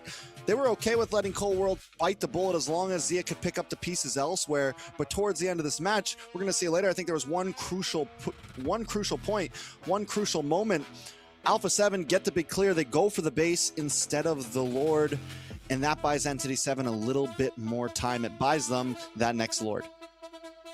It's true. Yeah, it's very true. It was more than enough. And you know what, Layla? Before I pass it on to you, I'm about to say, Akashi, you're right. Akashi. With the amount of work that he put in, yeah, justice needs to be given for the amount of work that he puts in, man. Akashi was the workhorse for ENTITY7 in this game. The workhorse. No, and ALPHA7, they did so well from the very beginning. You didn't even see it here, right? Look, Nat and Zia, they were just doing great. This great duo that was able to kind of keep Shin at bay. You know, if as soon as they weren't able to zoom Shin, that became a problem. And then I feel like, you know, Nats was able to do such a great job with it, but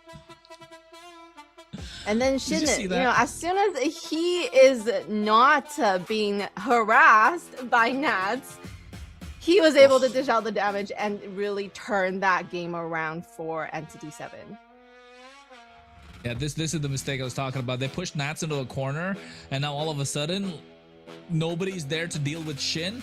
Shin is just free hitting, right? This Lord in the previous fight too, where if you take a look at the previous fight, the replay that they showed, Shin was able to walk around from the tri-bush all the way to the long bush, the mid lane, through the entire fight, around, and then flickers forward to use the gush onto Cold World, who is standing and using the RWM, and left completely unchecked.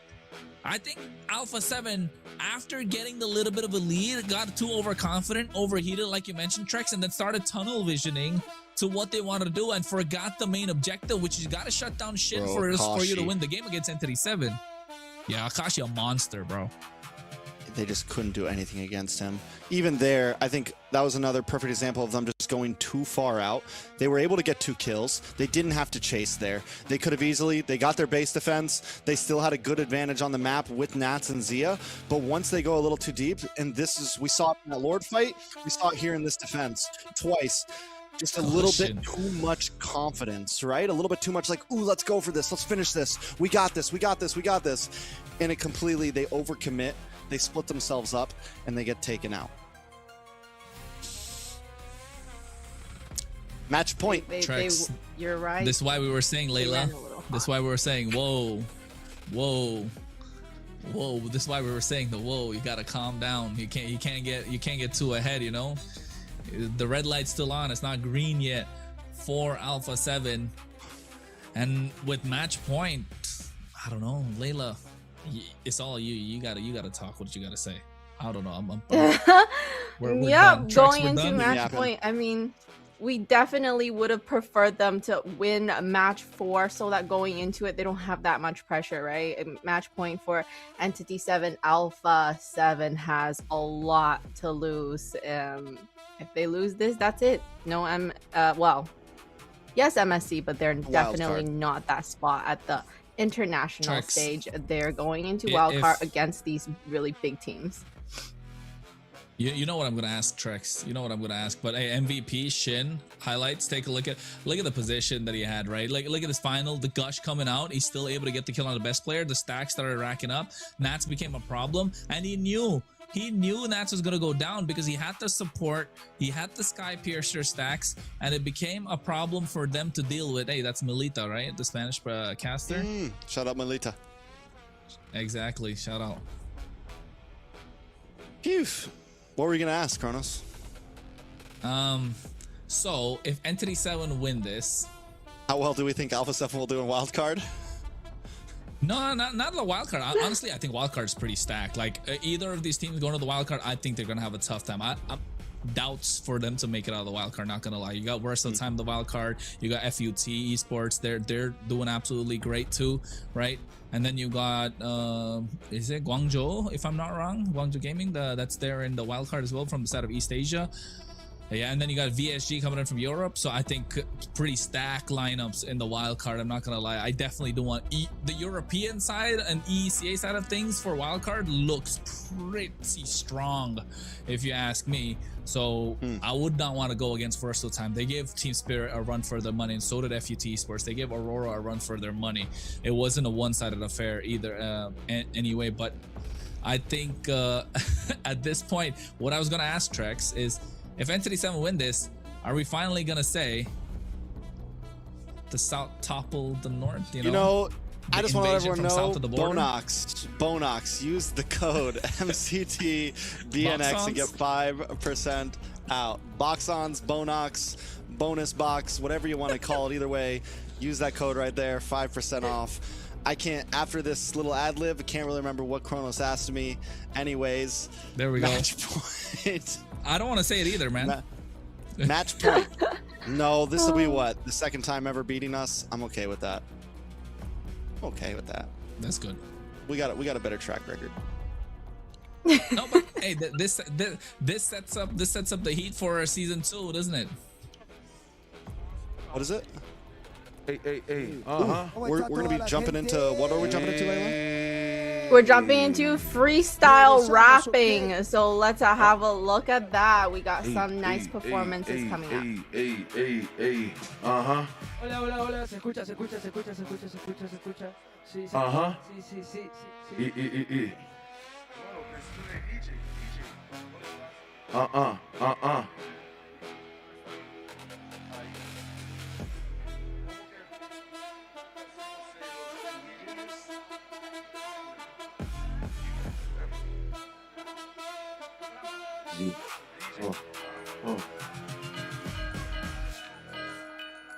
Yeah.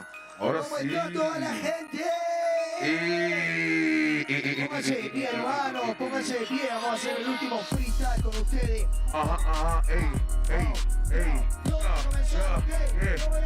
Luego comenzará en 3, 2, 1, ¡tiempo! Papicha se ríe de la plaza, paró por arriba de la gente que ahora es una amenaza. Hoy ya nadie se echa grasa, y una bulla porque hoy día el trofeo se queda en casa. Manos arriba que esto es éxito rotundo, esto se lo digo del corazón profundo. Tengo algo que decirte en este segundo, Perú es el maíz campeón del mundo. El mais campeão del mundo por isso. E estamos aqui desde o começo. Sabe que eu vou rimando bem assim. Em português é daquele jeitão. Forte abraço, Akashi Vaguinho. Muchas gracias por venir en este instante. Manos arriba los de adelante. Y el que me haga la bulla más elegante se va recompensado con diamantes. Mano arriba acá la gente elegante. Esto será recompensado con diamantes. Y recuerden seguir adelante, porque el esfuerzo es bien importante. É muito importante, então a gente vai fazendo um freestyle que segue. Daquele jeitaço, não sei se entiendes do que hablo, pero estoy en Perú con ENTITY7. Tengo un mensaje, el organizador me dio pasaje y me acaba de decir que la gente que grita más le da un código de personaje. Sí, y eso se siente, obviamente, en el presente. Ven estos raperos exponentes, somos de Entity, solo que somos suplentes. Eso, no entiendo nada de lo que estás hablando, mano, até porque sabe que soy guerrero. Eso es acá, eso es Perú, brasileño. Perú brasilero, manos para arriba de la gente que sigue en guiña. Los peruanos somos buenas riñas, como la gente que defiende su línea. Mano arriba todas las personas, no estoy loco. Manos arriba, eso es lo que les provoco. Recuerden representarnos a nosotros. Y te lo digo de un campeón a otro. Papicha, me ajuda com uma palavra, você sabe que com certeza a rima é minha. Será que eles conhecem uma bebida chamada? ¡Que viva la caipirinha!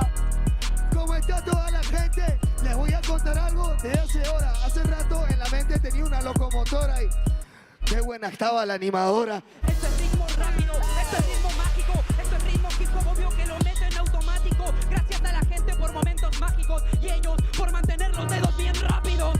E por isso que hacemos isso, cê sabe que é o Zulu com certeza no serviço. Tenho mais uma palavra que eu posso falar para todos. Manos arriba, é ruído! ¡Arriba, arriba, arriba, arriba!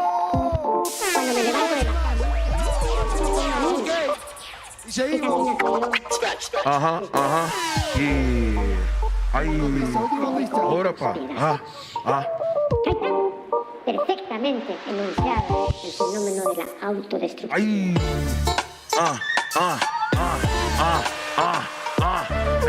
Ey. En 3, 2, 1. Manos arriba, consagren sus corazones. Hagan lo mejor como se supone. En especial para el equipo de los campeones. Hoy día tienen en sus manos nuestras ilusiones. De todos los camaradas, de todos los que nos han visto en la grada, después de ganar estas olimpiadas, conseguí la armadura que me faltaba. Hermano, sabe que é desse jeitão, mesmo fazendo freestyle, com certeza estamos aqui. E se fazemos rap, estamos com Chile, MLBB. Esto es normal, yo soy el principal. Van arriba que me siga la camarita mundial. En especial a la gente que está acá, que no hemos visto a alguien tan fuerte del mundial. El más fuerte del mundial, el que siempre representa desde la final. ¿Qué? Me comentan que la gente se calienta y al que no haga ruido le van a banear la cuenta. Epa, picha, para que eso, hermano. Vamos a seguirlo. Epa, picha. Epa, 3, en 3, 2, 1. Me dicen 3, 2, 1, yo sí le consumo al mismo tiempo de que les demuestro en este segundo. Por lo menos como se crece. Recuerda que Perú gana varias veces. Ha ganado varias veces y lo riño. Batallo contigo y niño. Y te doy cariño. En batalla de esos play pues se disfrazó de niño. Una más. Una más con mi actitud, porque me está atacando. Esto no es común, porque me atacas con esa actitud. Para atacarme a mí, tienes que ser campeón de Red Bull. De Red Bull, que castigo. Este es campeón de Mobile Legends, bandido. El de Red Bull es Mobile Legends con objetivo y te escondes en la torre del enemigo. ¡En la casa! En la torre del enemigo. En serio, que me dice lo que ustedes no sé a qué se debe. Él piensa que juega siempre y ahorita arriba acaba de desinstalar Mobile Legends. Hoy día le gano así. Catacris es malo, es infeliz. ¿Saben el nivel de Catacris? La gente estaba rompiendo bases y él peleando con Chris. Peleando con Chris, lo siento, no te he escuchado. ¿Qué ha pasado aquí? Entiende, tienes que rapear con este tipo. No puedes ser campeón si no trabajas en equipo. El trabajo es importante, manos arriba que estoy al volante. Ahora sí soy el campeón en un instante. Me encontré un diamante, wow, negro y brillante. Un aplauso para todos ustedes, gente. Aplauso. Todos son Una más. Que siga esta fiesta.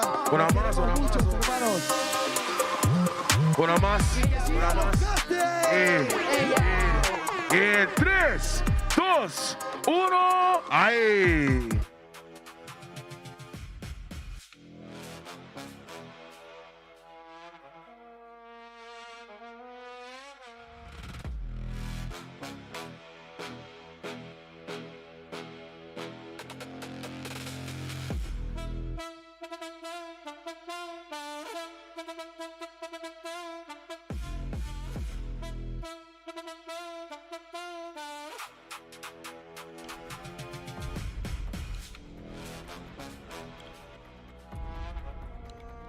Great freestyling, said. Couldn't understand it, but the energy in the crowd was amazing. So I'm sure these rappers were really good. Going into match 5, match point for ENTITY7. Match point. Lots of pressure for ALPHA7. What do you think, Kronos? What's happening? What's gonna happen for match 5? I think if you're ALPHA7, you need to double down on what you're listening to mostly, because like I think the calls needs to be more clear. I think in the previous game they kind of I feel like there was miscommunication, right? Zia, he's been the most consistent one. I think this is the first ever mistake he's kind of made entire MCT tracks. Correct me if I'm wrong. We haven't seen a lot of mistakes coming from Zia. He's the one usually that holds it together. He's the one that kind of keeps it sane. He's the one that kind of, is the one that they turn to. He's the rock in their corner. And when ENTITY7 are playing such a great game and the rest of your teammates are not able to pull up, it kind of, is it like Zia had to do a little too much for them and that's the reason he made a mistake? Shark and Zia got to get it together here. Look at their faces right now. They gotta Zia staring into the camera. We got ENTITY7 over. We got ENTITY7 over here with clipboards and stuff. Yeah. ALPHA7 just staring into the abyss right now. Is it a vacation in Peru? Are they looking at the bans that's happening or what's happening here? I think they're about to wonder what lobby they're up. looking at. Oh, the players? Yeah, like Hide on Bush was looking at the clipboard. Wonder what it was on. Oh yeah, that's like strategy, possible drafts. Yeah. Team secret. Yeah. Probably looking at everything that's been banned out, especially with the global ban. You got to have some notes ready to go. But draft will be coming in. Yep. ALPHA7 take the red side. Can they stop match point? Sir Rose with a phone. Sir Rose got a phone. Meanwhile, clipboard on the side of, for Chris Angel and the rest of ENTITY7. I was just taking a look. So I think Nats right now, not pretty. A lot of faces that don't have smiles on the camp of ALPHA7 North, right? But at NC7, they look a little more focused, and I think reality starting to dawn upon ALPHA7 North. They got to pull it up. They got to wake up right now, regardless of what's happening around them. When they get into Mobile Legends, the bang bang into the land of dawn, you got to make it work. And look at Akashi. He has been the workhorse for ENTITY7. They're not able to shut him down. They did in the game where Nats had the Alice. That's they got a better laning matchup. After that, whenever it's the 50-50, Akashi's been getting the better of Nats. I mean, even last game, it's not exactly like he laned well against him. It's more just in those team fights, Akashi can show up, especially on something aggressive like that Lapu last time. He was just so clean on it. ENTITY7, they're picking up the Grok for first pick. And this is how you know things are starting to get sparse, right? Where a first pick can almost be like a, let's pick this and see what they're going to do type of pick, especially when you're on blue side here. YSS pick up for ALPHA7. This could definitely be a possible flex. I think we saw Zia play the YSS during season at least once. Yeah, we did. We did, and I think it didn't really work out great. It did get the win, but it was when they got themselves a Sky Piercer, if I'm not wrong, in the hands of the YSS. But then again, they need a massive front line for it to work out. That's why you see the high-lows being picked up. Not a lot of roam options left as well, so need to prioritize what you can get. But if you got about the Harley, it started to get overshadowed with everything that's going on right now in the land of Dawn. They get themselves the Harley, and now all of a sudden, you know for a fact that ENTITY7 got this burst damage that's coming through, and the Yu Zhong in their favor as the EXP laners are starting to wear thin. What is ALPHA7 going to prioritize? Are they going to prioritize the gold, the EXP? What could it be here? They don't got Beleric to flex to the EXP lane as well because they used it up in the previous game. No Uranus. They do have the glue that they can pick up for themselves, but is that going to be? I think open. Glue is one of the only options left. Tricks. Lilia. Okay. Yeah, you got to go for the Lilia. Lilia Assault. It's Harley against the Yu Zhong. It's definitely an answer. It's definitely a solid pick. You lock in Cold World.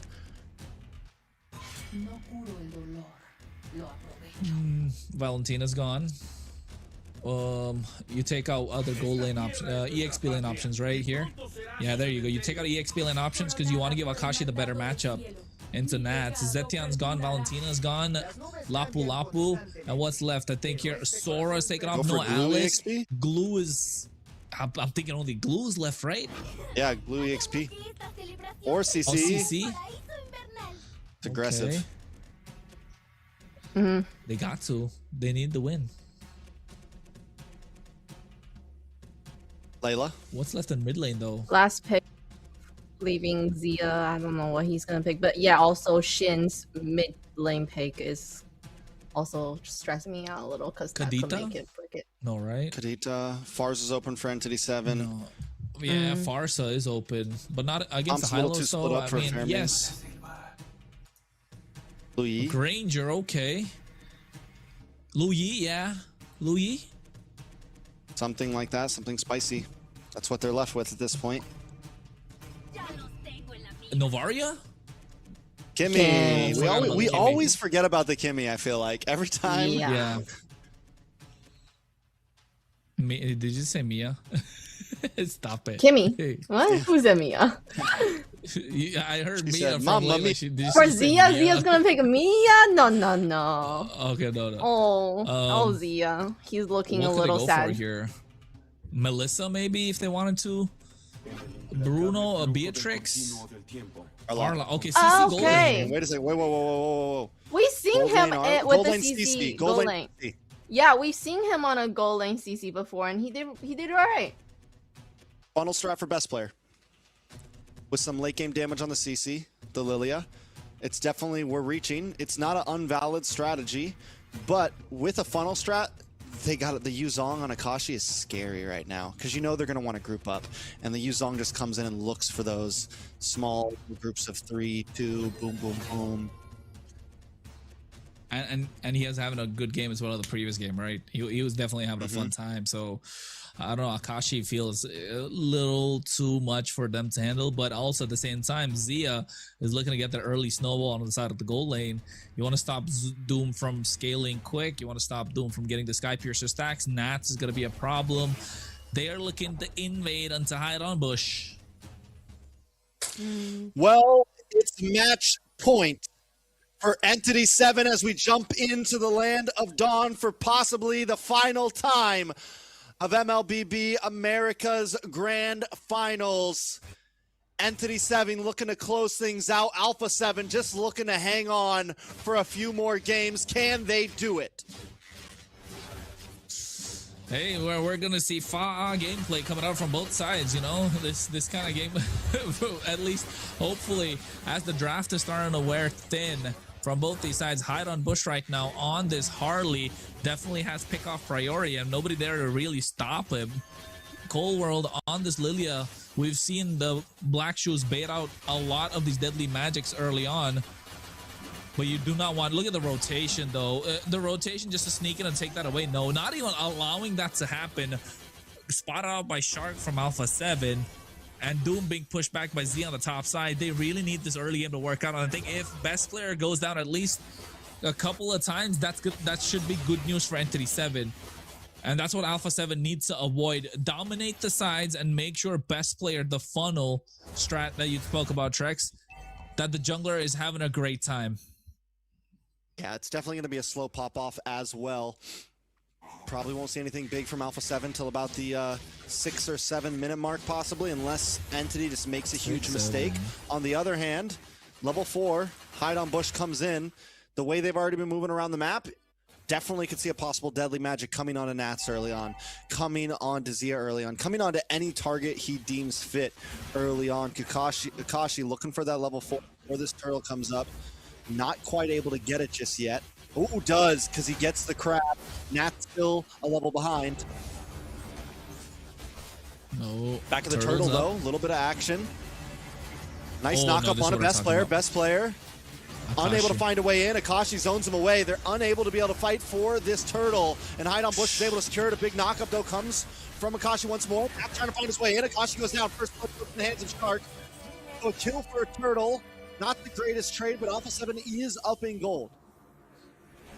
Yeah, I think ALPHA7 get a lot of assists on the board, so that should be worth it in their eyes, even though they gave away the turtle. But the crucial factor is that you could see how Akashi knew who his target was. He's straight on top of best player, hunting him down, not allowing him to breathe whatsoever, waiting for him to use a Dauntless Fleet as well there on the right time. But here, again on the wall. Black Shoes does pop, though. Cold World into a safe spot, taking a lot of damage. Finally goes down. Doom able to get the kill. First blood for ENTITY7 goes into the hands of Doom, which is the perfect spot for it to be. Yeah, I think at this point, Vagin didn't even have the tech charge, right? And that the fact that without the tech charge, your Purify got baited out, and also at the same time, the Black Shoes. Yeah, the positioning from Cold World hasn't really been the best this entire series. He's had his moments, but also, as long as the highs are highs, his lows were pretty low as well in terms of positioning and with the performance that he's put out in this game, in this series. But also at the same time, if there's somebody you want to back in terms of what they can provide in the mid lane, is definitely Cold World at this point for ALPHA7 North. He's going to be the linchpin. He's going to be the focal point to melt down this frontline tanks, especially Vagin. So he's not going to be able to walk around quite a lot. And also at least bait out a couple of these skills, especially the black Deadly Magic. Oh! At least they get the kill, though. It's 2 for 1. A nice save by ALPHA7. It was close, but they made the commit happen. But now on the top, Zia in a lot of trouble between 3 members under the tower trying to survive. Shark comes in to help out. Zia does eventually drop for the price of a Vagin. A decent trade for ENTITY7 trying to even out the board. Yeah, they even out the board right now, but it's still 1K behind, though, almost in gold. I think on the bot side, I thought it was disastrous, not going to lie, but best player able to get that double really clutch things up. And this is where you want to be if you're YSS. You don't want to go down, but there, the Sky Piercer. This is what I was worried about. No. Well done, Akashi 0-3-1. And you mentioned earlier how he's going to be the one to be able to zone away best player. But if they can put him behind, it does help out a lot in these neutral objectives. Vagin taking a bit of damage. Shark, Zia, and Cold World zone them away. And second turtle does go into the hands of ALPHA7. Shark drops a glorious pathway up on the top side, though. Vagin looking for a target. Nats with the final slash. Looking for Doom, able to get under the tower, popping off. Walks in a hide on Bush, though, takes a lot of damage from Akashi. Nats will drop. Akashi able to get the kill. Black Dragon comes out. They're on the chase. They're on the hunt. Vagin able to get the knock-up. Shark low. Zia low as well with the deadly magic. He will not survive. And Hide on Bush looking for more targets. Cold World doesn't have the black shoes. Can he get away? One more health and he drops. Akashi putting himself back on the board. 2, 3, and 3. ENTITY7 putting themselves back on the board. 7-7. The re-engage coming in from ENTITY7 after ALPHA7 really took the fight to them with the score being 7-7. It's just ALPHA7 overstaying their welcome right now. Every single team fight, they got the advantage. They didn't really have to stay there for a long time. And whatever they've built up slowly being thrown away. Yes, they still have goal lead on their side, but ENTITY7 are moving with confidence right now. And that's been there on their side for the entire time. You do not want to give them confidence whatsoever because they're moving like they've already won the game. Let's be honest. I think ENTITY7 are moving like they've already won the game, but also at the same time, ALPHA7 needs to find answers. They're able to get the Law and Order on Akashi. They're able to find these pickoffs, right? But they've got more single target priorities when it comes to this deadly magic. As Hide on Bush is able to find the right target. Nats goes in deep. Zia goes in too deep. But best player not being in the fight wasn't really a wise fight to pick right now because he's got himself the Sky Piercer, right? So you want to make sure the Sky Piercer starts stacking up. All right. ENTITY7. You mentioned it. They're behind on gold. but it doesn't mean it's not playable. Hide on Bush is 3-1-3. Zia supposed to be having an early game advantage. Doesn't seem to have it right now. Getting targeted down, and these are the ganks we were worried about for ALPHA7. Another pickoff. ENTITY7 does so great at attacking these off lanes right now. A big knock-up, a lot of damage on a Best Player. Best Player able to get the turtle, but will he get away with his life? Akashi drops, Best Player able to get the kill. More damage onto the backside as Nats chase down Vagine. Nats though gonna get targeted down by Doom. Shark here to help out. ALPHA7 able to get a hit and run and keep the gold lead. And not just that, they even get the mid-tier 1, so that's really good for them. Along with that, a stack for Best Player. And this is where you need to start churning things, right? You got to work overtime. Put the elbow grease in right now to make sure you get your advantage. Otherwise, you're not going to be able to walk away. It's not easy. It's not MCT North group right now. True. It ain't easy being cheesy. But I mean, let's be honest. I think right now ALPHA7 realized they really got to put in the elbow grease to try and take out the stain. That's what the 3-1 right now in their not in their favor. And if they don't, ENTITY7 are going to run away with the game. They're already at match point. They've got a one-way ticket, man. I don't think they want to throw away. Not after a previous game. Oh, final slash. Final slash locks onto Vagine and Akashi. Vagine low, Best Player able to get the kill. Another pick off, and ALPHA7 back off. Smart play. Look for the hits. Look for the play on the map. Get a kill. Leave it alone, because that's where ALPHA7 keeps on failing. We talked about it. ENTITY7 did it. The turnarounds from ENTITY7 continue to be such a problem for Alpha. Well, at least they do get a tier 1 on the top side, right? So macro in the favor of ENTITY7. They've not lost, sorry, ALPHA7. They've not lost a single tower yet. They only lose the bot side right now, which is still okay since the Lord is spawned on the bot side. They don't really have to worry so much about the long lanes while they still have their tier 3 to tier 2s up. It's not that late right now, and I think Zia on the CC is going to start popping off soon enough. These curtain call Yo-Yo Blitz are going to start hurting, and I think if Vagine doesn't have the Dreadnought armor or the anti-Caress, it's going to start becoming a problem, and ALPHA7 North need to slowly maximize these stacks in the Sky Piercer for Best Player, because he's got 2 right now. 20 is pretty good, and Doom's at 0. Nats maybe going a little too deep. Will be okay. Akashi's not going to fully commit. They know Lord is up as Doom sits on the top side, trying to clear the wave, push it onto the tower. ALPHA7 looking for an angle. Black Dragon comes out. Vagine brought very low as Nats tries to switch targets and petrifying. Best Player is shattered down. Vagine goes down as well as Akashi tries to revive a hide on Bush drops. There's no rushing on the field. The 3 members of ENTITY7 are gone. ALPHA7 looking for the advance. They're going to clear this mid wave. It's Shin and Doom, 2 marksmen against 4 of ALPHA7 North. Will ALPHA7 switch sides and try to go for this Lord? They will. Now the question is, will Entity look for the steal? Yeah, they don't have a marksman right now to blitz down his Lord, right? Oh, shit, goes in a little too deep. Nats goes down, though. And the next target might just be Zia. Doom and Shin holding off ALPHA7 all alone. They're able to kite back, and ALPHA7 are unable to secure the Lord once again. Well, Doom making sure ALPHA7 listened to the Rhapsody that he's got for them at that point, able to get a kill, a stack on the Sky Piercer. Again, ALPHA7 making blunders, right? They got the advantage. They got Shin. Shin did a brilliant job baiting out that fight. And now look at this, they go in again. Oh. Tech charge. Lands on a 2. Vagine goes down though. Cold World able to get the kill. Shark gets stunned, but the Black Dragon comes out to stop, and Zia brought very, very low. Hide on Bush takes him out, and now E7 is pushing back onto Alpha as Best Player tries to look for the re-engage. He goes back onto the tower. Nats looking around the flank. ENTITY7 knows they can't force it. There's no ultimate Shin and Doom. They have to back off as well. Well, even with everything that they've been throwing at Shin, he's 008 Trex. 13 kills on the side of ALPHA7. They still haven't got one. They still haven't really touched Shin at this point, right? They've got that final slash, which was there in the earlier fight. They're really forcing him into precarious situations, but they're just not able to get the final blow. And he's able to get the tracking shot, force out so much, but here's the glorious path from Shark. Beautiful wall, though, from Vagine. A nice final slash to catch Akashi. Mount Shocker to lock down Shin, and Best Player gets away with a sliver of health. Shin goes down finally. Nat's able to get the kill. Zia finds Vagine. Best Player looking for the re-engage. Lord goes to Best Player, and 4 members drop an ENTITY7. ALPHA7 finally taking an advantage, a big advantage in this map. Can they translate it into a win, though? The bait and switch worked out. This is what you were talking about. The pick and roll coming out from the side of ALPHA7. They're making it work. Best player baited out a lot of damage, took a lot, moved away. Even Zia was able to get out that deadly magic. And then all of a sudden, you're forcing Hide on Bush to take this 1v4 in this Lord Pit. And knowing that he is going to try and contest into a super low, hanging that bait in front of them.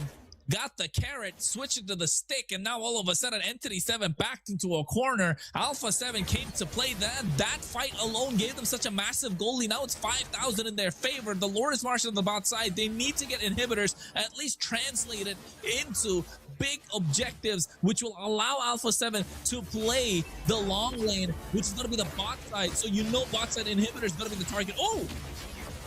Nats did he mess that up? A flicker there. Yeah, he did mess it up. He had it. Flicks back. He didn't have to flicker. He didn't, and I think he accidentally flicked back as well. Lord gets the crash onto the boss side. Minions on the mid. ALPHA7 north. Wait a second, Begin comes out with a tech charge with a lot of damage in response. Best player to the backside, Nats as well. Black Dragon trying to connect onto multiples, but he does still have the Petrify. Shin down. ALPHA7 going to move on to the tower. There's just not enough damage yet on ENTITY7 to find any members of Alpha quite yet. This time ALPHA7 are going to play safe. Done. They're not going to overcommit. They don't overcommit. They do get the inhibitor on the bot side, so you know long lane's going to be in their favor. And now 75 seconds to the Lord. They're looking to take down the mid lane as well to add more pressure. Shark already popped the conceal. Big final slash from Nats. Lands onto Akashi. Akashi goes down. Still no Shin. He's finally going to come out. But wait, Hide on Bush gets deleted. Cold World gets the kill. Mid tower gone. ALPHA7 North still taking it slow.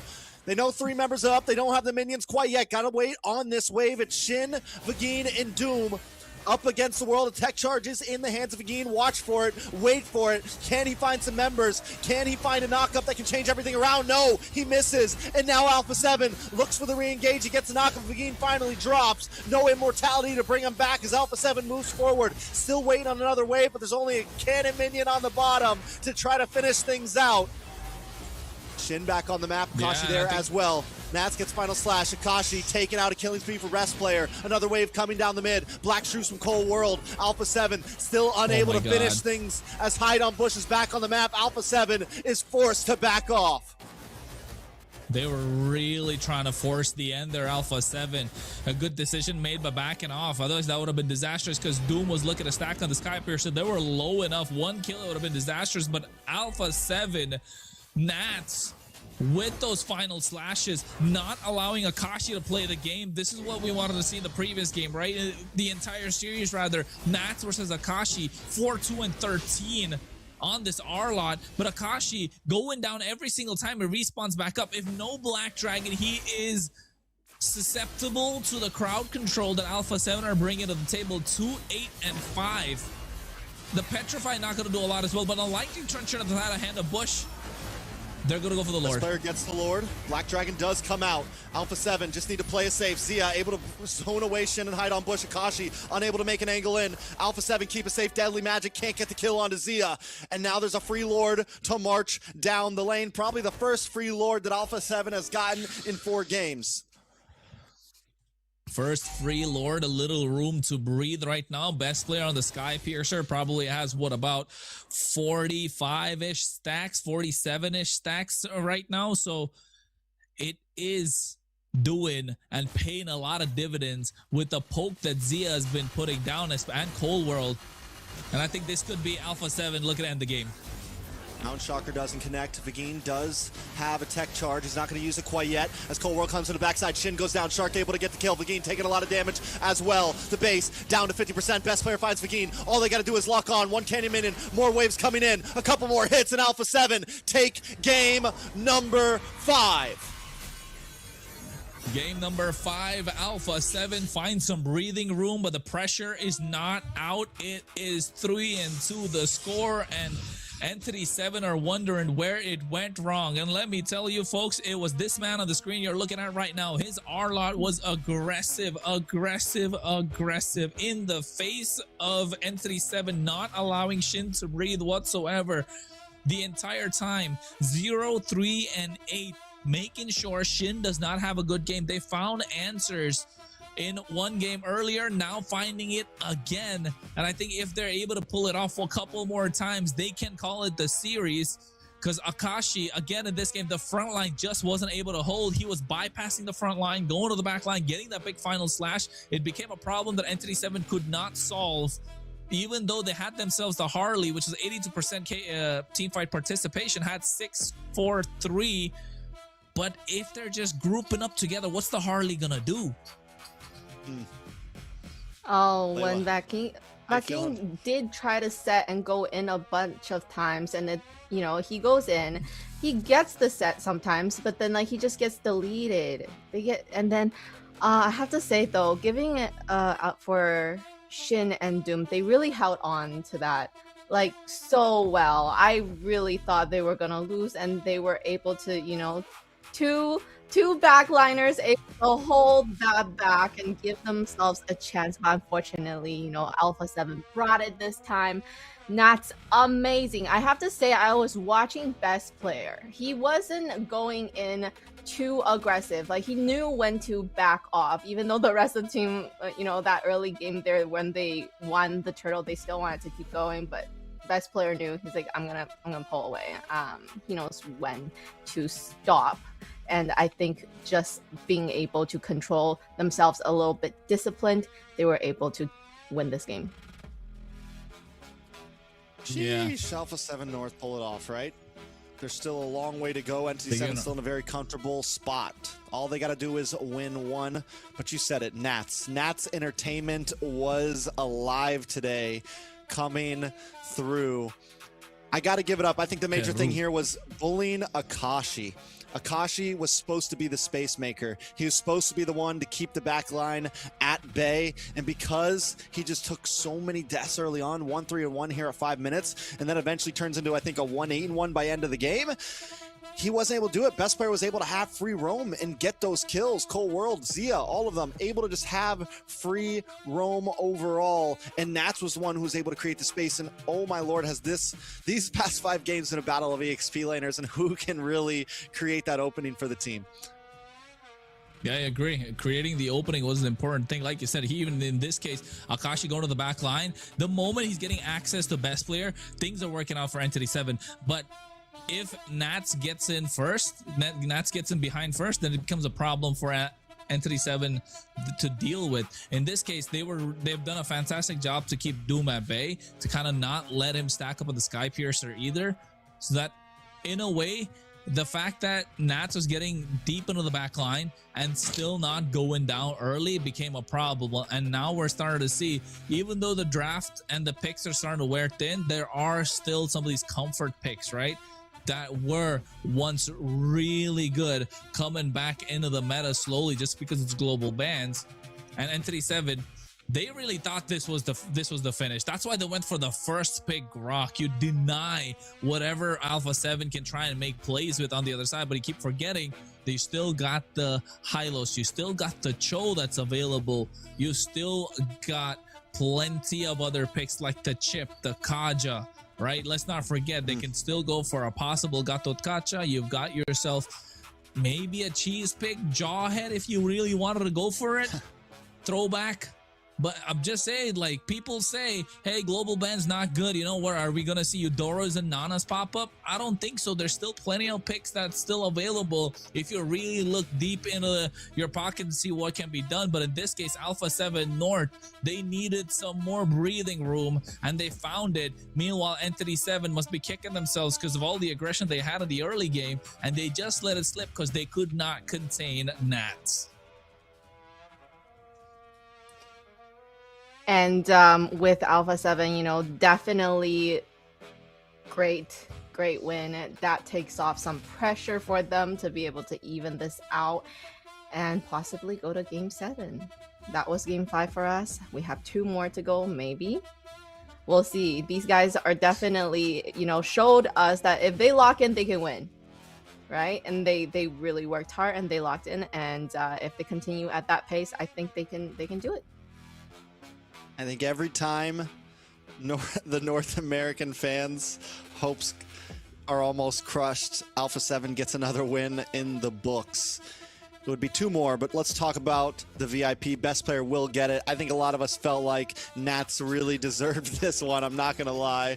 Nats was a monster. So in our eyes, still the official MVP. But best player, you know, when he's able to get on a hero where he can output some damage, he can perform. When his team can create space for him, he can perform. And that goes the same for Hide on Bush. Let's be honest. He's able to perform when Akashi can create the space for him, you know? These junglers, we talked about it when this started. We felt like it was a 50-50 between the two of them, and it's all going to be about how the offlaners create the space for these junglers. That's who's going to get the win on these turtle pits, and that's exactly how this story has been going. Hide on Bush has a great game when his roam, his EXP, and his mid, when everyone else can create that space for him, and the same goes for best player. He fumbles when there's no one there to protect him, but when he has a box to play in, he can truly shine. Well, it's what now, game number 6? 6. Right? This is the farthest we've ever done drafts. Yes, and I'm about to say, is it an America's tournament if it doesn't go all the way to game 7 tracks, right? I mean, it ain't a North America tournament and if it ain't go all the way to 7, I'll tell you that. That is that's the way it goes. It's about time to take this tie off. It's getting hot in here. It's getting heated. It's definitely everybody's on the edge of their seat. Y es que estos equipos no quieren salir a la competencia. Ellos quieren ir a la EWC, ellos quieren ir a París, ellos quieren disputar ese torneo. La wildcard no es opción en sus mentes, ellos están concentrados como verdaderos gamers. Y queremos agradecer también a nuestros sponsors del día de hoy, por ejemplo, Bonox, donde puedes comprar tus diamantes al mejor precio, de la manera más segura y además te premia. Eso me recuerda que en algún momento vamos a tener un sorteo, producción me tiene que decir cuándo, de diamantes. Gente, ¿a ustedes les gustan los diamantes gratis? A mí también me gustan los diamantes gratis. Si ustedes levantan la mano, mi reportera les va a hacer una entrevista y puede que producción se anime a soltar diamantes gratis. A ver, ¿quién me dice? Allá, mira, mapa. Allá tenemos una linda chica a la derecha, a la izquierda. Mapa, al otro lado, al otro lado, al otro lado, al otro lado. Allá, nuestra amiga de negro, retrocede, retrocede. Allá, allá. Al fondo. Hola. Se nos fue. ¿Qué te parece, Rose, si entrevistamos a mi amigo? No lo veo, pero es alto, mi tipo, 10 de 10. Bienvenido, ¿cómo estás? Muy bien. ¿Cómo te llamas? Me llamo John. John, mucho gusto, mapa. Bueno, la mano, claro que sí. Pregunta, ¿a qué equipo le estás apostando en esta gran final? Por supuesto que ENTITY7. ENTITY7. ¿Y crees que en esta partida que sigue van a ganar o se va a extender un poco más? Esta va a ser la última. Esta va a ser la definitiva para celebrar. Claro. Claro que sí. Y bueno, ¿cuál es su jugador favorito? Sí. El mago. Shin. Sí. Shin. ¿Te gusta Shin? ¿A cuánto te gusta Shin? ¡Shin! ¡Muchos fans! A ver. Todos queremos siempre al mago. Oh, ¿el mago crees que es como la posición favorita de todo el mundo? No, pero es la más necesaria. Ok, la más necesaria. Bueno, ¿y cómo has visto a Shin en este torneo? Excelente. ¿El mejor? Sí. Bueno, ahí tuvimos a John. A ver, ¿alguien más que me quiera ayudar? Unos diamantes por ahí, ¿no les gustaría alguien más? ¿Por aquí, por aquí? A ver, tú. Si me colaboras por aquí, bienvenida. ¿Cómo te llamas? Me llamo Jimena, mucho gusto. Jimena, mucho gusto. ¿Mapa? Bueno, yo creo que es un poco obvio por acá a qué equipo le gustan. Pero yo pregunto, ¿tu equipo favorito, ENTITY7 o ALPHA7? 6-7. ¿Cuál? 6-7. ENTITY7. ¿Le vas al equipo de Perú? Sí, le voy al equipo de Perú. Ok, ¿y cómo has visto el torneo? ¿Qué tal el ambiente? ¿Qué tal los chicos? ¿Qué tal los raperos? ¿Te gustaron los raperos? Son muy increíbles, la verdad. Me encantaron mucho. ¿Te gustaron mucho? ¿Y los cosplayers? ¿Qué tal? Los cosplayers hermosísimos, me gustó tanto. Hasta el de Faramis me encantó. El Faramis fue el ganador, ¿no? Un aplauso para el ganador de Faramis. También que estuvo por ahí ganando un excelente cosplay, claro que sí. Pero a ti, ¿cuál fue el cosplay que más te gustó? ¿También de Faramis o hubo otro por ahí que también te gustará? Sí, me gustó más el de Nana. Nana. Ok, la furrita, ¿no? La furrita favorita de la Tierra al amanecer. ¿Ok? Es mi main. Oh, tu main, Nana. Bueno, tenemos una main Nana en la Tierra al amanecer. Muchas gracias por la entrevista, Jimena. Bueno, En la parte izquierda no hemos entrevistado a nadie, Rose, ¿no? Claro que no. Y yo creo que quedan diamantes que podamos por ahí llegar a sortear. ¿Alguien que quiera por aquí? ¿Tú quieres? Por acá tenemos a alguien que quiere ser entrevistada, Rose. Claro que sí, producción ha dicho que una entrevista más y podemos hacer sorteo, mapa. Y mira que tiene un mensaje, mira, Perú, o sea, Perú en la casa, ¿no? ENTITY7 en la casita. Y aquí estoy acompañada, bienvenida, ¿cómo estás? ¿Cuál es tu nombre? Mi nombre es Keila. Keila, mucho gusto, mapa. Keila, bueno, ni modo de preguntarte a qué equipo le vas, porque yo creo que con el cartel queda totalmente claro, ¿no, Keila? Bueno, también te voy a preguntar, ¿jugador favorito? También es Shin. ¿Shin? Sí, Shin. ¿Te gusta mucho Shin? Bueno, pero ¿cuál es el pick estrella que te digas? Shin con este mago, buenísimo. Gor. Y ahorita lo demostró, ¿no? Lo jugó pero perfecto, me encanta. Te gustó. Bueno, muchas gracias por la entrevista. Muchas gracias a todos los que estuvieron en entrevista con nosotros. Y recuerden no despegarse porque ya casi vamos a seguir con lo que corresponde la siguiente partida y saber si ya esto sería match point, terminar con el equipo ya siendo ganador o si el equipo de ALPHA7 va a querer unas partidas más. Vamos con Rose. Muchas gracias, Mapa, pero necesito que Mapa vuelva porque es momento del sorteo. Corre, vamos, Mapa. Todos chicos, Mapa, porque si no llega no hay sorteo, así que conmigo, público. Mapa. Ay, pues como si tuvieran ganas. A ver, un grito. Un grito heterosexual. No. Un grito del mes de junio. Eso sí hay, los jóvenes de Mapa, ya estás aquí con... Hola, Rose. Sí, ya estamos aquí para más diamantes, ¿te parece? Vamos a sortear diamantes. Espero que todos hayan puesto su nombre en el ánfora. A ver, producción, respóndeme una cosa. ¿Tiene que estar presente el ganador, sí o no? Creeríamos que sí. Público, que esté presente el ganador, sí o no. No. Que valga la pena que hayan venido, ¿no? Mínimo. Espérate, me están poniendo algo. ¿Qué dice? Una foto, please. Con Best Player, dice. Uy. Le están pidiendo foto a Best Player. Ahí que le haga ojitos. Yo sé que ahorita le da el gusto por ahí. Muy bien, Mapa, yo voy a levantar la ánfora y tú vas a sacar al ganador. Vale, como perfecto. Los chicos ya están puestos, yo creo que va a tener que ser rápido, así que al 16avo. Vamos rapidito. ¿Cómo es? Al 16avo. Sacas uno. No, mentira. A la de 3. Oye, cálmate. A la de 3. Va, a la de 3. O sea, el primero y el segundo no ganan y el tercero, ese sí es, ¿cierto? Entonces, ¿saca tú el primero o lo saco yo? Yo lo saco. Listo, perfecto.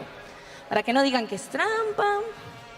Empezamos a revolver bien por aquí. Y bueno, primer perdedor, ¿no? Porque no ganaría absolutamente nada. Vamos a ver qué dice esta hojita. Primer perdedor del sorteo de diamantes. Una lástima. Johnny Ruiz, ¿no? Johnny Ruiz. Johnny Ruiz, una disculpa. No ha sido el ganador, primer perdedor. Pero tranquilos porque aún hay una oportunidad más para ser perdedor. Pero ya después vamos con el ganador. Segundo perdedor. Vamos a ver. No ganó. Ok, una lástima, ¿no? A ver. Estefanía Flores. Segunda perdedora, una lástima. Pero no todo es tristezas, ¿no? Este sí es el ganador, así que el ganador que espero que esté en el evento. A ver, ya después producción confirmará que esté o que no esté. Es Josué Javier Montes, el ganador. Un aplauso, por favor, al ganador, muchachos. Javier, por aquí, Javier Montes está presente en el público. No está, Rose. Bueno, uno más. Dice, chicos, producción dice que tenemos que continuar, así que esté o no esté, el siguiente va a ser el ganador. Vale, listo. Porque ha dejado su número de ID, entonces le podemos mandar los diamantes. Este sí o sí, esté o no esté. Que ya tenemos que continuar. Vinimos por el juego, no por los diamantes. Y el ganador o la ganadora es... Ana Amaut. Esté o no esté en la transmisión, ya no se preocupe que acá está el ID y unos diamantes que seguramente le llegarán a su correo. Producción, es correcto, entonces este es el ganador. Sí, dice que es el ganador. Chicos, pero no se preocupen. Producción dice que va a haber más sorteos si es que ustedes están atentos y ve energía en el público. Así que de ustedes depende si seguimos sorteando diamantes o no. Y con eso, chicos, devuelvo a mis casters, producción, porque yo sé que ellos están listos para contarnos la siguiente partida. ¡Vamos, casters!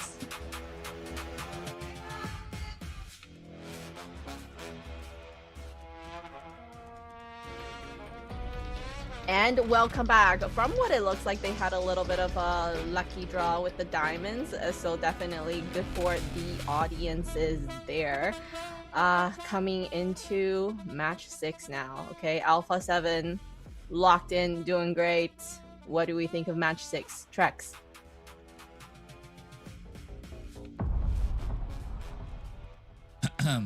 Trex, you know what? I think he's having tech issues, folks. Yeah. He probably forgot to. I was waiting for you to translate. Kronos, right? You got me? Okay. See. What did I say? Go ahead. No, I think so far we haven't seen a Game 6 at all in MCT, correct? We didn't see one in the South Grand Finals. We didn't see one in the North. So far, this is the farthest we've gone at any point. So the future is unprecedented. ALPHA7 have taken a game.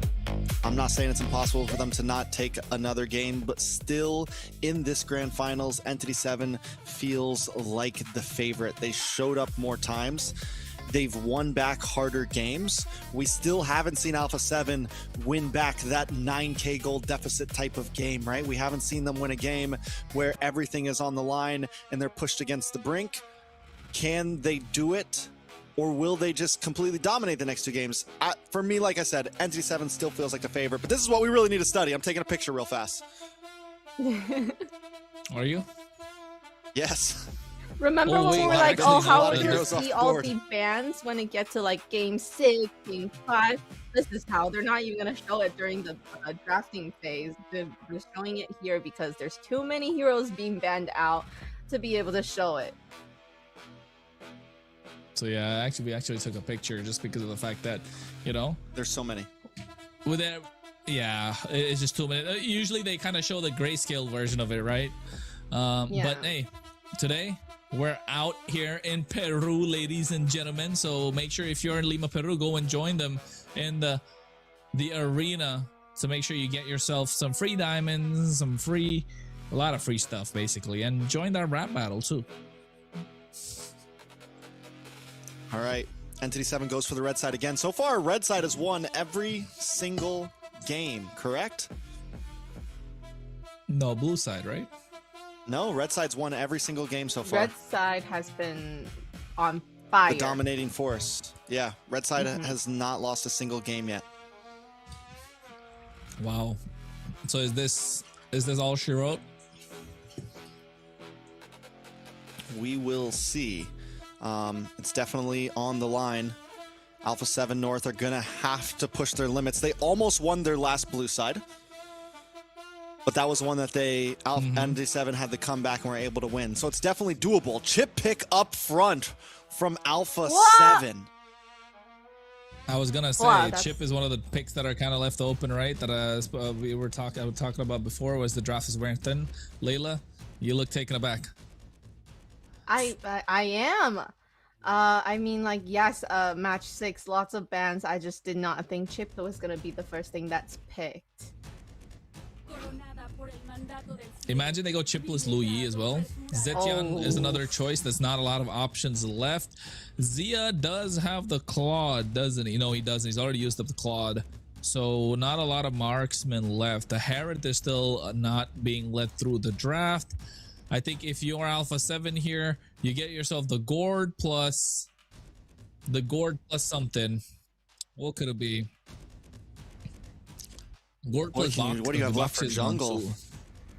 Do they go for like something crazy like the jungle. Joy here? No, the Harley's open. Hayabusa. They could go Harley. Yeah, I think gourd plus Harley. Gourd plus Harley. Oh, Joy. The Joy. I called it. I'm kind of sad that I called that.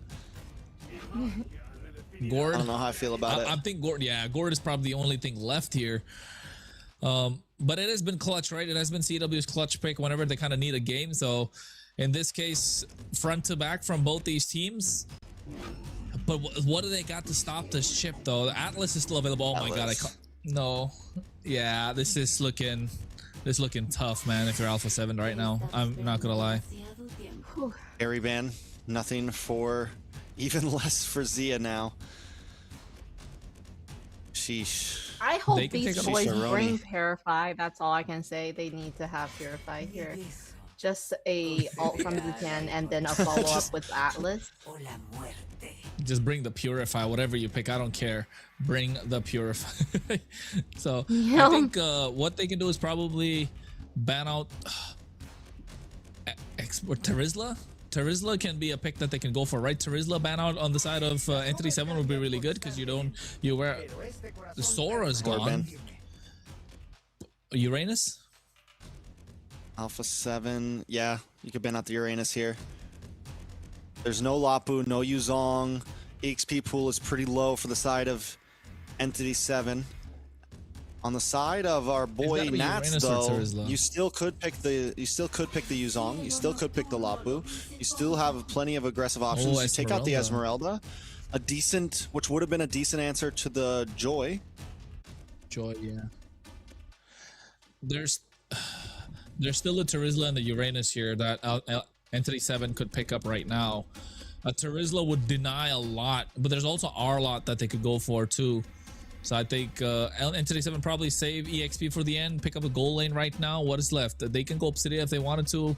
Not a great choice. Clint is still a great pick, but not another Joy. Bruno, Brody, Beatrix. I think Brody here. Problem with the Clint right now is there's not much of a front line. Yeah, Beatrix has a bit more movement. Irithel. Oh, Irithel too. Questionable. Not a. I mean, we haven't really seen it show up yet. Even we saw it once in North, and it did not perform well at all. Yeah. We hoped for late game, and I think even in late game, it just didn't feel that that prominent. Melissa here. Bruno, okay. Yeah, ALPHA7 front to back. They definitely want the early game in their favor. They're looking at Siege Towers. Look super. Oh my god, he pulls out the Benedetta in the hands of Akashi. Oh. Are you okay? Ooh, all right. That's gonna be troublesome for Cold World. This is what we're saying with the global ban, right? A lot of the picks that are gonna come out that you wouldn't expect to see. So that's where you see ENTITY7 is running low on the hero pool. They still have, the Suyo and the Wuzetian, I think, still are really good heroes, but you can see with the Irithel and the Benny running a little bit low. They got a lot of mobile. They've got a very mobile composition, man. Well, what can I say? They really need Cold World and Z are not allowed to breed. They need to go on the Flicker because you got to get away from Akashi as well as Doom, right? But then what you about need the to Purify because you got Vagine as well as the Fury of the Phoenix and Trex. This could be it. This could be it. If you're just joining in, it's 2-3 right now. ALPHA7 trying to tie the board and bring it to Game 7. ENTITY7 just trying to close this book on MCT Grand Finals. It's me, Trex, and Kronos bringing you the action. Can ALPHA7 do this? It is questionable, right? The Joy, it used to work against the Suyo, but recently we haven't seen it do phenomenal. Cold World does have the great pick of the Gord in his hands, but he's got a Beatrix that's going to be on his back the whole time. Yeah, the problem is already a lot of Atlas damage here, but Vagine. First blood. Vagine. First blood. First blood. It's interesting already. I agree. I think Vagine trying to be a little too annoying, but also one good thing is that he didn't bait out his Flicker, right, for the side of ENTITY7. But if you're ALPHA7, you got the kill in the hands of Cold World. You want to scale. Get yourself a Sky Piercer. Become a problem, because let's not forget, he doesn't have a Purify. He's running the Flicker, right? And I know Layla's probably looking at it right now and saying, like, why didn't you pick up the Purify? Because you know Atlas is going to be a problem. And now with Atlas as well as Shin on this Fear of the Phoenix, right? The combo is pretty simple. Fear of the Phoenix into the Fae links, while Akashi's looking to get into the back line. Cold World will be his target. But if he decides to bypass Cold World and just go for Zia, make Zia's life miserable as much as it had been after making that mistake, after making that overextension in game number 4 on that Moskov. He didn't have a really great game number 5 either. Let's not forget, right? He wants to redeem himself. So hopefully he doesn't get a little too aggressive. Char takes a bit of damage here. I don't think this is the turtle that ALPHA7 really want to contest for. Shark's still level 3, no, best player with a very late level 4. Unless they do something crazy with Nats, but I think it's honestly the safe play to just give this one up. Nats with the Bravest Fighter takes a lot of damage from Rakasi. Best player trying to make his way in. Best player finds Vagine onto the backside with electrifying beats, getting some nice damage down. Nats as well, putting some pressure onto Akashi.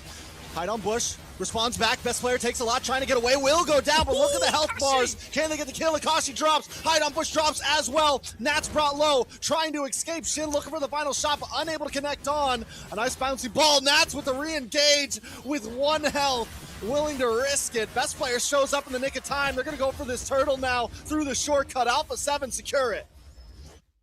Yeah, ALPHA7 able to play that fight really well. I think Vagine kind of throwing it away. He's selling hard, and ALPHA7 are ready to buy all the stocks that they got, all the stocks that they want. ENTITY7 must be asking the question, Vagine, stop it. You're not a salesman at this point. ALPHA7 needs to be pushed back. At least that's what the idea is, because Akashi, he got so close to pulling out that clutch. Even the Electro final blow to close the distance, right? Didn't really want to dish out the damage with it. Just making sure you use it to become a problem, be in the face of the opposition. And that's what he did. Able to get that kill was clutch. It was crucial, making sure best player went down. But then the rest of the members were still up, and this is becoming a problem. Ooh. A lot of damage on Hide on Bush. Zia gets it. That is huge. Vagine now looking for the re-engage. Shark shows up, but just to create space. ALPHA7 feeling good right now, 5-1. ENTITY7, are they losing their heads right now? Because these are mistakes you usually don't see, right? You usually don't see these kind of mistakes coming out from Hide on Bush. Neither Shin nor Vagine. Vagine going in a little too deep. Hide on Bush misplaying the Evil Queller Blade Surge a little bit. Trying to get on top of Zia, but there's 2-man Fatal Links. Fatal Links onto 2. Cold World there with the Magic Gush. A lot of damage onto Vagine once again. And the shortcut comes out. Akashi tries to lock onto Cold World. He is able to get the kill. Bravest Fighter. But now Nats maybe a little bit too deep. Gets a stun onto Doom. Doom can't re-engage. But it's 1-for-1 Vagine for Cold World. But in the backside, Zia locks onto Hide on Bush, getting the kill. Akashi wants to close the distance, but Shark is there to make sure they get away safely. Yeah, Hide on Bush is not having a good game. Best player is just on top of him the entire time. He's not allowed to move whatsoever. Zia right now is 3-0-0, and I think ALPHA7 are kind of ticked off at this point to say whoever doubted them, they're gonna keep eating their words. 7-2. It's only 5 minutes in Trex right now, and I think Vagine giving them that early kills and Hide on Bush doing the same, just not working out in their favor. They got to get the Sky Piercer stacks going for Hide on Bush. He needs to buy some time. He needs to play it slowly and make sure you get it. You got the crowd control. You know you got the counters to the chips shortcut as well. You just got to make sure you don't get a little too aggressive. Vagine now looking for the stun on the best player, unable to get it in time. Best player secures another turtle in the books, and they all disperse. ALPHA7 not overstaying their welcome, not making the mistakes they've made in past games. Zia kiting away. ENTITY7 normally capitalizing on those big mistakes, right? Kronos normally being able to hope that they try to hit the turnaround, but ALPHA7 not biting the bait this time. Yeah, they're not. They don't want the carrot. They got a taste of the stick. Oh, no.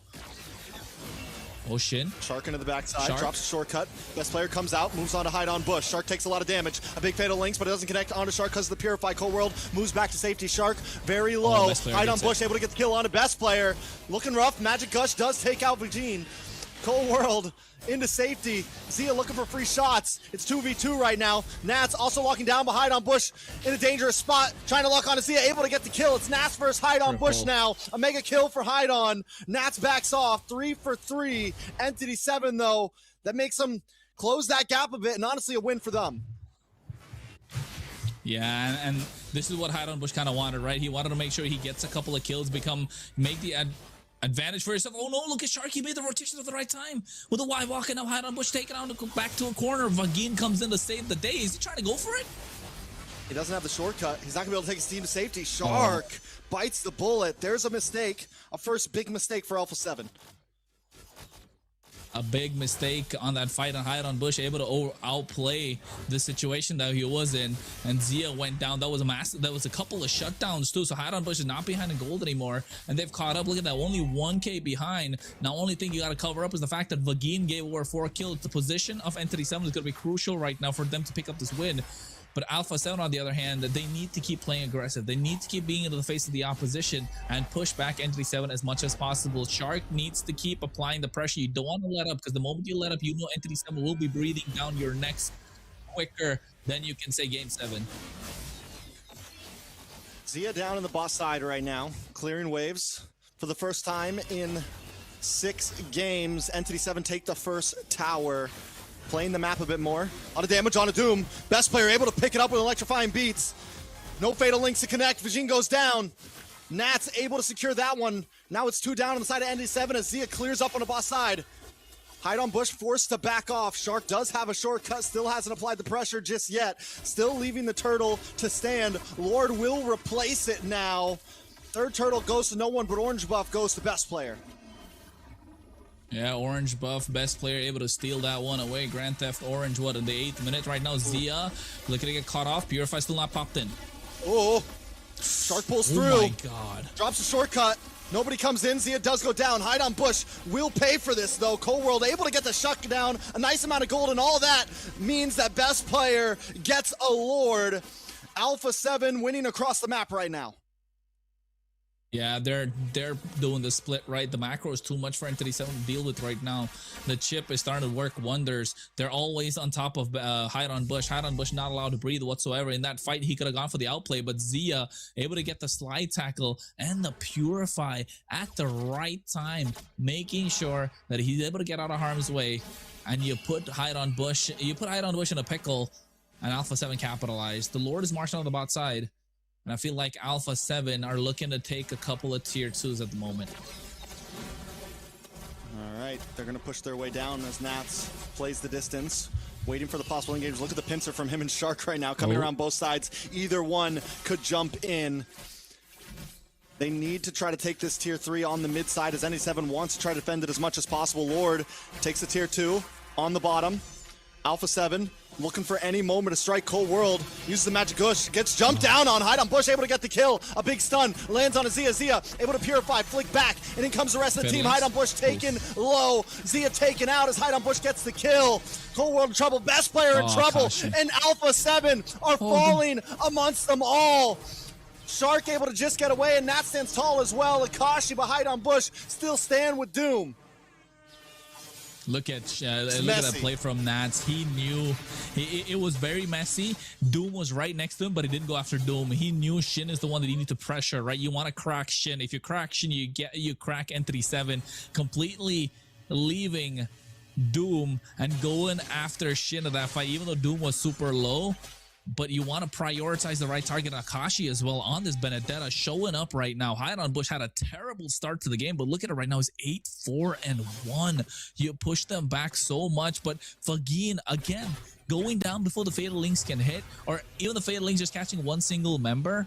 I think if you're dropping the shortcut, it doesn't matter who comes in. If Vagin is able to get that Fatal Links on point, it will be clutch. But also at the same time, they're not able to bait out the Purify from Zia. So it's forcing Akashi to make a little more aggressive plays and having to expend the Petrify along with the Electo Final Blow. The wombo combo that we want to see with Fury of the Phoenix into the Fatal Links hasn't worked out so far for ENTITY7. There hasn't been a clean one yet, right? So the moment that starts showing up, I think ENTITY7 will start wrapping up the game. But at the moment, Highdown Bush has caught up. He was way behind. And look at him right now, 8-4-1.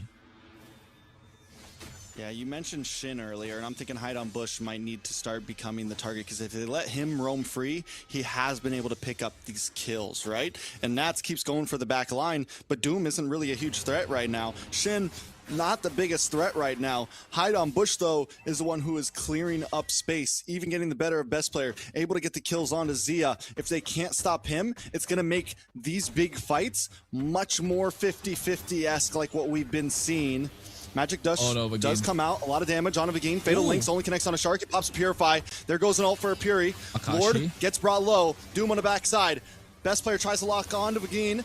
Zia able to get a quick shot and take him out. That's one down on the side of MZ7 as Akashi tries to make his way in. But Nats with a beautiful flicker takes out Doom and lands on top of Moore. He's taking them all with him. Zia finds a target and Hide on Bush is on the run. It's a Lord in the hands of ALPHA7 and 3 members down on Entity.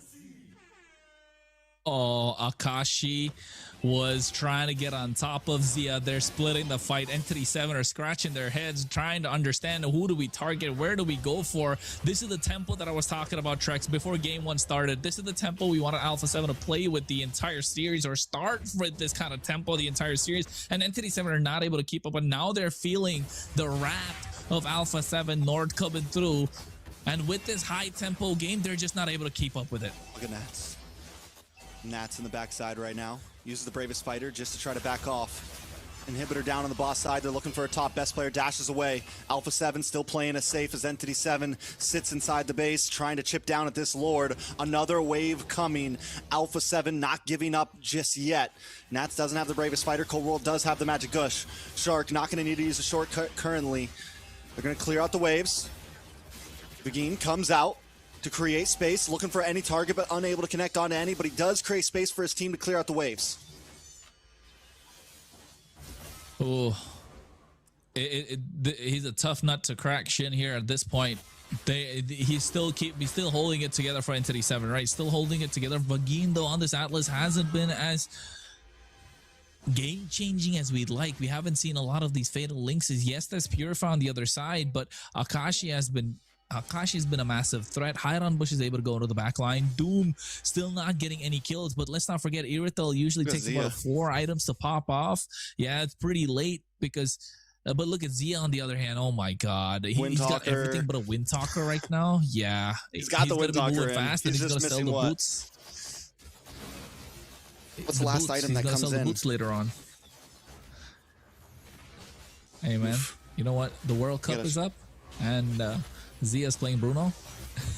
He's playing Bruno. Gotta get the dub, right? Okay. Uh-oh. Nice bouncing ball. Lands on a Vagine. Nats comes in with the bravest fighter. Hide on Bush. Tries to switch position. Shortcut comes out. They don't fully commit. Down on the boss side. Zia is there waiting for this Lord at 40 seconds. ENTITY7 just trying to get their jungle at this point. Just trying to get a little bit of num-nums, a little bit of food, a little bit of gold, anything they can to try to even the playing field. Well, at this point, they do need to find a way to even playing field, right? The map is in the favor of ALPHA7. They've already got a 5K goal lead, but we've seen them throw away games like this, just like they did in game number 4. I think at ENTITY7 at this point, the Lord is on the bot side. They don't really have to worry so much on the long lane because they do have the inhibitor up, so you're not going to get a set of super minion waves coming in, but also at the same time you do have Chip who's looking to get that split pushed down. At the moment you answer that, he's going to be able to go down to the bot side, get that big shortcut drop down, and now all of a sudden you're in a 5v4 situation. So Vagine here got to be crucial with this Fatal Links. The perfect match right now will be able to tank a lot of damage, right? But he has to get on top of Zia, needs to find and bait out the Purifies early on before he can pop the Fatal Links. At least Shin has to, with the Fear of the Phoenix. It all could come down to this Lord here, Kronos. ENTITY7 want to try to make a way in. I don't think they want to give this one up. They're not that far behind in terms of this being late in the game. Yes, Doom is. He hasn't gotten quite enough items. Vagine is keeping tabs as Nats moves up to the top side to clear the waves. And look how much of ENTITY7 is moving up as well. They're going to maybe try to catch him here. No, they just want to get that orange, get it safely. ALPHA7 don't have vision, so they're not fully committing to this Lord either quite yet. Yeah, they're not. They're making sure they get that push coming on the top side. Cold World, good position right now. I think Shark has been doing a fantastic job with the chip, applying pressure on Hide on Bush the entire time. And now they're slowly biding their time, getting the Lord down. They're using it as a massive bait, hanging this carrot in front of ENTITY7. Is hide on Bush gonna bite? Begin coming in, looking for the stun on a Shark. Nat's back to the top side. This is how ALPHA7 needs to play. They have the lane advantage. They can slow push this Lord, keep the waves coming, wait for the big moment that they have the big advantage. Nat's not gonna go back. He's gonna stay in this bush right here, quick clear this wave, and make sure that Akashi has to come and face him head up, has to hang out as ALPHA7 continues to chip at this on the boss side. Slow wave pushing towards ENTITY7 as well. A slow push, and Nats with the flicker. Nats with the flicker has been a massive threat, bro. I know. You got, like, Nats just completely bypasses the front line with the flicker and the bravest fighter, right? He's been so clean. Saving these clutch picks towards the end just boosts the confidence of the entire team right now. Lord, best player! Best player! Joy! This is why it still can work against the Suyo. They get the retry out. The Lord goes into their hands. They want game 7. And when we all doubted best player, he finally shows up. You can't doubt him. When the chips are down, he shows up. He's been there in the conversation for a long time, but never able to get the throne. And now ENTITY7 backed into a corner, looking at the barrel of game 7. Akashi. Zia gets the hit. Fatal Links does land on a Nats. Nats able to brave his fighter away. Zia getting free hits on a Vagine. Hide and Bush back on the map. Shark is low. Cold World down about 70% as well. Best player forced to go back up to the top side. Lord coming soon. Everyone needs some health bars before they make the big engage. Shark does have an immortality along with other members of the team. Minions crashing down on the top side. ENTITY7 know they need to defend. If they can defend this Lord, it could come down to a draw game. Vagine. But wait. Big magic gush, big damage onto Vagine. He will go back to the base to get some health back into his tank. This is a 30k health Lord right now as Nats jumps onto Doom. Doom trying to run away but taking out. Shark gets the kill. Vagine though able to take out best player along with the rest of the team. A big Fatal Links on the 3. This is huge. Nats with the bravest fighter though. And Bush able to take out Cold World. Where is Zia? He's nowhere to be found. He's getting pivoted away by Akashi. And ENTITY7 are turning the tables. ENTITY7 are capturing this game back into their hands. It's a full 5-man wipe. Can they end it? Oh my god. I don't know if they can end it. They got 20 seconds too late maybe, and his best player up as well. He has the retribution along with the wave clear, but ALPHA7 had it. ALPHA7 had it. Oh my god. It just slipped through their fingers right now, and ENTITY7 are going to do everything that they can to capitalize. The best player is going to be back up, and so is Cold World. It's going to be enough, about 10 seconds to make things up. They could lock on base here. They have a cannon minion. If best player can't clear this wave, he gets Fatal Links back. Oh no. That could be it. That might just be the end. The base goes down. And whether it's the north or the south, there's never been an alpha in that ENTITY7 seasons equals. It's the first MCT Grand Finals, and Entity will be your first champions. Inaugural champions of the Mobile Legends Bang Bang Championship Tour of the Americas. The North and the South collide, but south of the border, they've been cooking to what North lost the flavor of. Yes, they're back in the international scene, but ENTITY7 having the exposure earlier, just a step ahead in this first season, and able to topple the giants, the ALPHA7 of the North, taking down big names to create a name for themselves as they are your MCT AMER Season 1 champions. Years of effort, months of preparation, countless hours of practice, and it all came down to this for ENTITY7. Ladies and gentlemen, you're looking at your MCT AMER champions. Amazing. They ALPHA7, I have to say. they did try. They did really do great. Y ahora vamos a levantar la copa de 5 para atrás. Cuenten conmigo. 5, 4, 3, 2, 1.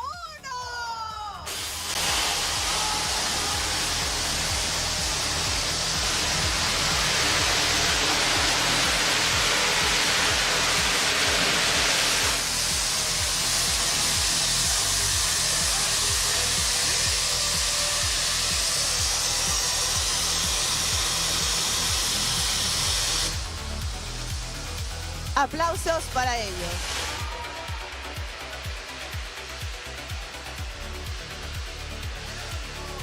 Chicos, sé que en este momento deben tener muchas cosas a flor de piel.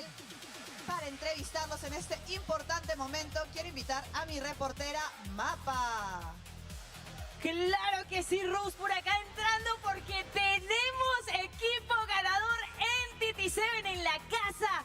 ENTITY7 logrando ganar y me imagino que los ánimos están aquí con todo. A ver, grito de celebración, celebración. Mucho. Ya celebré. Ya celebró, ya celebró mucho, Akashi. Y tú, Chris, ¿cómo se siente coach acá de este equipo? Esa responsabilidad de ver frutos, ¿no? Resultados, esa copa de ustedes. Yo siento que realmente el mérito no es para mí, es realmente para estos chicos. Yo solamente soy una herramienta más para que ellos sigan logrando victorias y les traigan tantos triunfos a ustedes, chicos. Esto es por ustedes. ¡Claro que sí! Y tenemos por aquí a Shin, que yo sé que lo aman mucho. A Hiden, a Dun, también a Bagin. Hiden, yo sé que tú eres clave aquí. Yo sé que te respetan demasiado tus compañeros. Yo sé que te ven no solo como jungla, sino más allá. ¿Cómo sientes esta victoria? Me siento muy feliz, estoy emocionado y estoy alegre por mi equipo que con mucho esfuerzo llegamos acá, por Bawin, por Akashi, que ellos me dieron la confianza de venir conmigo y confiar en mí a pesar de todas las dificultades y estoy muy feliz de este logro. Claro que sí, Hiden, te felicito. Y Dun también, que fue un protagonista. Un aplauso para Dun, por favor. Dun, aquí, tierras peruanas, Dun. ¿Qué se siente tener un público tan hermoso? Y no solo un público, sino un resultado tan bonito. La verdad contento, no esperaba que viniera tanta gente y en especial apoyarnos. Sé que el equipo es peruano, pero no es tan conocido, así que agradezco a todos los que nos apoyaron. Y bueno, como siempre también digo a los que no. Y bueno, gracias por estar aquí presentes. Ahí tenemos a Dun, felicitaciones, un aplauso para el equipo de ENTITY7 que logra ganar y tener un cupo, un pase directo a Kerros. A la EWS, muchas gracias, Mapita. Te invito a que te retires porque tenía que entrar nuestro siguiente invitado. Gracias por estar con nosotros.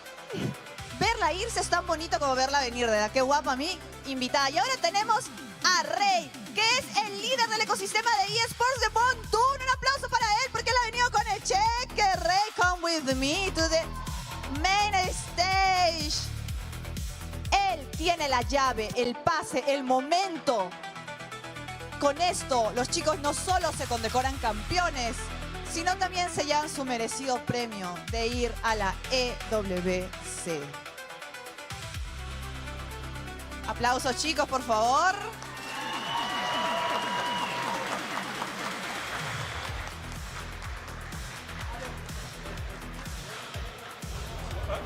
Muchas gracias, chicos. Les invito a que pasen por este lado del escenario. Pasen por acá todos. Vuelvan a este costado, párense por acá, por favor, acompáñenme.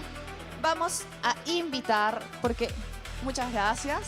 No, pero ¿por qué se van? Que pasen por el otro lado del escenario, acá al costado. ¿Por qué se van? Devuélvanmelo. Bagui. Muy bien. Ay. Muy bien. Y ahora también voy a invitar a el equipo que ha quedado en segundo lugar. Por favor, vuelvan a entrar. Chicos, un aplauso porque ha estado súper reñido. Ha sido una competencia muy importante. Aquí están los chicos de ALPHA7 Norte.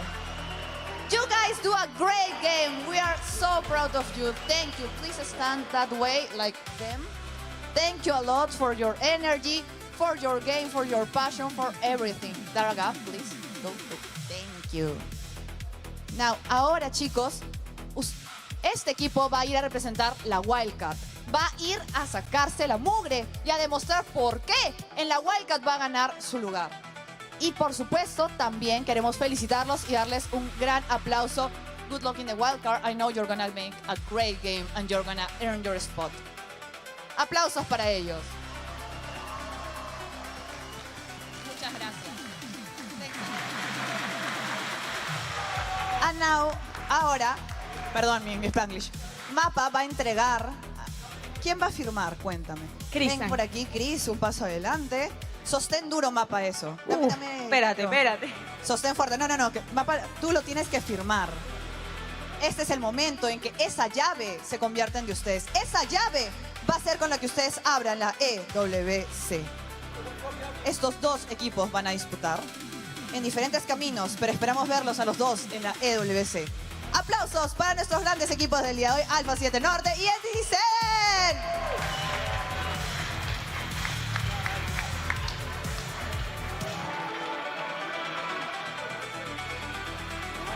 ENTITY7. Por favor, Mapa, le entregas a los chicos la llave. Dice que se las tienen que quedar ellos. Dásela acá a nuestro coach. Muy bien.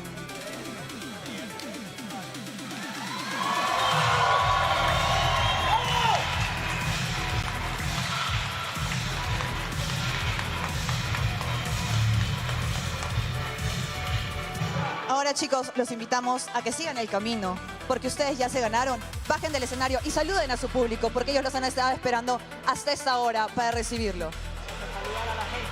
Para saludar a la gente.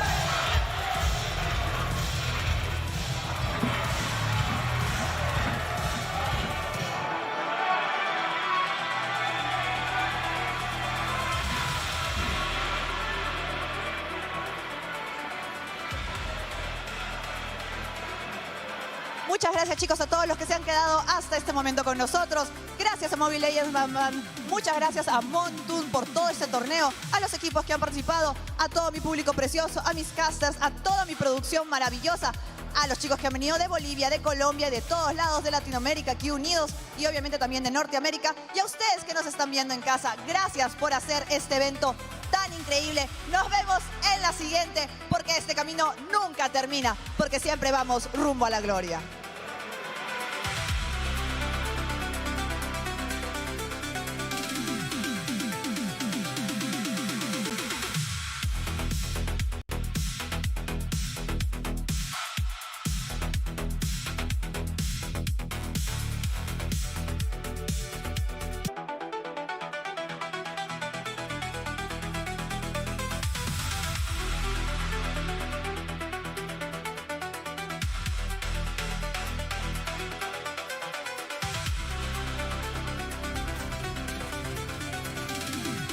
Our champions, thank you all, the teams, the fans, and everyone who joined us throughout the season. From all of us here at MCT AMER, thank you for watching. What do you want to say, Kronos, Trax, before we sign off? MCT was a blast. It was a lot of fun. It's the first MCT we've had so far. Make sure you get your tickets for EWC now. But aside from that, seriously, Trex, I'm sorry, Layla, Kronos, it's been a pleasure casting with you guys this season.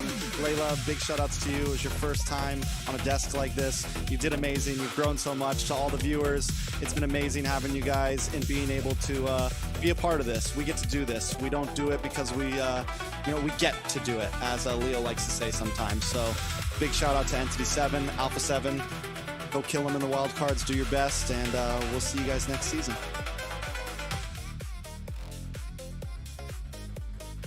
Kronos, you're muted. Kronos, you're muted. Kronos. Muted. Kronos, I do this every time. Imagine this, but yes, it was a fantastic tournament, guys. It's only season 1 and it's only an upward trajectory from here for MCT. You might be surprised for what's coming for season 2. I got some leaks, so make sure you follow us on our socials. We'll give you that over there, and it's pretty spicy, especially for the North America side of things. Even though ALPHA7 did not get to be the champions of MCT season 1, I know they're going to be coming back for vengeance in season 2, and I think every single North American team that's watching, or every player that's watching right now, you got to keep this inside. You got to know the feeling that Best Player and the rest of ALPHA7 are feeling, watching ENTITY7 pick up that key But yes, next season we might see you. So at the moment, it has been fantastic. This is Kronos, Layla, and Trex saying goodbye for our MCT North and MCT AMER Season 1. We'll see you next season.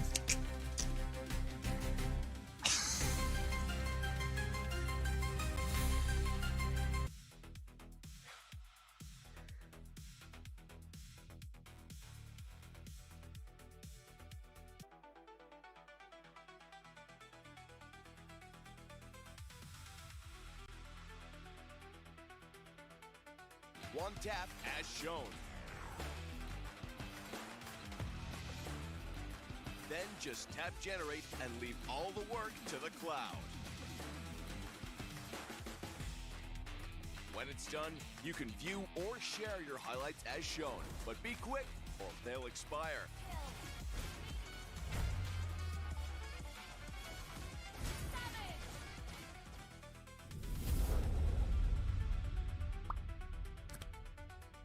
In Mobile Legends, every diamond counts, and with bonus, recharging is easy, fast, and secure. Jumping now, choose your top up and get ready.